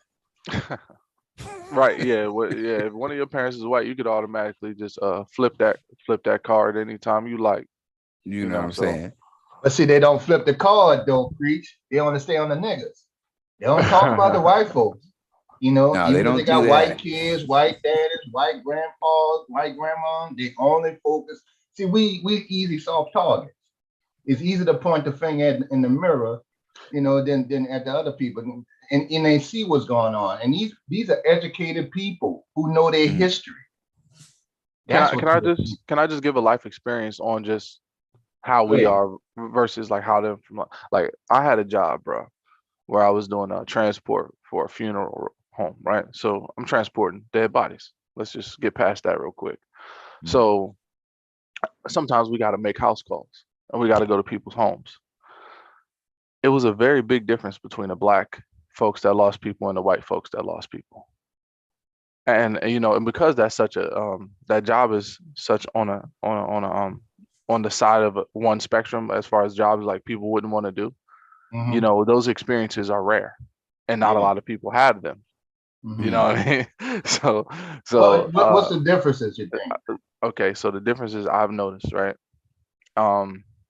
is like the white folks, they'll get real theatrical, very theatrical, like the movies, like, oh, you're the greatest thing ever. What am I gonna, I can't, I'm never gonna do, what am I gonna do without you? You're the greatest person in the world.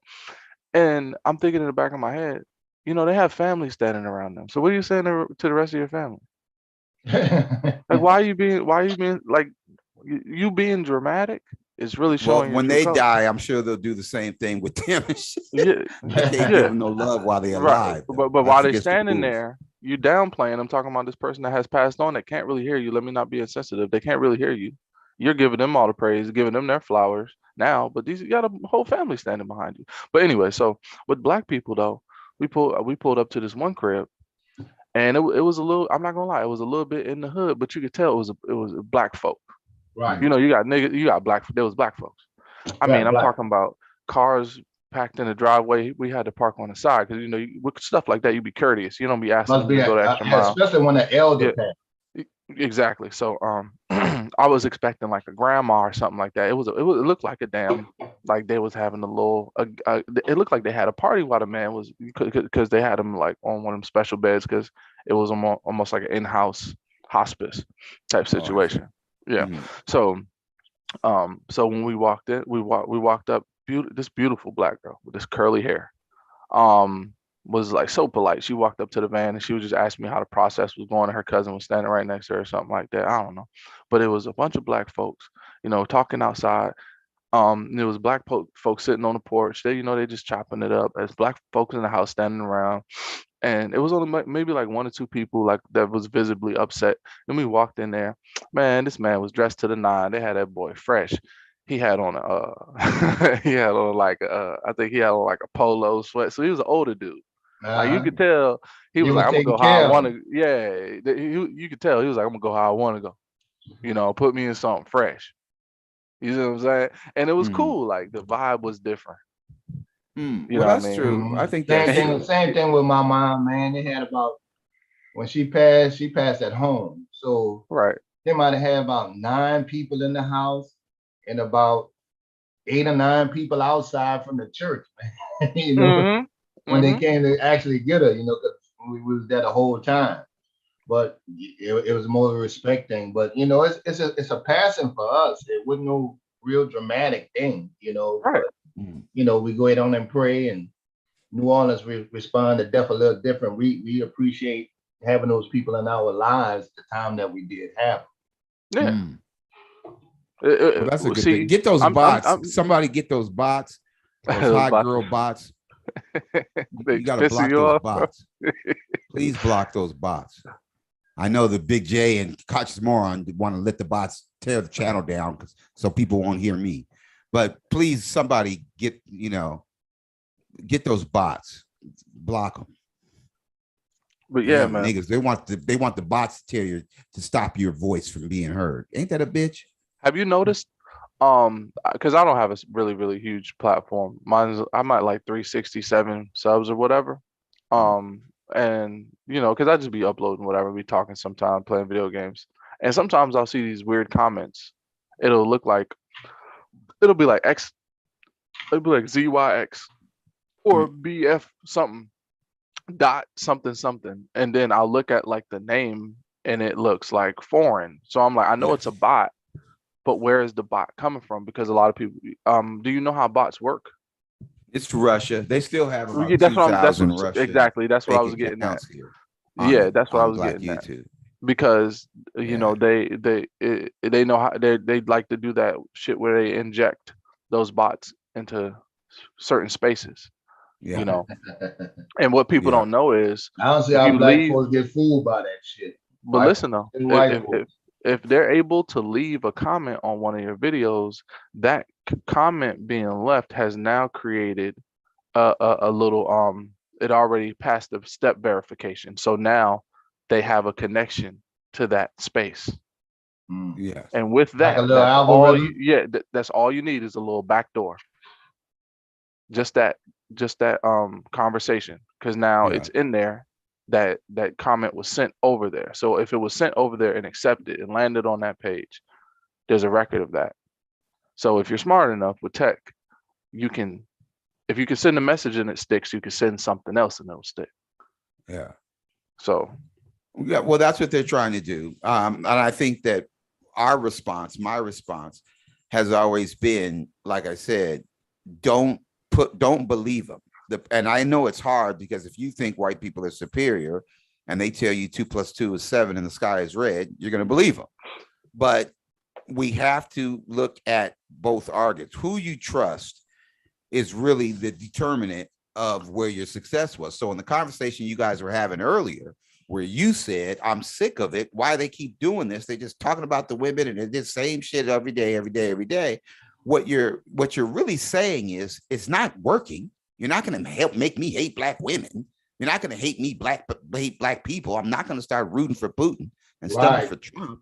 So why do you keep doing it? They keep doing it because white people are telling them just keep doing it. Eventually it'll work. And they'll get paid. Send the message back or to they'll them. make some money. It ain't going to ever work. Please stop doing it. Hey, look, you know what that's a microcosm of, really. It's like a empath and a sociopathic relationship. Empaths attract sociopaths because as soon as they run into a person, because they're constantly manipulated, they don't care how many times somebody catches them in their bullshit, they'll argue them down, or how many times somebody done punch them in their face. Me off too, Free? They'll use this one, the 2 words, black community, the black community. Man, fuck y'all. You're not trying to do nothing for no black. No, they say community. Yeah, fuck on, man. We're not trying to help shit. We just Sounds trying to supposed to make. coup We d'etat. just trying instead of joining RBR, trying to get our billions back. You want to make some little petty ass money, dogging black folks. Yeah. And they're being manipulated. Well, And I he's talked right. to I you think he's before, right Free. with the foreigners. The foreigners, you're right. It's sociopathic behavior to think that you can just literally murder people who aren't in the top 1% or who aren't of the same race as you. That is sociopathic behavior to solve your problem, like we were talking about earlier. And I think we've agreed that we're not trying to go to war with these motherfuckers. We're not trying to start World War III with these fucking idiots. I get a kick out of RBR when people are like, well, what you gonna do about it? You got to take up arms, man. If you take up arms, we gonna lose. Yeah, because we're in power. So they're willing. That's a good point. They're willing, like you said, they're willing to kill everybody, including themselves, just to keep you out of power. Right, so that's why we got to hold on to this democracy and voting. Yes, we have to hold on to power, and we just have to be careful that we don't do, because we have seen in South Africa and some of these other places that black people take over power, and they black and they operating like as if they was white. So we have to be very careful not to assume they're and they're going to lie and say that Joe Biden's a Marxist and that I'm a Marxist. Of course they're going to lie, but we have to make sure we really don't become Marxist, that we really don't become fascist, that we don't really start judging people based on their race and based on their class. Yeah, because those two words, black community, they represent the community. Man, get the fuck out of here, you know? Right. No, you're right. But see, speak to this though, Kevin. Could somebody black like that get into power? I think they can eventually. I want to answer this one when you're done. If they, making money with Google, and like you see, and Google go give them the pathway, I think that's just white folks. I think, if they keep talking like that, they're gonna keep getting more fame. It's sad, but it is what it is. Okay, well, they get promoted. I think they get promoted, but I just think that people will tend to make a better argument, and then they will be negated even though they're being promoted. Real power. I don't know. They're still black, so I don't know how far they gonna go up the power echelon. Because once you get to a certain level, they gonna see you black. That's just like what they kicked up. What's that conservative name? Steele. Michael Steele. Steele. That's the name. The black dude who was a conservative. Now you gonna see CNN and stuff. I mean, shit. They literally was like they stopped talking when he came in the meetings, and he wound up having to leave the party because they were like, okay, well, time's tight right now. We don't need no black folks in this room while we're discussing how we go dog out the rest of the country. You talking about Michael Steele? Yeah. Michael Steele, and he's been a Republican a Republican for a long time. But once he turned off, he said he didn't agree with a couple of things. That was it. He said they wouldn't talk to him. They didn't get invited to the Republican meetings. None of that shit. But they do got their coons up there. That bald, the one with the bald head, that motherfucker there. Yeah, that bitch. Yeah. Wait a minute. About Tim Scott. Yeah, that's the ultimate coon there. God damn. But again, so you saying that they gonna have a hard time getting power because niggas ain't voting for him and the racists ain't voting for him. They might get up to DA like Mitch McConnell, grandson. I mean, in Kentucky, son-in-law. Yeah, you might get up to DA and all that. And you go bend over for him too, just like he's doing. Yeah. All right. I have a I'm a young dude, but I listen to a lot of Dick Gregory, so I repeat a lot of stuff that he said that I feel like makes sense. Now, when you say power, that's real interesting. Everybody, it's something that not everybody really cares to have, but so and those people usually are the ones that get it, right? And it only seems like the ones that are really, really fighting for power and trying to get power are the ones that make it into the public arena. But actually, real power is kind of doled out to the people who could care less, the people who are just trying to strive to see something better either Yeah, but themselves. the other side make laws. Yeah, but see, that's Those and that's laws where put a foot in our ass. that's the fucking paradigm shift. Like that's the fuck. What do you call that? Not a paradigm shift, but that's the fucking That's the. It's like a societal cognitive dissonance. It's like Right. two conflicting It's the thoughts in irony. the same mind. It's the irony of You it know. all.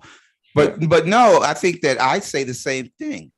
What you're saying is, if you look and consider both sides, then you're going to take the side that's most beneficial to society.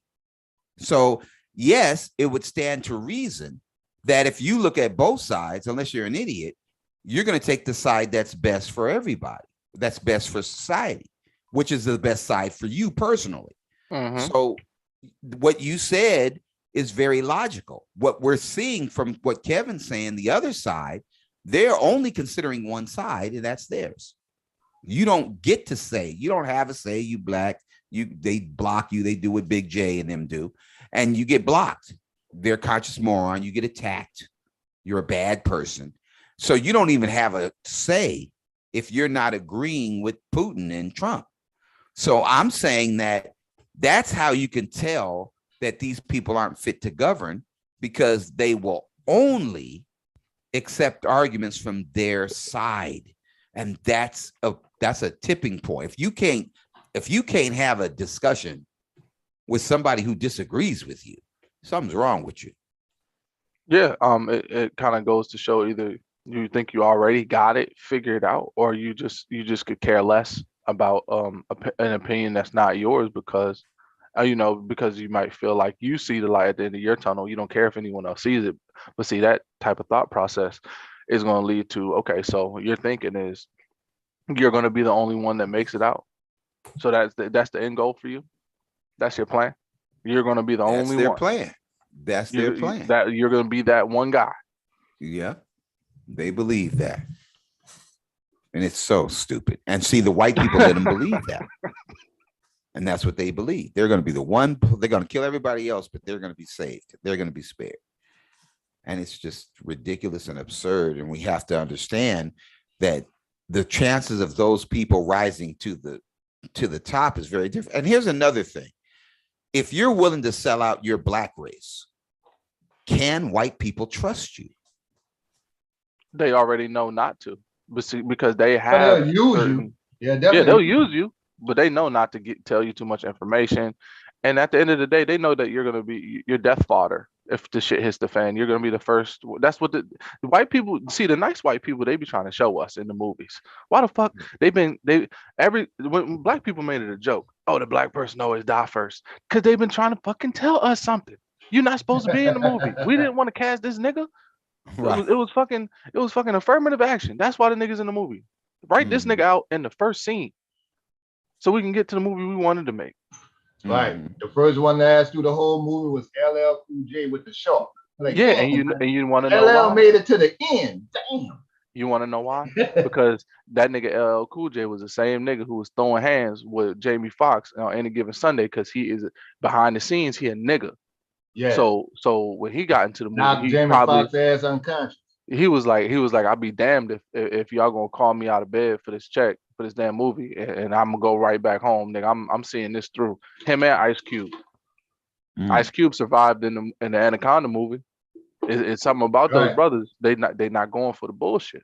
They was like, nah, we gonna see this thing through. It's gonna be me and that pretty ass white girl at the end. And I'm gonna be standing there, King Big Willie of the jungle. Yeah. Facts. So that's true. Yeah, trying to kill a snake on steroids. Right. I did that, and I got the girl, nigga. What? RBR, they got a brother that purchased 20 acres of land in New Orleans, for another film production company. Ooh. So that's coming up now, right? That's good. My thing is, you think when we get more, we're able to put out more films, you think that's going to be, I definitely like to hear the black story. But my concern is, man, when we gotta, with black folks, I think they're going to go to a lot of this Tyler Perry type shit, man. You know, Yeah, they are. yeah, man, come on, man. They're gonna have I think they're gonna, and no offense to any of them, they're gonna have a lot. They're gonna be trying to make a statement with the Yeah. That's LBG that. and all that kind of shit. That's that menstrual, church house shit. You know what I Yeah. mean? It's, and it walks the fine line of like Sambo and the shucking and jiving around, even with the church involved, and all that type of shit, you know. yeah. Well, let me say this. Not with Tyler Perry, because Tyler Perry, unfortunately, he was super. He tells the story that he was sleeping in his car and he was broke as a joke, and they let him make a movie. And so at that time, one of my students was Darren Grant. I had hired him to. Yeah, he was doing stage plays and stuff at first for a while. Right. So we wanted to get Darren a movie, right? And so I talked to his manager and I said, we need to get Darren a movie. We're tired of these music videos. And Darren helped me and Rhonda move her into her Inglewood apartment. So anyway, we were able to they gave us $6 million. They gave him $6 million to do Diary of a Mad Black Woman. And he was one of my earlier students. And Tyler Perry hated the movie. Right. So we wanted to get Darren a movie. So he decided somebody. We got to echo. You got another tab open or something, bro? Or you started playing the YouTube or something? Yeah, somebody has the YouTube. No, that was me. Go ahead, get down. Okay. So anyway, Tyler Perry didn't like the movie because I'd like to put a moral in the movie. I don't want the movie to be that we kill everybody and then that's the movie. Or he has the dress on and he's got the gun. Madea goes to Wakanda. I don't like that kind of movie because those movies, and I try to tell them, those movies don't make any money because all they do is emasculate black men, and black women love it, but black men don't. That's why half your never audience. watched a Tyler Perry movie. Never. Right. Now, when I said the same thing to Anthony Anderson, and Anthony Anderson said, well, damn it, I was broke as a fucking joke, and I didn't want to starve to death, so I did the bullshit. But when I got money, I stopped doing it. And I respected that. Now, Kevin Hart said, oh, I was broke as a joke, and you can't tell me shit. I said, Kevin, because, Kevin, signed a deal with Tiffany. And I said, Kevin, okay, when was that? Because it says you're worth $40 million. So when were you broke? Right. You're not broke now. So why are you in a movie in a fucking dress? Right. Right. I don't get that shit. You up $40 million. And the women think does the buck stop, my dude? Does it stop? I think it does, but I think he's scared. It's like the elephant that, when they train the elephants, they put a chain on the elephant when the elephant's a baby. They use a metal chain to tie the elephant to the baby elephant to a fence. So when the baby elephant is a fully grown 400-pound, 400-ton elephant, they could take some dental floss and tie it around the elephant's leg, and the elephant won't leave because the elephant still thinks it's a chain, and it's not a chain no more. It's dental floss. You can kick your leg and that shit will snap right off. So I think that's what we're seeing with with artists like that. They still remember that they was broke, and I respect it. Okay, if a motherfucker was sleeping in his car and shit, and now he's got some money, and he got some money by cooning and wearing a dress and shit, then the motherfucker wants to keep doing that. But you don't have to. You don't have to. You got the power now. Okay. Yeah. So, but we're afraid because nobody's willing to tell us. So we need to tell them, brothers. I don't care how big they are. I tell them all the time. I don't give a fuck how big you are, nigga. You ain't got to wear no dress no more. Stop doing that. Yeah. Yeah. So Oprah, I had sent letters to Oprah. Oprah brought Tyler Perry, and Tyler Perry was producing stuff for Oprah Winfrey Studios, and they had retired Madea, and Tyler Perry was like, man, I can't retire Madea. So she had to leave him alone. He just won't give it up. He's scared. He thinks if he retires Madea, he'll go back to being homeless and sleeping in his car. He really believes that. So I think that what that says is we have to kind of catch these brothers and sisters before they're sleeping in their car. Okay. So I think that we have to do that. Well, that's true, Mike Green. They came after Kevin Hart, even when he did wear the dress. But you understand that it's the same pressure. They don't want us to be successful. They don't want us to be in the country. They don't want us to be on the planet. And they don't want us to be masculine. Yes. That's scary. The biggest problem that I'm having right now, let's talk about that, because that applies to us at YouTube. What you do, I had a great conversation with Kay Archie. And I said, well, Kay Archie, before you started your business, because she said she was on food stamps and welfare. And I said, well, what made you go out here and start driving Uber and Lyft and doing karaoke? What sold you on it that this was a better life than food stamps and welfare or working for somebody who hates you because you're Black? And here's what she said. When I got that first $1,500 check, I knew I was doing it right. I had found it. Okay. I'll say it again. When she got that $1,500 check. wait, say the whole thing again. When I asked her, what made you say that I'm not going to be on food stamps and welfare and I'm not going to work for somebody who hates me because I'm Black? Right. And she said when she got that first check. What she said? The stimulus check? No, it wasn't the stimulus. That's very important that you said that. It wasn't a stimulus check. It was from picking up people at Florida State College and giving them rides and Lyft. She's working. She's working. Yeah. Okay. But before that, she was on welfare and food stamps. Yeah, because she realized, her power of her time. The power of time. She didn't realize it till she got that check. Yeah, because it came to fruition. The thing that she was manifesting actually materialized. Yes. Yeah. So I remember Terry McMillan. This was inspirational for me. Terry McMillan said she really didn't know how much money a motherfucker make from writing a book. She had no idea, right? So she got her first check from the Men Ain't Shit, All Black Men Are on the Download book. And the first check she got was $400,000. And she never, ever worked again. She was writing books and making movies. And that's what did it for her. And I could say the same thing for me and for Tiffany Haddish and for F. Gary Gray and everyone else. They had success. And you don't know how important that is in someone's life to have that success. And Kevin was the same way with the stocks. You was telling me about the stocks, right? Because you was working at UPS. Right. And so when tell them about the moment when you say, "Ooh, shit, I found something." Well, I was working for UPS and I was delivering to Blockbuster, but I was making a little extra money being single with a good job. So I wanted to, get me a second source of income or dividend kick out or something to go along with my 401k, a little something extra, because I didn't want to just rely on UPS retirement. I want some, live, a comfortable lifestyle.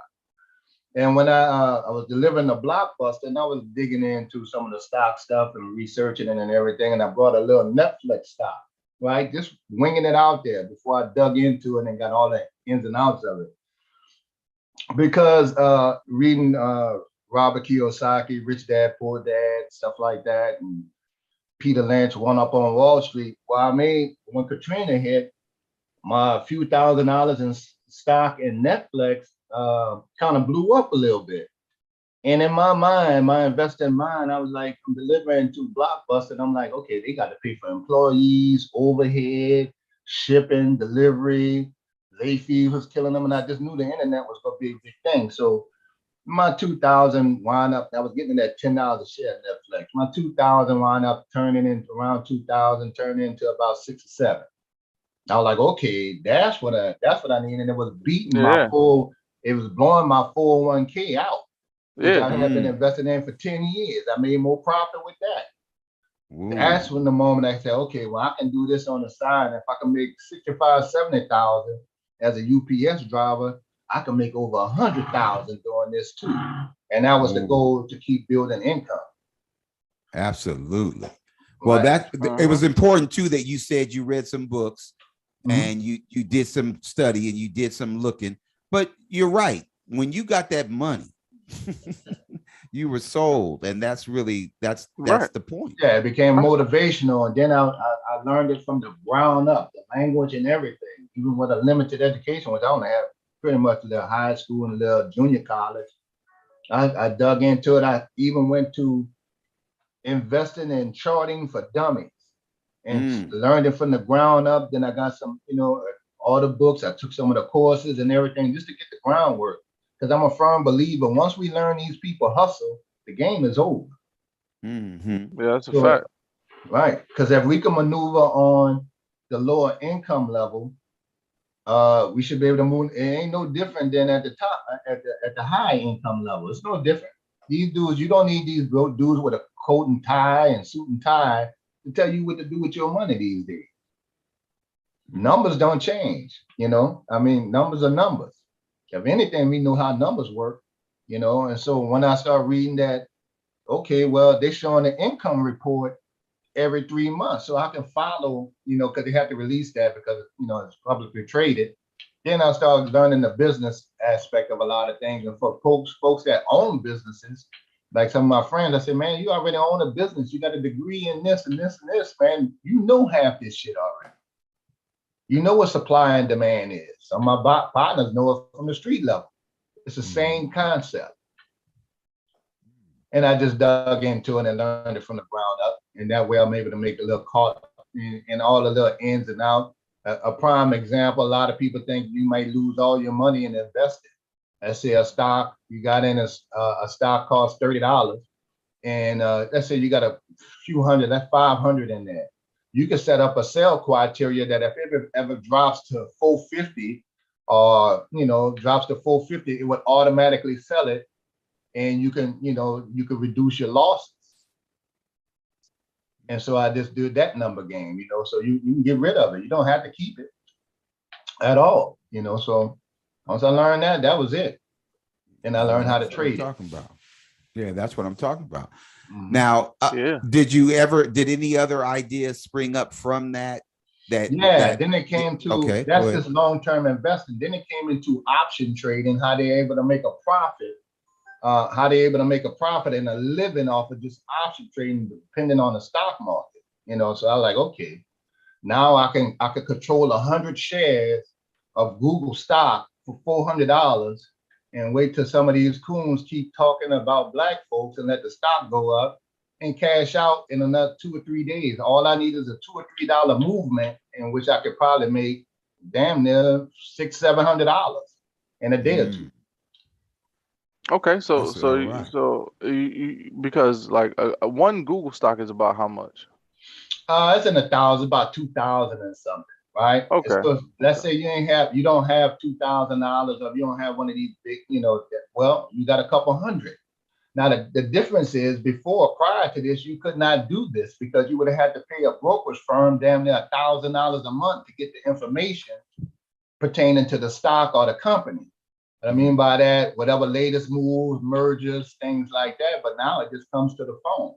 I literally can buy a stock and immediately set up to where if it goes down to a certain point, I'm not trying to lose my money and let the good ones keep rolling. What apps do you use? If you have a stock that's a year and let's say it's down, it's a good company, but the stock haven't matured yet, and you down about 10%. Well, you can write those 10% off on your as losses. On your taxes. Now, when you go to the other stock, when you sell that stock, does it go to the to stocks that you already have, or does it go to new stocks that you don't have? No, when I sell a stock, you just pretty much cashing out. Yeah. You have the cash. It doesn't automatically go to another stock. Well, do you invest it in another stock? Straight to your account. What app do you use? I use for partial shares, and I got it on my Facebook page, Care 504, Well, I took $2,000 and built a portfolio. I call it the Dusty Man portfolio, right? I like because that. I on the internet, Dusty this, and I created it because not everybody got all that kind of money like they pretending to have on YouTube. Right. We're talking about the average everyday working person. And I work in New Orleans in the service industry where a lot of people don't have retirement plans, bartenders, waiters, and stuff like that. So I set it up where you can learn how to do it yourself, and you can do $50 a month if you wanted to. The whole point was trying to get more interest on your money than the bank giving you 0.4 cent. When I can buy Exxon and get 5% dividends, or BP, that kind of stuff there. So that whole thing of the bank using your money to enhance their company, you want to do some of that yourself. And that was my philosophy. Okay. So how often do you buy a new stock? It depends. It depends on my personal financial situation. Like me, I set up a personal goal. Okay, let's say at the end of the year, I want to invest 5,000 or 6,000, which is the limit for a Roth IRA, and I want to get that in, but I can stretch it out to how much money I make a month. Like if I'm in a service, I'm a waiter. Okay, when the Super Bowl and all that kind of Sugar Bowl and New Year's, well, I might go down in the French Quarter and make about 1,600, or 700-800 in a night. Well, then I throw an extra 200 and some stocks. Now you don't have to buy one stock. I can take that 200 and say, okay, I want to get Netflix, PayPal, Zoom, and something else, and just put $50 across the board in each, and then build to a few thousand in those 4 companies.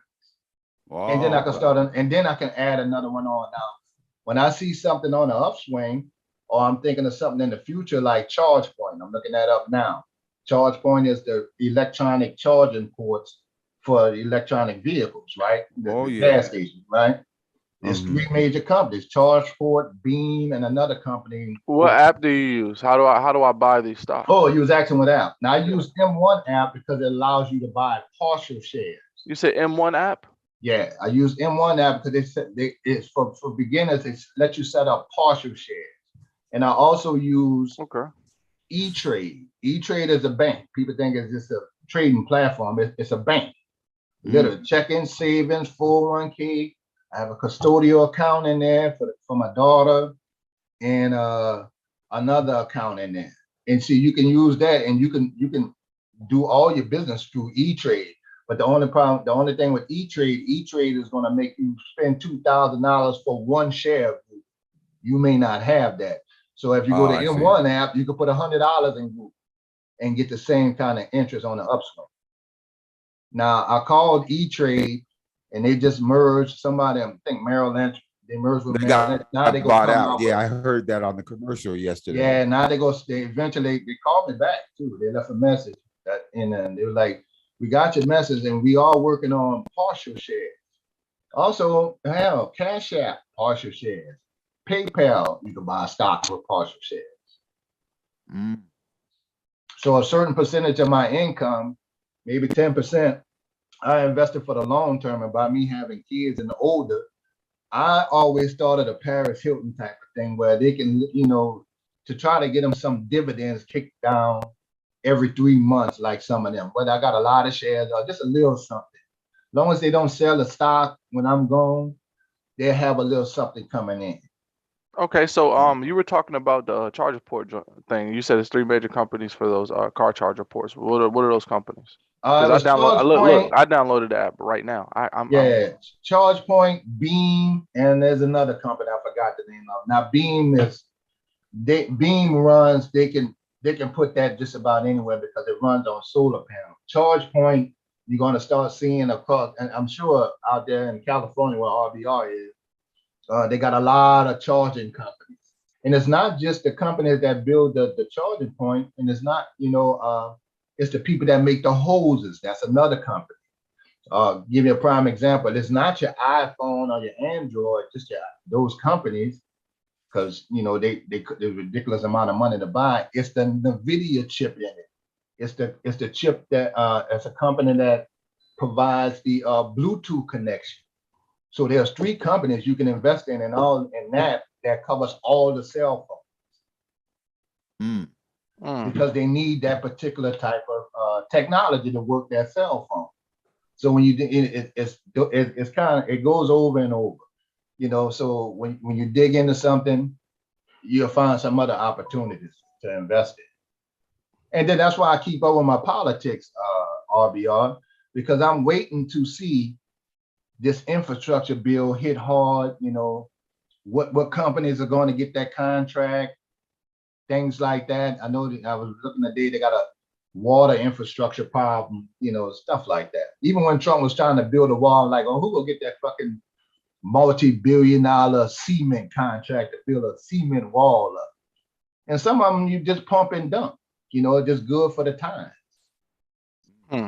They call that swing trading. Long-term investing, swing trading, and option trading is what I learned how to do. That's good, man. Well, do you find, I would believe that Black people would probably be better at this than the people that are trying to kill us. Do you find that Black people pick this up a little bit better than other people? Oh yeah, because one, we don't have, we've been in those experiences already, you know? And we don't, you know, we don't have time, you know, if we dig into it, we don't have time to lose no money, you know? And supply and demand. I know some brothers who know that kind of thing, you know, with their life on the line. You understand what supply and demand is? Wow. So it's kind of like, you may not know anything legal, you know, the legal jargon until you dig into it and, you know, and find out exactly. If you ever read something on you know, like a legal anything that went in the courts have their own language, and a lot of brothers don't realize what that language is until they're in court. And they're like, what happened? And then they realize, okay, well, I got to do 5 years. But things like moving averages and stuff like that, you know, you'll get the hang of it just like anything else. Once you learn it, it's there. Okay. Well, are there people that you trust that you would take advice from in the industry, or are there publications, or are there? Well, in Peter Lynch's book, the first thing he says is, do not trust any professionals. Professionals don't have no yeah, they don't know no more than you do, right? You making you can understand, just like the companies I named, well, there's a future in those companies, and you can understand why I would invest in them. So all we do now is just keep up on our research and check the numbers to make and see. And what they do is they'll tell you how much profit growth they have, how many new subscribers they have, how many actual users, mergers, things like that. You know, they got a couple good banks out there. You know, the banks take our money and invest it, but that same bank, like Hancock Whitney, paying 3 or 4% interest. So I might as well buy stock in a damn bank. Yeah. Those type of things. Okay. Well, I'm glad to hear that, man. That's interesting. And then just my point is that when people get into the once you have the knowledge base and then you jump off that cliff, then at that point, a lot of shit opens up for you. And once that check comes in, you're sold. And that's not like crack where you're chasing the high forever. No, the checks keep coming in, and that's how you measure your success, right? If the checks weren't coming in and you were going broke and you were losing all your money, you probably would keep doing it. Right. Exactly. And see, the thing is, that, which I like being a waiter, because all my whatever effort I put out, I get in return. Same thing with this. And the more effort I put into learning this, I get direct, you know, benefits from that. So it's all up on me as an individual. Now, everybody talking about the $100,000 thing. Now I do the movie. You know, you don't have to have a damn corporate job to make $100,000. You can use. I'm using the stock trading, the movie acting thing. You know, like I did live on your show RBR. You know, the acting. And hell, I'll do an Uber too. I'm in New Orleans. So having more than one source of income, even when I was working at UPS, was my goal. Because I seen some brothers at UPS, been there 20-something years and can't retire. Like, how you can't retire? I mean, 30-something years and can't retire. Wow. And Yeah, that's crazy. right. And money management becomes a big issue, not just for Black folks, but 80% of America who living in damn debt. Mm-hmm. So what I did was I clear out all debt. My highest bill is I don't have a mortgage and I don't have rent. So my highest bill is my car insurance, which is about $200 a month. Outside of grocery. That's right. it. They ain't got no buses and shit. They ain't got no public transit for a Negro. Goddamn. But no, I hear you though. I hear you though. It's different in different areas. But I think the point that the lesson that they could learn is. Oh, you're talking about, no, Louisiana got the highest damn car insurance in the country. Right, because of the floods and stuff. Well, just because there's some corrupt ass state. And the people and then that good old boy system, which they can always alter the price. Some of those insurance companies up there rolling with the big boys in Louisiana, and it's hard to get around that. Just like they raised the cost of flood insurance damn near 300 to 3,000% after Katrina. Well, damn, your insurance costs more than your house. Yeah, no, I know how that works. Right. Well, what you have to do is find out who the politicians are who handle that, and then start putting pressure on those politicians to get those costs down. Right. And if they don't get those costs down, you're looking for politicians who will get the costs down to replace those people. Well, I'm gonna tell you what I'm gonna do, RBR. I got a brother living in Texas and I got family members in Mississippi. I'm gonna just transfer my car, if I had to. I just transfer my car to one of those states and pay $60 a month. And I'm talking about $200 for liability. Wow. I pay 55. Wow. That's it. And mine came down from 300. Wow. For liability. So you would have to get Texas plates? Yeah. The whole Texas, I'd be on Mississippi. But if I was paying 300, well, shit, I'm saving $3,000 a fucking year. You see what I'm saying? So you got to make. I just feel like you just got to make it work for you. Once you figure it out, find another alternative to save some money. Yeah, no, you should do that, but definitely look into that in terms of politicians, because they scamming and they gouging the people and they can't afford to be paying that kind of money for the insurance. With us, one of the poorest states in the union. Now, what are they using? What measure do they use to gauge that? Well, of course, with the homeowner insurance, they're gonna use flood, or they're gonna try to recoup. Even though if you went in the flood area, the insurance company is gonna try to recoup every dollar that they issued out, or they'll try to hold it in court and make interest off it. But as far as the auto, I'm not sure exactly. What they say is that we have a high DWI rate. Right, and which I refuse to believe. I don't think it's any higher than Texas when they had to break out mothers against drunk driving because, the soccer mom then killed 5 kids on the interstate. We don't have those kind of issues, that kind of shit. But it was a real problem in Texas with the DWI. Oh, okay. Right. So, but it was always high. Even with that, our taxes is 10 cents on a dollar on sales. So you paying 10% sales tax, and you also paying 10% state tax, with your yearly taxes. So we one of the highest tax states too. And then we also have high property tax. Okay. But the cost of living is real low. I want you to look into whether or not Uber and Lyft has reduced the number of DUIs.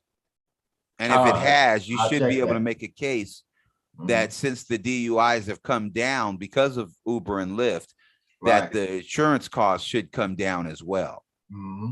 And then look at the accidents. If the accidents have gone down, because that's the only thing they can really get you on. Accident, theft, Are the niggas stealing cars, jacking cars? Not on a wide scale like New Jersey, but you know, it's not on that scale. Okay, so if they're not stealing the cars aren't crashing, and the motherfuckers ain't running off the road because they drunk, then those prices should come down. Mm-hmm. And then so you also have got to make sure that politicians know that. Right. Because you're right, man. They'll just whatever they can do to make an extra buck, they're gonna do it. Mm-hmm. But you have to let the politicians know awareness and understanding is the key to making it. I do want to see you guys, you know, my family's from Baton Rouge. Right. And I do want to see that you get it right. Mm-hmm. You know, Charles Blow was saying we should all be moving back to the South, but look, come on, man. We going out the frying pan and into the fire, man. If that the South is still the South, man, God damn. Right. I'm surviving. Right. When you leave out of New Orleans, it's David Duke land, which is the Grand Wizard of the Clan. He lives in He's 20 minutes away. Anything outside of New Orleans and Baton Rouge is Trump. Yeah. Well, I believe the same way it's that way throughout the South. Right. So I think that definitely this what you said about the virtual, about the internet and the virtual. I was telling my wife, I was mad at these motherfuckers, man, because they were trying to trip off of GameStop, right?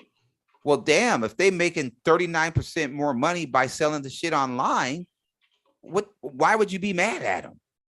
They closed the store, you know, for what? If people get comfortable ordering the fucking shit online and don't want to go to the store, why would you give a damn? And if they sell their inventory, why wouldn't you buy stock? Why do you care where they sell their inventory? Right. Whether it's a store or online, that don't make sense. Right. That's why UPS and FedEx stock. Oh, yeah, UPS and FedEx stock are something to look forward to in the future. People not going to the malls anymore. Yeah. And then and another thing, and I'm gonna put you on hold. I'm gonna dip off for a second. When you get news in the stock market and with these companies, take like Foot Locker. The dumbass CEO of Foot Locker decided not to sell Nike products anymore. Wow. That's just stupid. Immediately, why is the that? stock dropped. Huh? Because of China? I'm not sure what it is, man. You know, they were just saying that it's the decision they made. I'm like, what y'all gonna sell? New Balance? Because you gotta remember, most of the tennis shoes come from overseas anyway. Facts. They're all made in China. Right. In Vietnam. So they were like, what you doing? You know, what are you doing? And the stock dropped about $3. Now, if I'd have put a put in on that pre and saying, okay, with that kind of move, this stock will drop. If I'd have put a put in on Foot Locker dropping, and I'd have put about 300 or 400 up, I'd have made about 2,000 or 3,000. Well, did it drop it overnight or did it drop over time? It dropped. It had a major drop of about $2 or $3. That was enough to get over $1,000. $2 or $3 drop with them. I could have capitalized and made about 1,000. But it's still dropping. Hey, brothers, I gotta handle something real quick. I will be back though if y'all still streaming in about 30 minutes to an hour. Okay, I'm gonna try to get some sleep too, because I'm gonna try to get up in the morning and address this nonsense with Big J Triple X and these niggas thinking that I'm a bad person because I'm helping black people get paid. That's so fucking stupid. I'm gonna try to be there for that, man. Okay, I appreciate it. All right. Hey man, thank y'all, man. Have a good All right now. But no, that was good, Kevin. If you have to bow out too, I appreciate it. The conversation, man. We have to definitely, we can't be afraid to deal with these Negroes' fears that they shouldn't be able to take the money that they make. Right. No. The thing is, nobody coming up with solutions, you know? Well, it's not necessarily a solution. They're scared if they can't get a steady paycheck and they don't know what that paycheck's going to be. Their fear is, well, what happens if I don't get any money?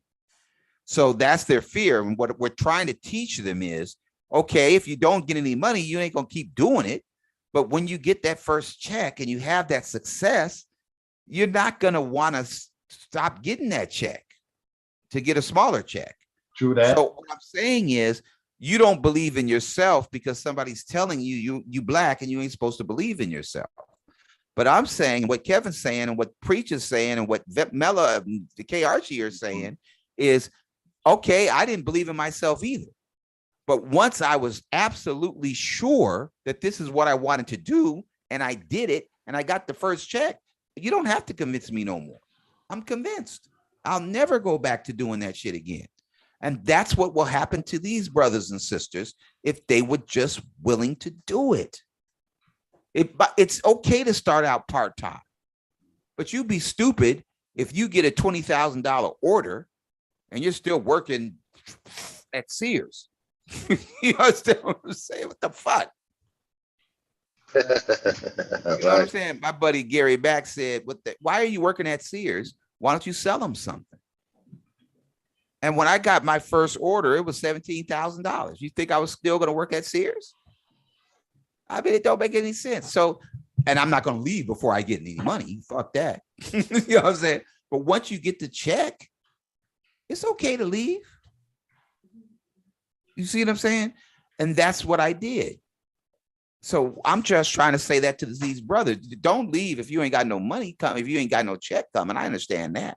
But if you get that fat $20,000 check, why would you keep working at the sushi chef at Sambo's? You fucking idiot. Yeah, why would you put on the dress now? Like Kevin Hart, you already yeah, straight. Man. Then he gonna tell me. Now I understand why Wesley Snipes did. He was in a he had some tax. He had some tax issues. Yeah, that's true too. But I was telling Baby because I guess they arrested Ryan Coogler, the director of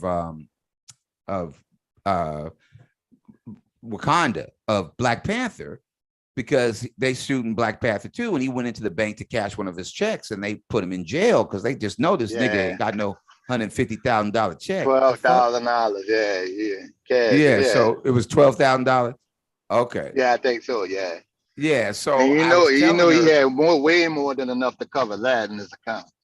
Yeah. So what I was saying was, unfortunately for him, that ain't shit. But for the person that works at the bank, wait a minute, niggas don't come in here with checks like that. So they looked at it differently. But that's how we can't be like that. We can't look at it the way we look at it. We have to look at it the way it really is. So I'm saying that if you have that success, now, do you think that the sister that called the police in that situation, you think there was a pressure thing with the banks to do, that's protocol, use your best judgment thing, or she just well, black they are supposed to notify the IRS, but they don't have to call the police. It's absurd. IRS after over 10,000. I do get that. Yeah. So calling the police is extreme though. I mean, you got a manager and a supervisor right there if you had any questions.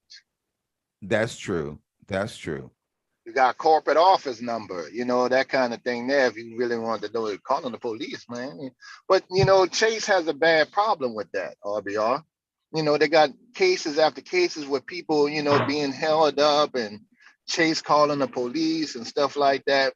The sister got the doctor's sister got the $16,000 check, and they did the same thing to her. Mm-hmm. Right. Even when keep an eye out for the policy change, because I think that obviously they have to change the policy. Yeah, they've been at it for a minute though. They can't be putting people in jail for having a check. That's stupid. You know what I'm saying? So we used to have to go get guaranteed funds. So what I would do is I wouldn't fuck with my bank. I'd go to their bank and ask for guaranteed funds. I don't need no ID or nothing. Take this check and just give me a cashier's check. And then I take the cashier's check to my bank, and then they ain't gonna scrutinize the cashier's check. Those funds they ain't gonna question it at all. Yeah. So you could always do that, but I know he went to his bank. But you got to be cool on that because it's a bank. You would think your bank, feel a little more comfortable. They in competition with each other. The banks are in competition with each other. No. Yeah, that's true. So, you know what I'm saying? You either take it to their bank or you're going to have some problems taking it to another bank because they're on the hook if the check ain't good. So, you gotta be a little bit smarter than that. But see, he thinking nothing of it because he get checks like that all the time. Well, they don't get niggas coming in there with checks like that all the time. But see, they tried to make it like the sister, he was dating the sister and something like that. That's not what happened. She just worked there. I mean, I hate to say this. Maybe it is race baiting by Big J on this one. I'm about to say. I don't think she'd have did that with a white boy. Probably not. I just feel that way. You know, you can call it history or just times or whatever. You know, maybe she just in the back of her mind just think that's not abnormal for a white person to do that. You know, but it's different. Okay. Now, Conscious says he gave the bank teller a note. Now, what did the note say? Small bills, shit. Well, the note Small just said unmarked bills and shit. Yeah, he gave the note, the ID, and all that kind of stuff. And you know, she had the account number, and I'm sure you know, and she verified that he worked there. But he was like, you know, could you be discreet about it? You know, I think it was like, don't use the money counter. He didn't want it to be known that, you know, he didn't want to be shown that he was getting 12,000 cash, you know, because it was a crowded bank. And I can understand that. Right. He was like, you know, I need 12,000 cash. And he gave her a note saying he didn't want to say it. Because I know at my bank, if you say I need 12,000 withdrawal, we can hear you. You know, the rest of the customers can hear that. It depends on what type of bank, you know, and I think that's what he was more concerned about, especially with the robberies and stuff. You know, people follow you with that 12,000, and you know, they got some dudes that can hear that who weren't even considered criminals before, but you're a soft target right now, you know, and you're by yourself. That's a come up for some people. There you go, Ken. Now, are they hip to direct deposit? I'm sure they are. I think he just needed some cash on hand. Oh, okay. He was going to the strip club to make it rain. He was headed to the strip club, but he wanted to make it rain. What kind of style? Wow. So that's interesting. But yeah, you know, I talked about how when I had a couple of films and I didn't have the money to post the film after that asshole pulled his money from the film, right? And the only way I got over it was thinking, okay, I'm broke, but somebody out there ain't broke. And I need somebody that's not broke that wants to make this money.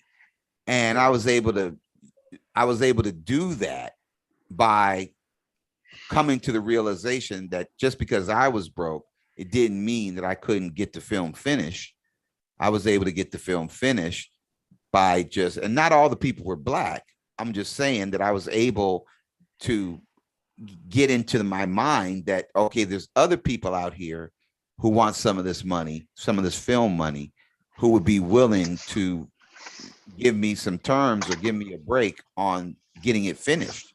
And I take a little kickback. I put some money and get a little kickback on that, right? And then I can be part of something. Yeah, I do. I'd have did it. Yeah, if I was 5 or 10,000, look, I got 10. Yeah, and you get credits, you know, and you get credits on a movie and stuff like that, and that gives you more. But I ain't anybody trying to beat you out the money. I'm just saying that you might need a little help. Usually I'll go to I use the supplier. So the art guy, I went to him, that company. I went to the dude that had the editing machine. I went to him. So I would go to the people that had the materials that I needed and see if I could work something out. I went to the college and got the teacher from the college, and he had one of the students edit it. So we just went to the sources, and then the sources, some knew me, some didn't. And that's how we were able to do it, you know? So I think that's important. Done, but it got done. That's the key thing. Yes. And I had to get to that mindset of how could I get it done? And you start talking to people and you can get things done. And that's very important. So I don't want Big J to feel like I did something wrong to the black community by helping Tiffany and Gary Gray and John Arnold and Cynthia to the Z, helping these black people out. I'm not trying to hurt black people by helping out black. Why would we let Google pick who the YouTube stars are? Of course they're gonna pick the conscious morons and stuff. And the Cynthia G's and the Obsidians and the O'Shea's and the R. Kellys and the Tasha K's. Of course, they're not gonna pick the right people. Why would we leave it up to them? That's corny. That's crazy. Right. And that blows me away on Black YouTube. These people actually do hours of research on how to kick a black person in the ass online. Mm-hmm. Hours And don't of realize research. that they're being manipulated by a company that don't give a damn about you, trying to please these white folks, because they get 90% of their income from white people, white content creators, and the white content creators are high and mighty. But no, the white content creators don't make the money that the black content creators make. They make a separate, they make white content money. So don't mess off the 10% of money that comes from us, because that's This is what I wanted to ask you too. I got you up there solo. Listen, I listened to you. Wasn't able to call in. So with the YouTube, I mean the Google thing. If I'm not mistaken, correct me. Fine tune me when you're ready. But you were saying something to the effect that the commercials that go into your platforms or your channel, the people, let's say Ford would rather pay, would actually pay the content creator to put their advertisement on their channel. But what Google does is offer them a 10% discount. They give it to Google, then Google give it to you. Then people think Google's paying. Yes, those are the sponsorships. Yeah. All right, that right. All right, I'll make sure I had that right. So they use what people will think is the content creator thinks that this is a separate ad and they buying ads on your channel. No, they're not. They're already buying ads on Google, because that's what Google does. Yeah, and they're not contacting us. They're contacting Google. Yes, because Google, well, not even contacting Google. Google's contacting them, because Google got 10,000 salespeople worldwide. So Google's contacting them, trying to get the white advertisers. But when it comes to black advertising, I'm sure they have some salesmen that just are black and they just sell black advertising. But no, it's the Ford company saying we got 90% of our money goes to white advertisers, but I want 10% to go to these Negroes. So they take 10% of their ad budget and they make Google give it to the black people. Google doesn't want that. Why? Because they can't stand us. They don't want to pay us. But the people are saying, fuck that. We already give you 90% of the money for the white people. Them niggas buy Fords too. So I want 10% of that money to go to these niggas. So they have to do that. Why? Because it's $15 billion last year. They can't afford to piss off $15 billion. Their shareholders or fire them. They'll get fired. So they don't want to advertise with us, but the advertisers do. Google don't want them to. Why? Because they don't want us to get paid. But now, why is that so hard to believe? I know people don't believe it because people think that people that have money, man, you hit on something. People think that people that have money don't want any more money, which is absolutely crazy. Donald Trump wrote in Art of the Deal, right? That what he would do when he sent a proposal to somebody, he sent a $20 check in there. Now, these are billionaires. Right. And if they cash that check, he know they got his proposal. And he said every fucking time he sent them, sometimes he sent them a $12 check. And they'll cash it. People that are rich, people that are rich love money. And if you give them $20, they'll take it. Right. So my point is, they live off 25% and stack to 75%. Yes. They ain't turning down no money. And that's something that the conscious morons of the world don't understand. Just because you're rich don't mean you don't want no money. In a lot of cases, you want more. Yeah. So they can't get enough money. Just like me with the stock market, man. Once I found that, I said, oh, I can get more out of this. And then dug into it, you know? Absolutely. And so at first you might have a little, when I started out with the clothing, I said, shit, I just want to make $20,000. I'm good. And shit, the first check was $17,000. Right. Now I can make 100. You know what I'm saying? I was up to $350,000. I know they don't believe me, but I was. But you know, it's talk about how important it is to make the goal easily obtainable. Now, if you had said, well, shit, I just want to make 100,000, and you only made 20,000, would you have really kept doing it? Or if you said like me, I just want to make 20,000, and the first check was 17,000, and the next check was 18,000. So, but you be honest and tell me, if you had a goal and the goal was 100,000 and you made 20, would you keep doing it, or would you say, nah, this ain't for me? Well, personally, I would. You would keep doing it. Yeah, I mean, but I wouldn't limit myself to just 20. I would think I can get more out of the deal. Let's say if I was selling T-shirts or something through Etsy, you know, which I'm working on now. Yeah, I take the 20, then I just try to rejuvenate some more ideas, even if I had to leave Etsy, because now I got my foot in the game and I got a little money to work with. Okay. Well, yeah, I think that that's good and honest. But that's, you know, good and honest. Yeah, goals can, now don't get me wrong, goals will be adjusted. If I can make 20, you know, if my goal was 20, I'm gonna up the ante on my goal. Okay. Right. So, well, do you think that we should take a goal that we know? Because see, conscious ain't gonna do it if the goal is too high. So should we tell us how we should decide what our goal should be? I think it's a personal thing. Me personally, I set my goals to try to establish a lifestyle, but you know, it depends on the. You know, I'm not gonna sit up here and say I'm gonna make $100,000 doing Uber.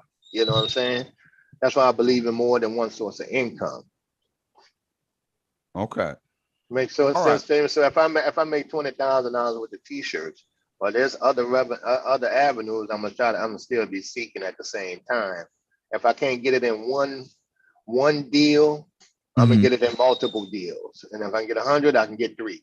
If I can get 3, I can get 1 million. Okay. Right. All right. So no, I think that's valid. I think that's valid. So what you're saying is, because I don't want the motherfucker to quit because they, you know what I'm saying? Because they had, the goal was too fucking crazy. They wanted the $30 billion right out the gate. Shit, they'd have fucked up because it's too much. But as long as you in it to win it, then I think that that's okay. So for me, like I said, I'm not gonna lie to anybody. My first goal was 20 grand. And then when I got the $17,000 check, then obviously, shit, I wasn't gonna stop at 20 grand. That would have been stupid. Right. You know what I'm saying? Just that goal. Yeah, but if I hadn't made any money, then I would have said fuck it. You know what I'm saying? So I think that what's important, and I didn't get the sale, Gary Mack got the sale.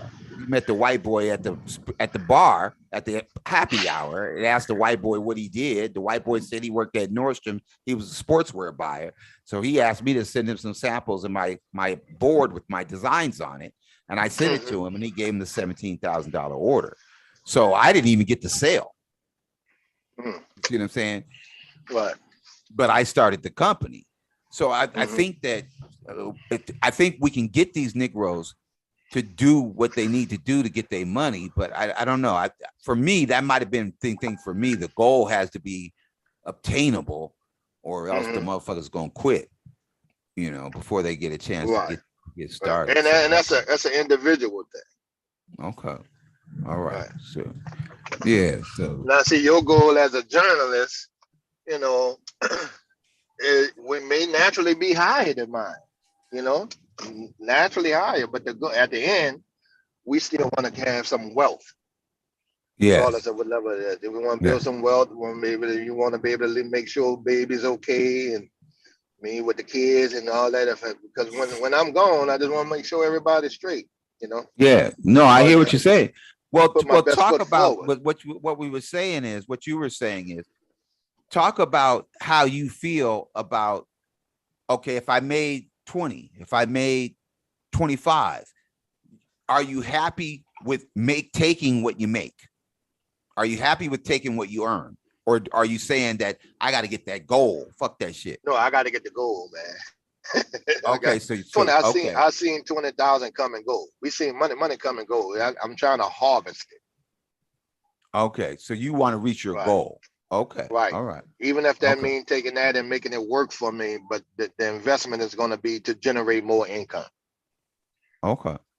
All right. If I have to move it, if I get the 20,000 from T-shirts, then I want to get another. Me and my brother get another vehicle on the road with the pilot driving with the 18 wheels. Okay. You know what I'm saying? I take some of that and revenue and stuff like that. Okay. Well, for me, and like I said, I have to be honest, I'm saying I want to take what I make. So if my channel makes $5 million a year, I want moving forward, I want the $5 million from the last 3 years. And then moving forward, watch these bots, fellas, ladies, get these bots. I want what I take. You see what I'm saying? If it's more than my goal, no, I don't give a fuck about a goal. Whatever my channel earns, I'm good. Because see, I guess what Black people are feeling is this. If Google got the sales team and gets the sale, then you feeling like, well, you didn't get the sale, just like I was saying with Gary Mack. No, I own the company, nigga. So while you got the sale, that's fine. I'm going to give you a commission. I'm not going to give you all the money just because you got the sale. And that's how I look at Google. Nigga, you sold my content, motherfucker. You don't get to keep all the money. No, ain't nothing wrong with flipping it. I know, just like I brought up Mark Cuban. He built Yahoo. He built several companies and sold them. And he just cashed out. He just took his money and then moved on to other venues, you know? Yeah. Well, I think that's good. But I'm saying, now, do you feel, in your opinion, that whatever money he could get, he was happy with getting what he earned? Yeah, and some. Yeah. Okay. Because he got paid for his effort. Okay, that's a different thing. So, okay, say you say, I'm going to just take what I get. I'm going to take what I earn. Do you tend to earn more than what your goal would be? Or do you think that you would earn less than what your goal would be? If you say, nope, whatever I earn, we have a party and however many people show up to the party, we're going to count the money at the end of the day and we're going to take it, whatever it is. Are you more apt to earn more money doing it that way? Or if you're looking at that goal? Oh, I'll take the money at that point right there. Okay, after you and see it. Yeah. Because I tend to think that we short ourselves with the goal. Because we don't know how much we can make. I do that with the numbers. Now I'm saying we get 10% of the market, advertising market. If they made $209 billion last year, that's $29 billion. But I say 15. How come? Because that's how goals are. I'm estimating. I don't know. Right. So instead of saying actual 10%, I say, I know it's at least 15 billion, which would be 8%. You see what I'm saying? So I'm doing what I'm just telling you that I do. I'm making sure that my goal is less than what I could make. All right. Because I don't want to give up if I don't meet the goal. Okay. But I'm open to motherfuckers who say, fuck that. If this is my goal, this is my goal. And if I don't reach that goal, I done fucked up. I'm willing to accept that. But I'm saying that I don't do that. I'm gonna say, if I make 20,000, then I'm good. And then I go on to make $350,000 and I feel even better. You see what I'm saying? Right. Yeah, because you don't cut off at your goal, but you don't want to not make your goal and then feel like, well, I failed because my goal was X and I only made Y. So that's what I'm saying about. But you're right. I'm not going to force you to see it my way. I'm just saying, I'm trying to help the other motherfuckers who don't want to get up off their ass and get what they earn. You know what I'm saying? Zeb said, oh, you better be careful, man. They're going to kill you. They're not going to kill me and fuck off their whole goddamn $1 trillion company because they didn't want to pay me $20. What would be to them $20? Shit. You see what I'm saying? No, they know that the people that sue them are going to get paid. They know that.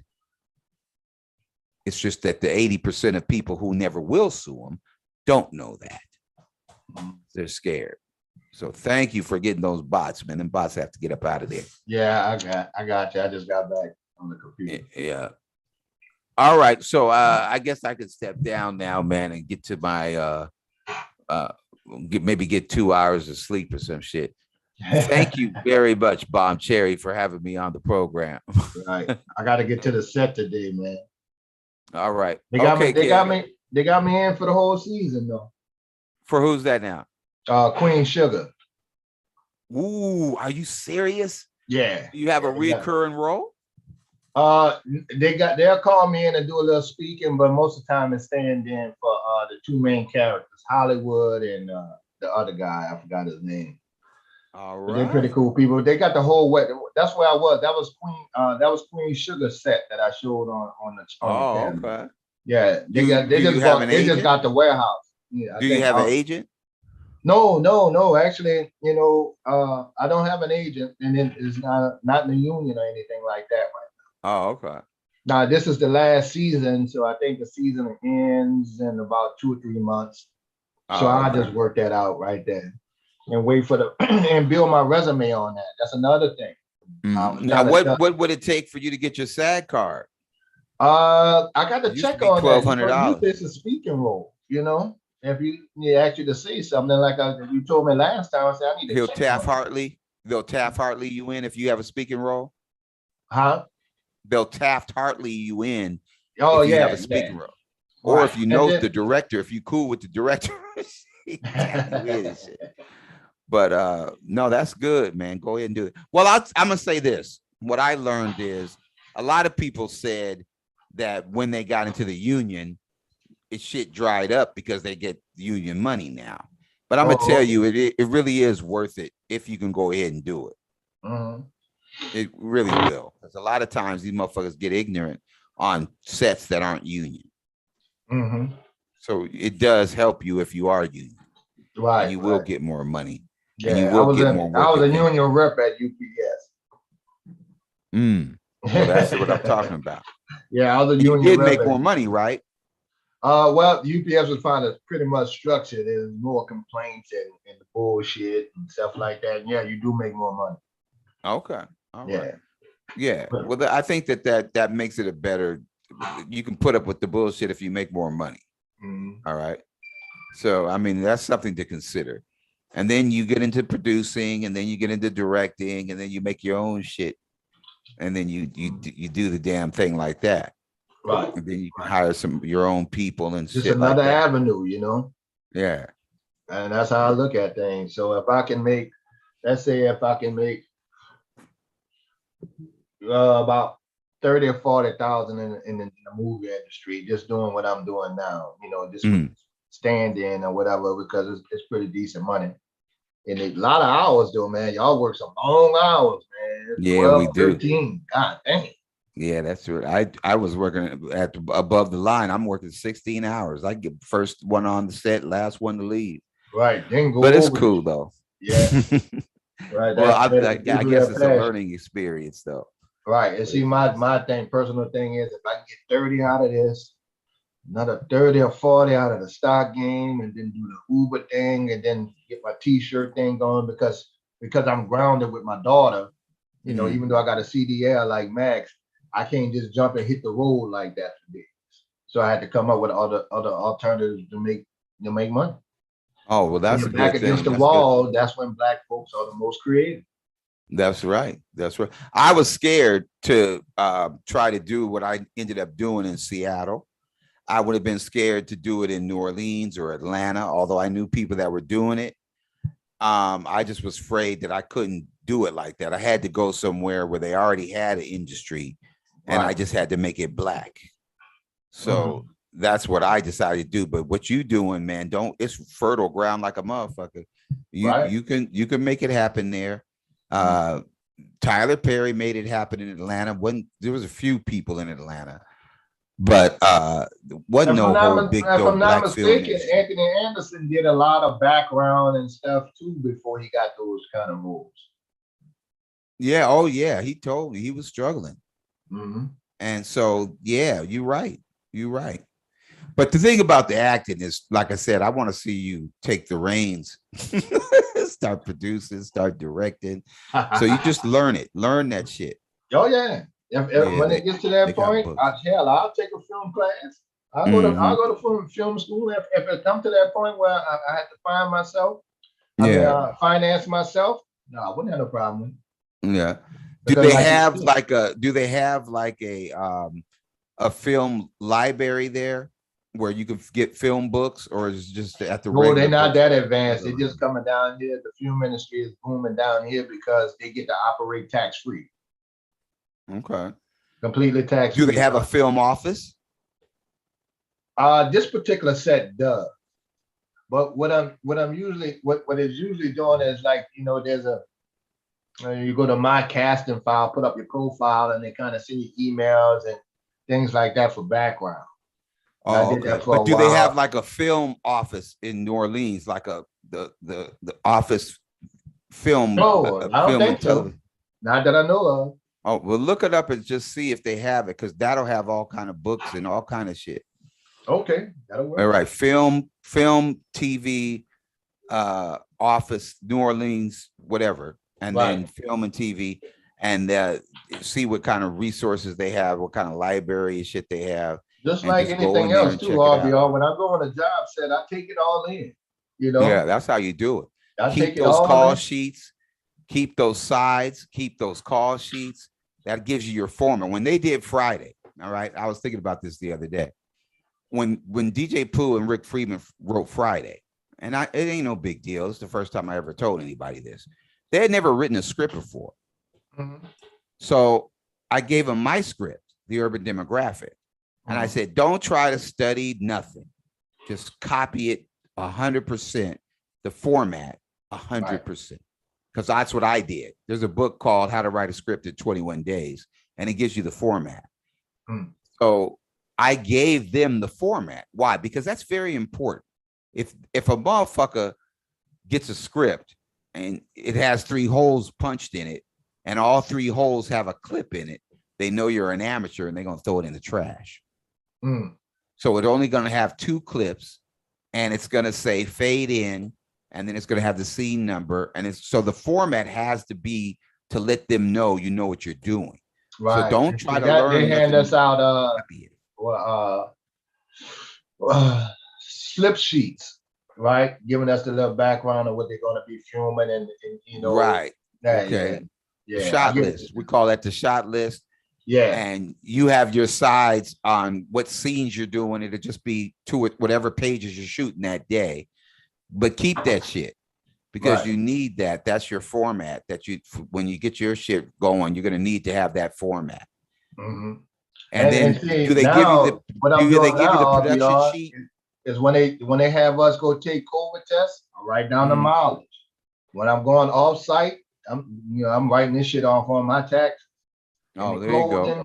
Stuff like that. LLC, literally, even with the stock thing, I learned that you get instant LLC status because you're trading for a living. So I was able to write off my monitor, my computer, my microphone, all that kind of stuff. I didn't know that the last couple of years. I figured that out this year. Oh, well, that's good. Right. So I can do the Schedule C now. Right. I can do the Schedule C, get the same tax break as someone with an LLC, and even more in that case, because if I have some losing stocks, I can still write even the losses off on my taxes. Oh, that's cool. Yeah, that's the big boys did that for themselves. No, that's cool. But yeah, if you can get those production sheets that tell you where they get the camera from and where they get the crane and the grip equipment and where they get it from, the names and numbers of those companies, keep that, because you'll need that. And you'll have resources that you need in New Orleans. I know it ain't a whole bunch, but it's enough to where you could make a fucking movie. Well, it's up and coming. Like I told you, the brother just brought, just brought 20 acres to do some filming down here. So, it's still. That's what you do. Get in where you fit in, shit. Right. And by the time I even get ready to make a new move, I've already have some of the background by paying attention and asking questions. I have no problem asking questions. Yeah, that's how you do it. So that's good, man. He said Wells Fargo racist as hell. Yeah, they kind of are, but I prefer them than Bank of America. I had Chase. I had a problem with Chase. So I've stayed with Wells Fargo for now, but it depends on. I'm gonna go to the Black Bank when we get our money from Google. I'm gonna be at the Black Bank. They got about what 21 black banks in the United States, I think, if I'm not mistaken. But I know they do have one here. I think it's Liberty. I forgot the name. I think it's Liberty and stuff like that. But I moved my money out of some of those banks when they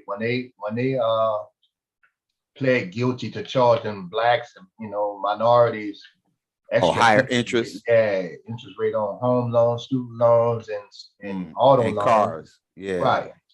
So I was always telling people, I'm like, man, y'all worry about like these people charging us extra interest rates. And then I hear somebody say, well, Miss G got a Bank of America looking to sponsor Miss G. I bet they are, because they like exploiting niggas. And so it's nothing new to me. No, that's true. That's true. They, especially the women, they hit the sisters harder than they hit us. Yeah. It's cold blooded, but they do it like that. It's cold blooded. All right. I'm gonna get off, man. Thank you, Kev. It was good. All right. Always. I'll be back up there later. I got to be on the set for 9 this morning. So okay. Yeah, you get some hours too. All I do is just bring my laptop in there, sit on the side until they need me, and do a multitask. I can do my research with my stock with my laptop over in the corner. And not only that, now I got the producers and the cameraman ask me, man, what you doing? All I do is just put the chart up there, investing in a few stocks. Well, how do you do that? And then I'll sit there and show them, man, what's your page number? That kind of thing. Well, look, man, I just do it for everyday folks. Just the beginning level, if people want to learn, and we'll chop it up like that. But that's how I got a lot of subscribers. But that's how you do it. Right. Yeah. And then not necessarily on YouTube, but on my Facebook page, I got about 600-700 subscribers, man. Oh, you putting it? Don't tell them. Forget to tell them about my show. Shit. Right. I gotta. Well, see, I can put your. I can always upload and put your YouTube channel in my page whenever you get some of these people without the bullshit. Right. Well, coming in and we can tell them business. Or I'll probably cut it. Yeah, I'll tell them that. Because you'll be on to something good and be like, you motherfuckers. And oh, Lord, man. You got verbal and quick buy it, these motherfuckers. Motherfucker, you black niggas. And we was talking about business. How you get the niggas all right? Yeah, that's one of the pitfalls that we get from these Negroes. But it's cool, though. All right, Kevin. So I appreciate it, later, man. Get you some sleep. I'm going to get some, too. All right. I'll talk to you later. Okay, now. All right. Real. Well, yeah, that's for real.